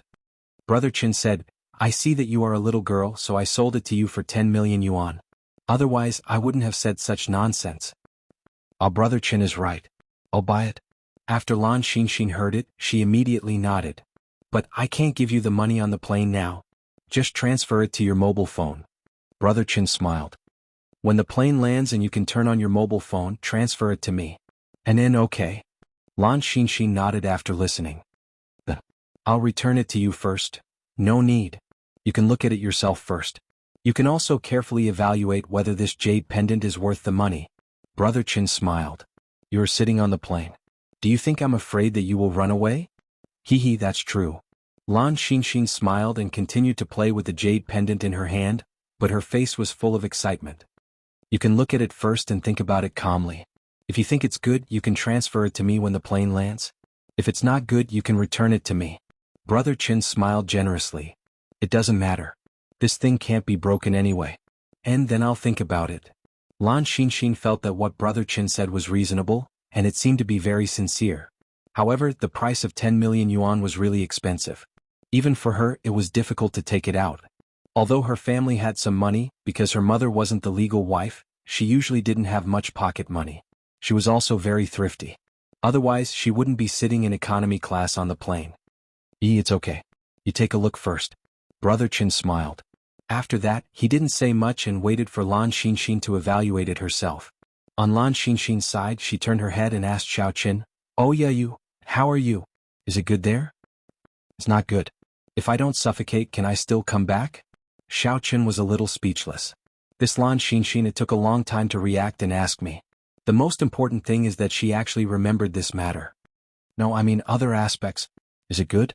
asked Lan Xinxin. "Other aspects." Xiao Qin rolled his eyes and didn't know what to say. "As for the rest, how would you know if it's good or not if you don't try it? Do you want to try it with me?" Xiao Qin was really annoyed by her and said impatiently. "With me?" Lan Xinxin was a little hesitant. She was indeed very worried about Xiao Qian's situation, but it didn't seem right to try it with her. She was still a virgin, how could she try it so casually? Besides, what if she got pregnant? Just like her mother, she had a very low status in the family. Therefore, she thought for a moment and said weakly, "Why don't I spend some money to find a prostitute for you to try it out?" "Do you think I can agree?" Xiao Qin asked. "Yeah." Lan Xinxin nodded. "That really can't be easily agreed. If we find someone who is sick and gets a more serious infectious disease, it will be even worse." Xiao Qin didn't want to talk to this silly girl anymore. "Then, how about I use my hands to help you try it?" Lan Xinxin struggled for a long time before she gathered her courage and said, "Do I need you to use my hands? I don't have my own hands." Xiao Qin said, "Okay, you don't have to worry about it. I won't look for you even if I'm crippled, okay? Then I will feel uneasy. You can't really do it, right?" Lan Xinxin heard Xiao Qian's tone, and it seemed that he was angry, so she asked quickly, "Let me see the jade pendant in your hand." Xiao Qin had to change the topic. He didn't want to discuss this kind of personal issue with the silly girl. He wasn't familiar with her. Xiao Qin felt weird talking about these things. "Okay." Lan Xinxin gave the jade pendant to Xiao Qin. "Do you also understand jade?" "I know a little bit." Xiao Qin took the jade pendant and looked at it in his hand.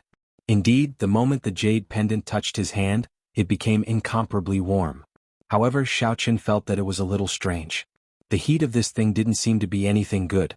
It didn't seem to be the heat emitted from the inside of the jade pendant, but the outer layer was a little hot. Of course, if one wasn't a cultivator, it was difficult for the average person to feel it.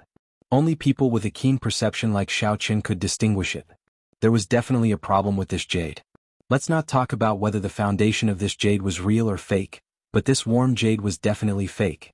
Although Xiao Qin didn't want to talk to this silly girl, Lan Xinxin, this silly girl was very kind. After all, it was 10 million yuan. Xiao Qin didn't want her to be cheated, so he quietly gathered a samadhi true fire in his hand and quickly burned the surface of the jade pendant. This action was completed in an instant. It was very fast, so naturally no one noticed it. Sure enough, after Xiao Qin burned the jade pendant, the previous warm feeling disappeared. Xiao Qin sneered in his heart. Sure enough, if his guess was right, I'm afraid that Brother Qin smeared a material on the jade pendant. This material would heat up when it touched the hand to disguise it as warm jade. This layer of material was burned by Xiao Qian's samadhi true fire, so this jade pendant also became an ordinary jade pendant. It didn't have the warm effect. This jade isn't warm. There's no special feeling. Xiao Qin pretended to be puzzled. Isn't this an ordinary jade pendant? What function does it have? No, it's warm jade. Lan Xinxin said as she took the jade pendant back from Xiao Qian's hand, but she was suddenly stunned. The previous warm feeling really disappeared. She suddenly had some doubts. Brother Chin, this jade pendant isn't warm anymore?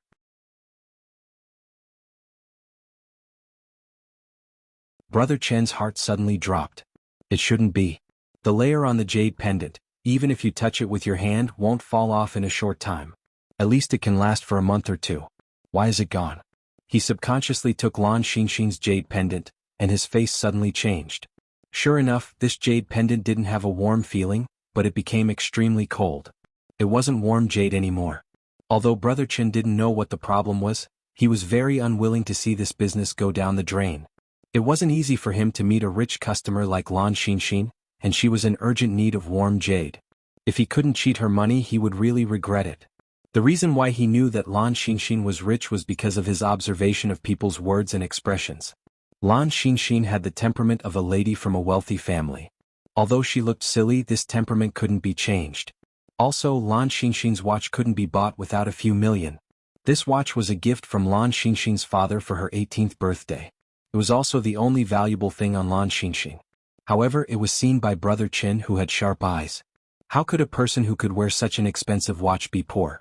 Although Lan Xinxin's clothes were very ordinary. Therefore he wasn't reconciled. He saw that 10 million was in the bag, but it was gone in the blink of an eye. He gritted his teeth and prepared to cause trouble. Are you guys in the same group? Did you guys collude to break my jade pendant? Ah? Lan Xinxin was shocked. She didn't expect Brother Chin, who was very kind a moment ago, to become fierce in the blink of an eye. How can this jade pendant be broken? It's not broken. Why did it fail? It was warm just now. You tested it yourself, but after you guys touched it, it became like this. It was either broken by you guys or it was replaced. Brother Chin snorted and said, "You know what you have done. Do you think I'm easy to bully? Let me tell you, I have people in Tianfang province. If you don't pay, don't think about leaving the airport. If you lose an arm or a leg, don't blame me for being merciless." He was also anxious. The money was going to fly away. He simply shed all pretense of cordiality. Since he couldn't cheat anymore, he directly changed to threats and extortion. Lan Xinxin was scared by Brother Chin. She was about to cry. "I really didn't do anything. Is it interesting?" Xiao Qin frowned. He couldn't stand it anymore. He exposed the problem of the jade pendant. If this Brother Chin gave up, Xiao Qin wouldn't have the intention to find trouble with him. After all, he was just a small liar. Xiao Qin couldn't be bothered with this kind of person. But now this person was even threatening and intimidating. Xiao Qin was a little sick of it. "You know what is going on in your heart. Don't make a fuss. Calm down. If you continue to be a busybody, I won't let you get off the plane." Shout. Brother Chin didn't expect Xiao Qin to actually speak. "What? Are you trying to be a hero saving the beauty? But is there any use in saving the beauty? That thing is broken, right? Don't think that I didn't hear it just now. You're just a little eunuch. Go to the side and don't be a busybody. The jade just now became like this in my hands. If there's anything, look for me." Xiao Qin directly said to Lan Xinxin, "You better go to 36A. I'll sit here with you." "Kid, are you trying to be unreasonable with me?" Brother Chin wasn't afraid of Xiao Qin at all. He whistled.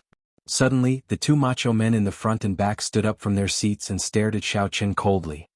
"You're trying to cause trouble on the plane, right?" Xiao Qin glanced at Brother Chin and slapped him. He directly sent him flying into the plane's aisle. The two macho men didn't expect Xiao Qin to dare to make the first move in this situation. They were suddenly stunned.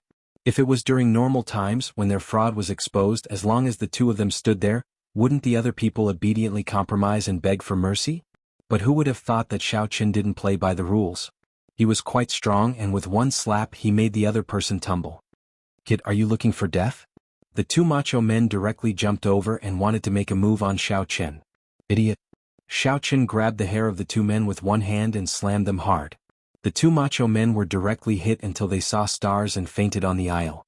Lan Xinxin was dumbfounded. She didn't expect Xiao Qin to be so fierce. He just casually hit the three macho men until they lost their ability to move.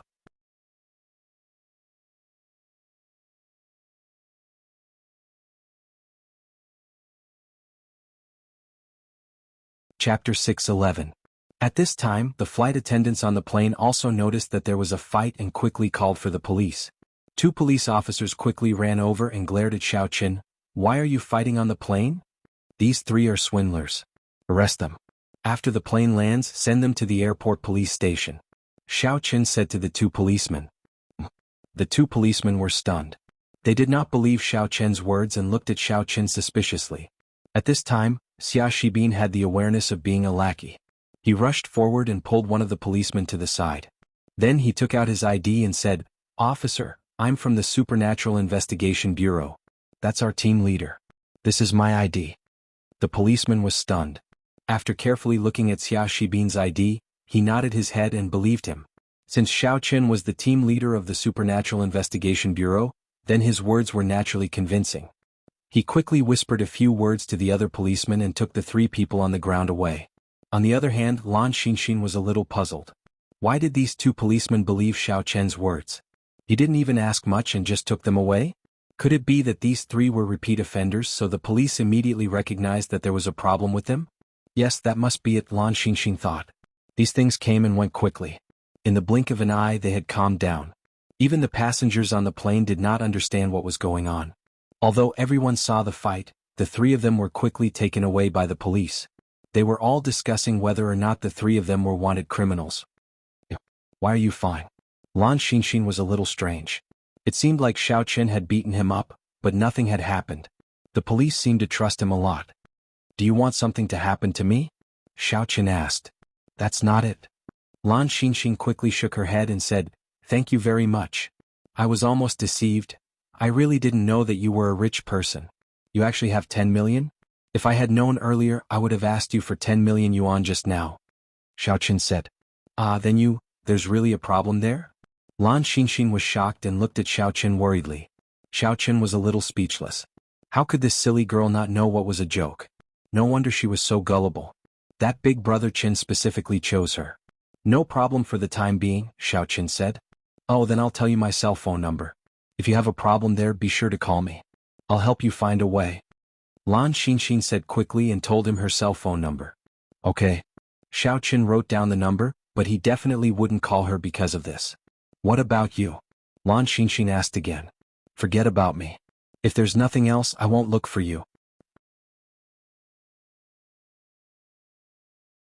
Xiao Chen didn't want to contact this silly girl again. No way. If there's something wrong there and you're embarrassed to tell me, I will feel bad. Lan Xinxin said quickly. Xiao Chen had no choice but to tell her his way number. I always change my cell phone number. You can add this.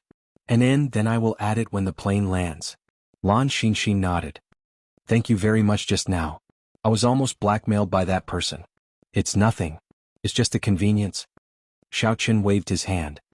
Right, what's your name? I still don't know yet. My name is Lan Xinxin. Lan Xinxin introduced herself. Also, what are you doing in Tianfang province? Where are you from? Are you from Songning? Xiao Chang. I'm from Songning. I'm going to do something. Xiao Chen answered briefly. I see. I'm going to Tianfang province to play. If you have nothing to do, why don't you come with me? Lan Xinxin invited. Go with you? Xiao Chen was stunned. Are you really stupid or pretending to be stupid? You were almost cheated just now. You still want to invite a strange man to play with you. Aren't you afraid of being cheated into bed?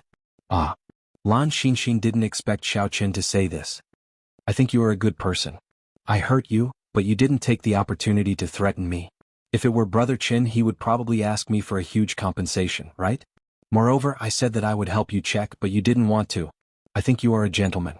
You wouldn't lie to me to sleep, right? Xiao Chen listened to Lan Xinxin's analysis. He didn't know if it was because her logical thinking was strong or because she was too simple. It was a miracle that she could live to this age without anything happening to her. Lan Xinxin, let me give you a piece of advice. I'm not a good person. A silly girl like you is more likely to arouse a man's desire to conquer. If you keep doing this, I might really push you down. Xiao Chen said directly, don't trust others so easily. If you don't know them, do you know what they are thinking? And then, my brother used to accompany me out, but he has something to do this time. Also, I can tell that he doesn't want to play with me. Every day he thinks about fighting for power and how to be the young master of the family. He thinks that I'm too childish. Lan Xinxin said gloomily, but I know that Brother Xiao Chang is a good person. If you were really a bad person, you wouldn't have said so much to me, and you wouldn't have reminded me. That's not necessarily true. Sometimes, bad people also need to disguise themselves. Xiao Chen said, Look at Brother Chin just now. His attitude is completely different from before. It's like he's a different person. What do you think? This. Lan Xinxin thought about it. It was indeed the case.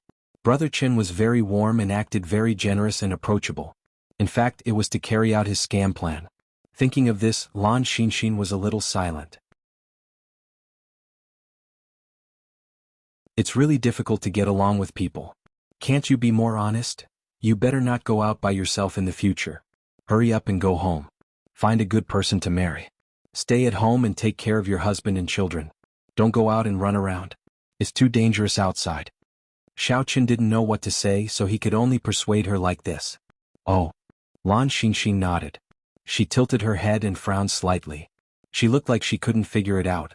Xiao Qin ignored her and read the newspaper on his own as he passed the rest of the journey. As for Lan Xinxin, she could also tell that Xiao Qin didn't want to continue talking to her. She could only listen to her MP3 player in boredom. The plane landed. She took out her phone and added Xiao Qian's Weixin. When she got off the plane, Lan Xinxin still greeted Xiao Qian. Brother Xiao, I'm leaving. You have to contact me. This sentence happened to be heard by Song Huawu. Xia Shibin quickly blinked at Xiao Qian. Xiao Qian was inexplicable when he heard Song Huawu ask, "Who is she? Are you hooking up with a girl on the plane? Aren't there any beautiful women at home?" Xiao Qian was stunned. You mean Xing Menjing? Xia Shibin found it a little funny, but it wasn't appropriate to interrupt. Your eyesight isn't good. Who have you been sleeping with every day recently? Song Huawu glared at Xiao Qian. Seeing that he still had an inexplicable expression, she suddenly stomped her feet in anger. Meh. You're Yang Jianan now, okay? You should be flirting with me, not flirting with other little girls. Oh. Xiao Qian suddenly realized. He suddenly remembered that his identity was indeed Yang Jianan. Yang Jianan pursued Song Huawu very closely, but why did Song Huawu's attitude just now seem a little off? It seems like she's jealous? What's with the oh? If you don't want to expose yourself, be more attentive. Quick, help me carry my bag. Song Huawu handed her bag to Xiao Qian. Xiao Qian and Xia Shibin didn't have any luggage. Only Song Huawu had a big bag of things. Men and women were different when they went out. They still had to bring all kinds of clothes. Even Song Huawu was no exception. The three of them called a taxi at the airport and went to the venue of the fellowship party. The reception was in a 5-star hotel. This was a hotel operated by the Supernatural Investigation Bureau's headquarters in Tianfang Province. Usually, there were some meetings, get-togethers, and people from the branch who came on business trips. At other times, it would also be open to the public and earn some mission funds. However, the fellowship party hadn't started yet. It would only be held tomorrow night. The few of them arrived first, so they naturally booked a room and checked in. Here, there was no need for Xiao Qian and Song Huawu to stay in the same room. It wasn't good to be too intimate. The three of them went upstairs and settled down in the room.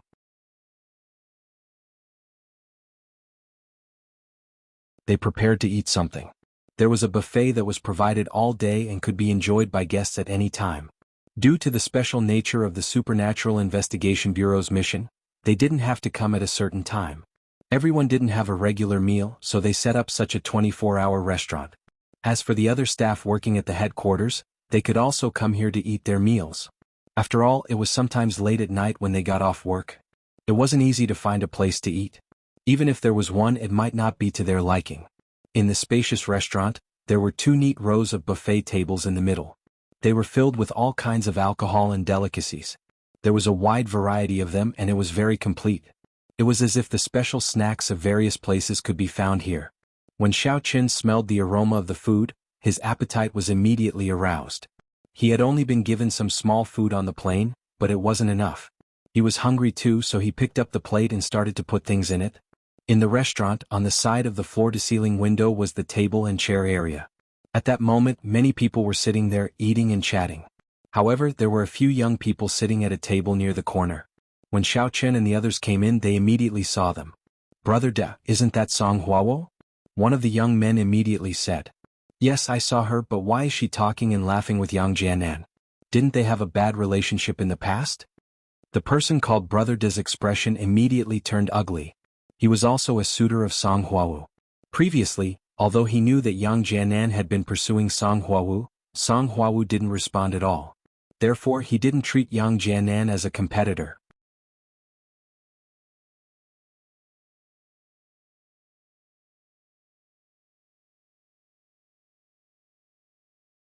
Chapter 6:12. In his opinion, as long as Song Huawu didn't like Yang Jianan, he would be able to win her over sooner or later. But today he felt a sense of crisis. This won't do. Looking at the situation, did the relationship between the two become better? Yeah, I also heard that the relationship between them is very bad. In the past, they didn't go together at the annual gathering. Yang Jianan was with Xia Shibin. The young man nodded. Little Ma, let's go and say hello. Brother De couldn't sit still. He stood up and said to the young man. Okay. Little Ma naturally followed Brother De's lead. Xiao Qin, Song Huawu, and Xia Shibin just took the food and found a seat to sit down. Then they saw someone come over to say hello. Seeing the person, Song Huawu frowned slightly. Xia Shibin lowered his voice and said to Xiao Qin, Brother Yang, your love rival is here. Love rival? Xiao Qin was slightly stunned. What love rival? The man in front is called Pang Fengde. He is the leader of the newcomer training group of the Supernatural Investigation Bureau. The one behind him is his follower who is the same role as me. His name is Ma Jisheng. Xia Shibin quickly introduced. Newcomer training group leader? What position is that? However, after Xiao Qin asked before Xia Shibin could answer, the two people came over. Huawu team leader Yang, you are here? Pang Fengde deliberately put Yang Jianan at the back. Obviously he didn't put Yang Jianan in his eyes. As for his identity as the deputy team leader of Team B, he probably didn't know yet. Huawu, why didn't you say hello? I'm going to pick you up. Pang Fengde's words and actions were very appropriate and passionate. However, he didn't look at Xiao Qin at all. His eyes were fixed on Song Huawu. Who is this?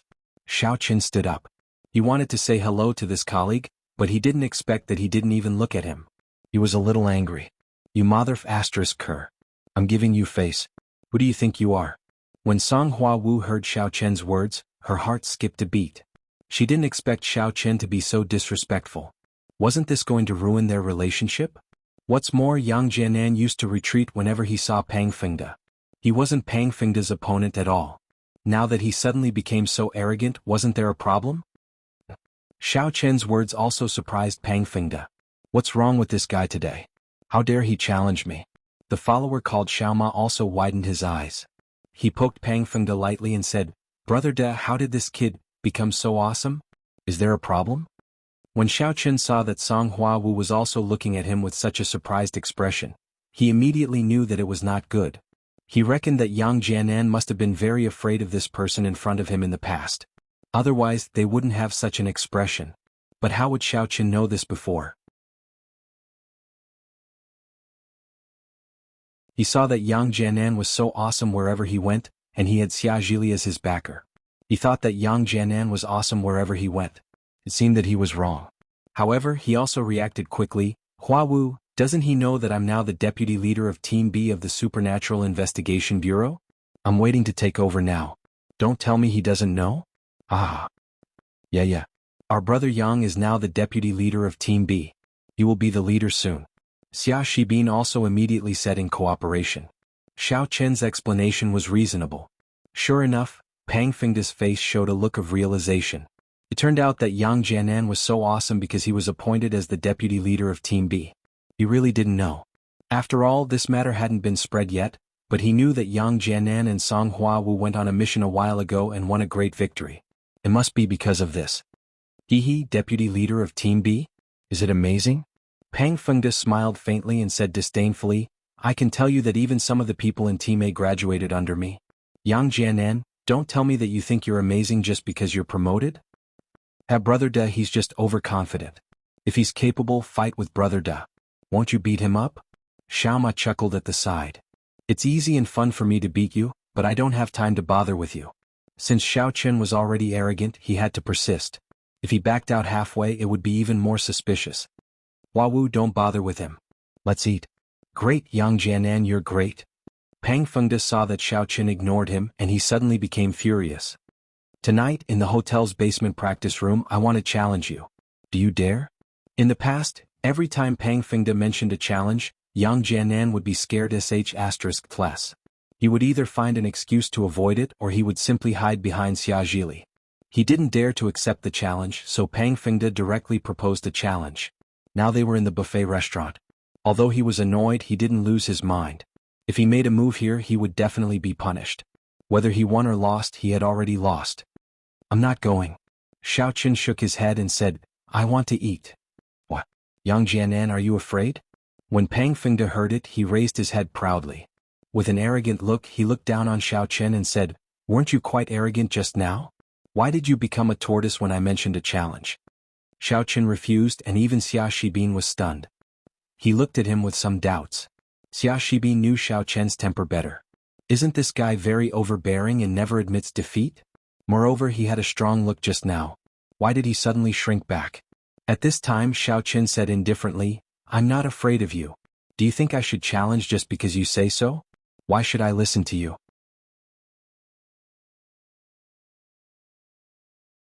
This? Xiao Qin's words made Pang Fengde speechless. Thinking about it, what Xiao Qin said was right. Why should I listen to you? However, he still said, don't say these useless things. Just say if you dare or not. I dare. After Xiao Qin finished speaking, he began to eat. This made Pang Fengde very angry. If you dare, then why don't you continue? I waited for you for a long time and you're eating? So he couldn't help but ask, since you dare, then let's challenge at 10 o'clock tonight in the practice room below the hotel. See you there. Oh, I'm not going, said Xiao Qin. You. Pang Fengde was furious. Yang Jianan, are you playing with me? Don't think that I don't dare to do anything to you in the restaurant. When we get out of the restaurant, do you believe that I will secretly kill you? Oh, I don't believe it, said Xiao Qin. Can't you say 2 more words? Pang Fengde didn't expect Yang Jianan to be so irritating. Is this guy on the wrong medicine? In the past he would hide when he saw me. Why is he so arrogant today? Even if he is the deputy leader of Team B of the Supernatural Investigation Bureau, he doesn't have to be like this, right? Oh, F***ck your mother, said Xiao Qin. Why ya. Pang Fengde jumped 3 feet high and pointed at Xiao Qin. He shouted angrily, I want to challenge you to a life and death battle. Do you dare? The so-called life and death battle was actually a rule of the martial arts world. Ordinary people didn't know about it, but the Supernatural Investigation Bureau was considered half a martial arts organization. Usually many people's style was also martial arts. As for the life and death battle, it was a life and death battle written by one party to the other. As long as one accepted the battle, then one could ignore life and death, but one could also refuse. However, the party who refused could not appear in front of the other party in the future. He had to hide and be a coward for the rest of his life. Oh, okay, said Xiao Qin. I know you don't dare. In the future, don't let me see you again and don't pester Song Huawu. Ah. Pang Fengde was stunned. What did you say just now? Oh, I said that you are deaf, said Xiao Qin. F***ck. Pang Fengde suppressed his anger and said, well, since you agreed, then let's have a life and death battle at 10 o'clock in the practice room below the hotel. See you there. Oh, I'm not going, said Xiao Qin. You dare to fool me? Pang Fengde was about to go berserk. No. Xiao Qin wiped his mouth and finally finished eating. Then he said, what I hate the most is what others say.